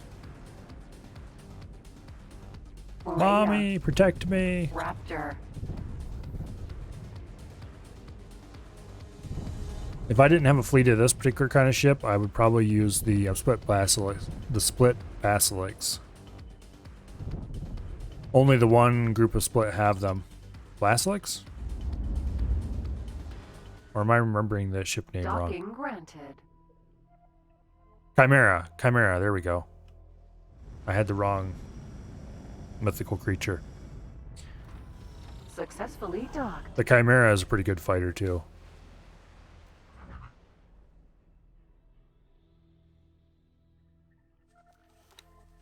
It's much heavier than this thing is. Much heavier armed and armored. It's got 5 guns instead of 4, which, okay.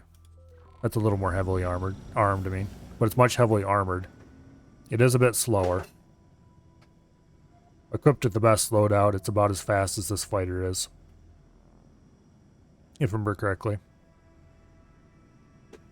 But it's a really good fighter nonetheless.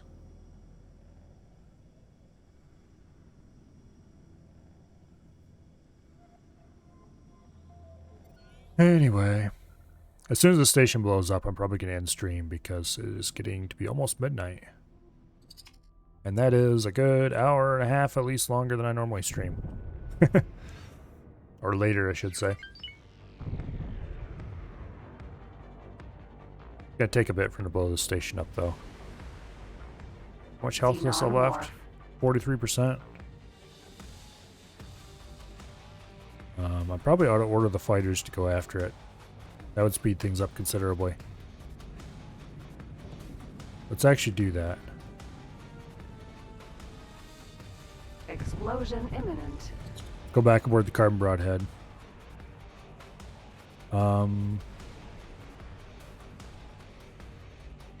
Yeah. I'm gonna dock aboard the carbon broadhead, then we're gonna teleport. Probably in stages. Get back to Hiktiva's Choice 1. We'll deal with our problems there. Meanwhile, we'll order these fighters. Docking granted. Order these fighters to go attack the station. They should be fine, because there's no more defense drones or anything there. Successfully docked.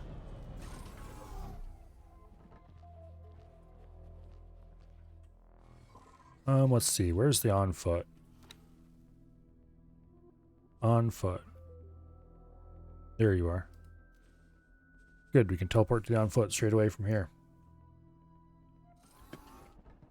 Entering Okay, system. carbon broadhead. Tikva's choice. Attack the wharf, please. Dragon. Raider.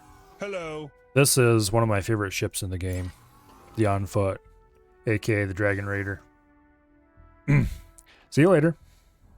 And thank you very much for the follow. Greatly appreciated. I will be playing more X4 tomorrow. Probably starting earlier because it's the weekend. Usually I start sometime around noon Eastern. Assuming I'm a good little boy and get up at a decent time in the morning. AKA haha fat chance.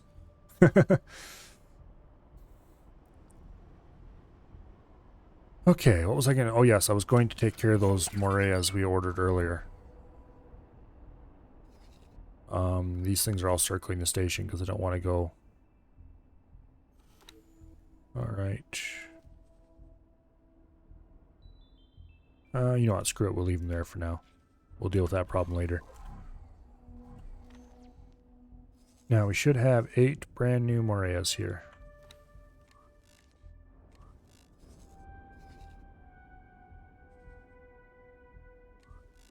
See if we can make some quick bucks off the split.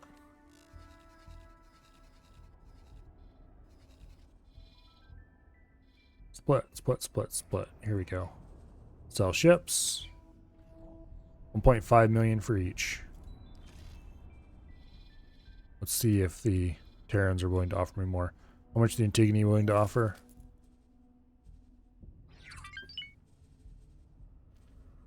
$1.5 million each. How about the Terrans? Oops. 1.3 million each. Wow, what about cheapskates? 1.3 million each. Okay. It looks like the split will indeed be winning. Actually, let's check the other differenter split. Sell ships. 1.4. What was it? 1.5 with these guys? 1.5. Okay. Ka-ching. Made a whole bunch of money. $33 million already. Clearly selling ships is a very profitable way to make money.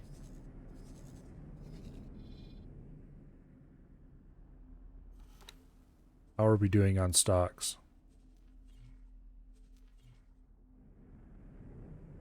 We're still quite high on both hull parts and Claytronics. Go ahead and buy a whole bunch of them. Buy ships. Size S. Morea. Loadout number 2. Add to shopping list. Let's go ahead and buy 50. Firm order. That's going to be a nice solid... Oh... 75 million approximately, assuming they all sell for that price. Ka-ching. We'll have our dock in no time with that way. Not dock, but shipyard.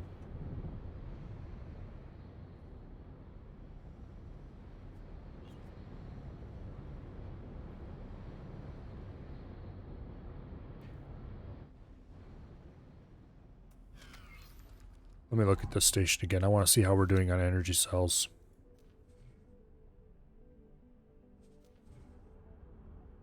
We're actually running low on energy cells. I think we need to add another layer to the station. I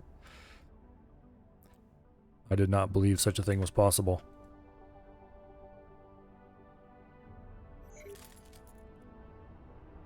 Okay.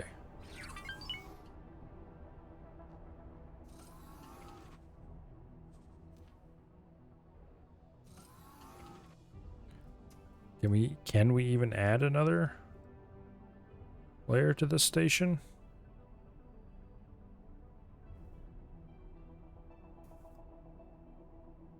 Come on, you piece of crap. Attach. There we go.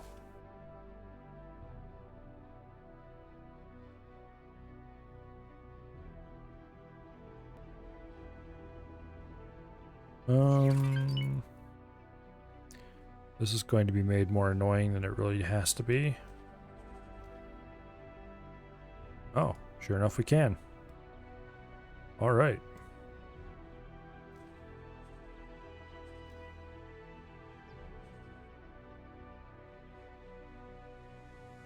The energy cube grows taller. This could be the 6th layer on this thing. I'm insane. Confirm changes. Bob is still sitting right here from the last time I built something.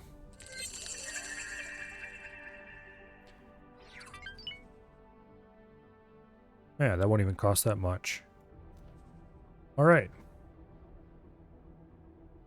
Energy cell production increased.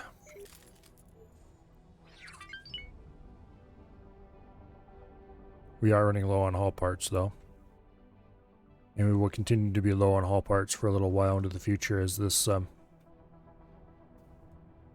as this ship order finishes.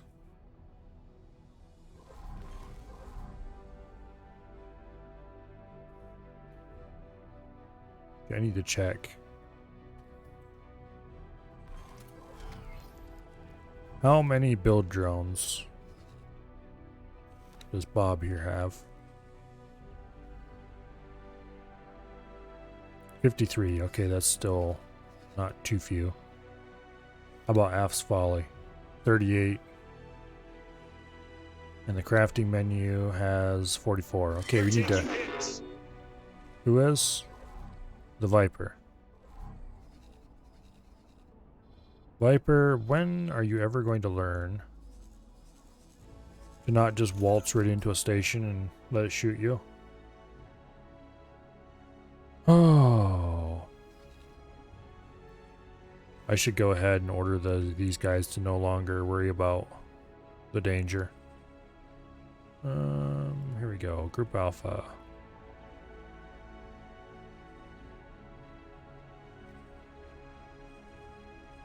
Go ahead and disable avoid high-risk enemies.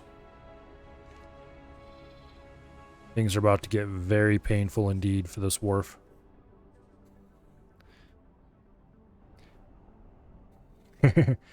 Now would be the moment to start playing the Jaws theme. I feel the walls are closing in.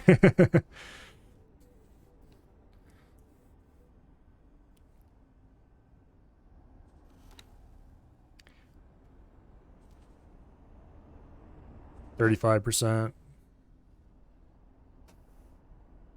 Oh. It's not dropping as fast as I was hoping it would. 34%. Why are you guys not firing? Actually, they probably are firing.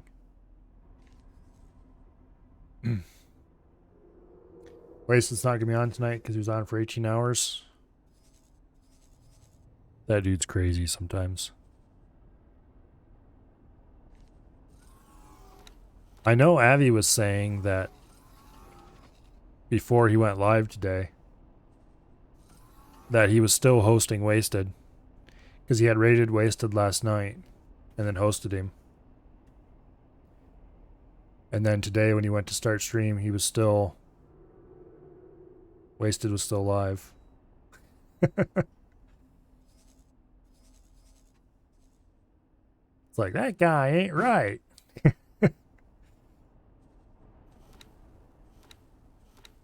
He was building a keyboard. Okay.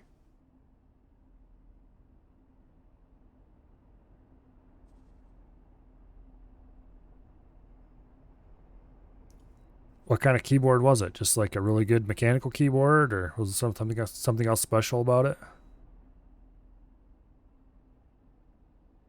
I admit I didn't watch any of the stream because he started after I went to bed last night, and I didn't even think that he would still be alive when I woke up this morning. Oh, and then moved over to Arma. Okay. Gotta say, he spent 18 hours building a keyboard? Yeah. That station seems to be having survival issues, shall we say.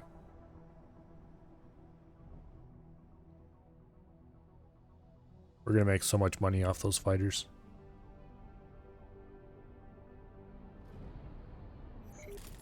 So what kind of keyboard? Well, I mean, other than mechanical, like what brand was it? I'm going to assume, considering he was building it, it was probably one of those relatively fancy, build-it-yourself kind of things that have to get all the parts and all that stuff. But like, was it a kit keyboard, or was it just something he bought individual pieces for? Or I probably ought to go look at least some of the VOD myself later, but realistically I probably won't.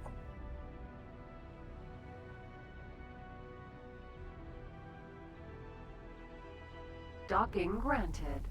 I'm not actually interested in docking. I just wanted to fly through. Thanks anyway.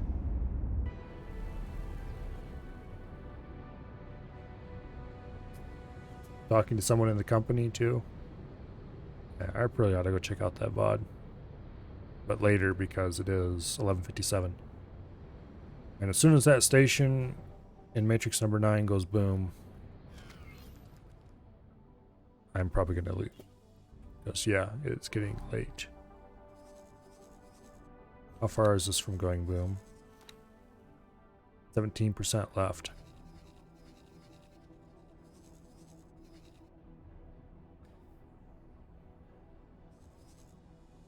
I wonder what's up with this defense platform.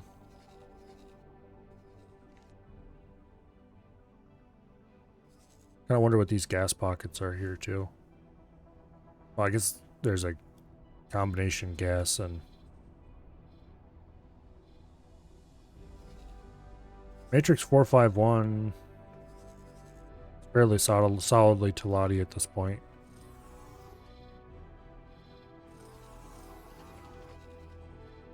It'd be cooler if it was split, but realistically that wasn't going to happen. 10% left of the wharf. Yeah, this weekend we need to make a serious effort to rescue the poor split up here.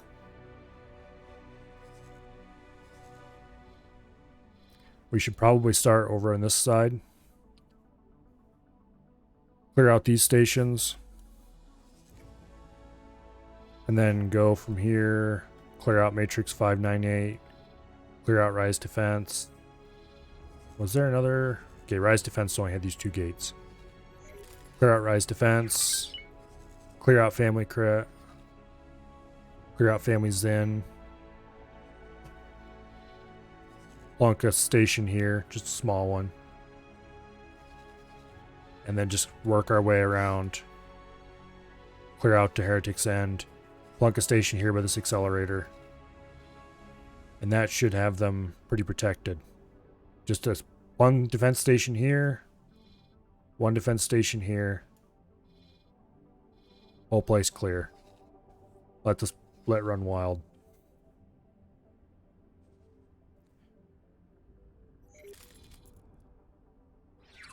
We can follow a pretty much linear path too. From here through here. We don't need to clear this place out. Let the Talati deal with that. Eventually we'll want to be back here to clear this out, but it's not a high priority. The Talati wanted to capture this system, they can deal with it. Sounds like a mission that needs a fleet.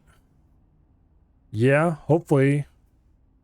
While we waste time up here, we will get the money needed to build our own shipyard.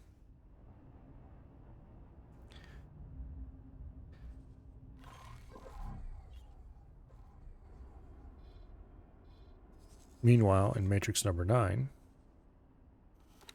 they're down to 2% left on the hull. One reason I'm not flying here to watch it blow up is because I don't want to lose a whole bunch of fighters when the thing inevitably goes. And 0%. And kaboom! Yay! Awaiting orders. The Xenon have been eradicated. Now, we'll worry about getting everybody out of Matrix number 9 and over to here where they can continue their rampage tomorrow. Because tomorrow is a Saturday. Awaiting orders. And assuming that I do like I am supposed to do and wake up at a decent time in the morning, I will be able to start stream tomorrow at much earlier than I normally do, which means probably around noon, hopefully. And then it'll be X4 all day long, unless AF decides to stop not doing what he said he was going to do, and we play some Raft. We'll see about that. Get up later because you show up later? Well, unfortunately, that's not how it works. I mean, unless you're willing to pay me enough for that, but I don't think you have that much money. And it wouldn't be worth it even if you did. I'd just look at you like you were crazy and go, But anyway. I'm pretty sure that AF and Avi aren't live anymore. So, yes, definitely Avi is no longer live. Definitely AF is no longer live, considering he raided me earlier. And I'm going to guess that Wasted isn't live either, despite the fact that Twitch is telling me he is. I think Twitch is lying. So, I'm not going to raid anybody. I'll just tell you people how awesome you are, which is very, very indeed. And, yeah. Have a great night.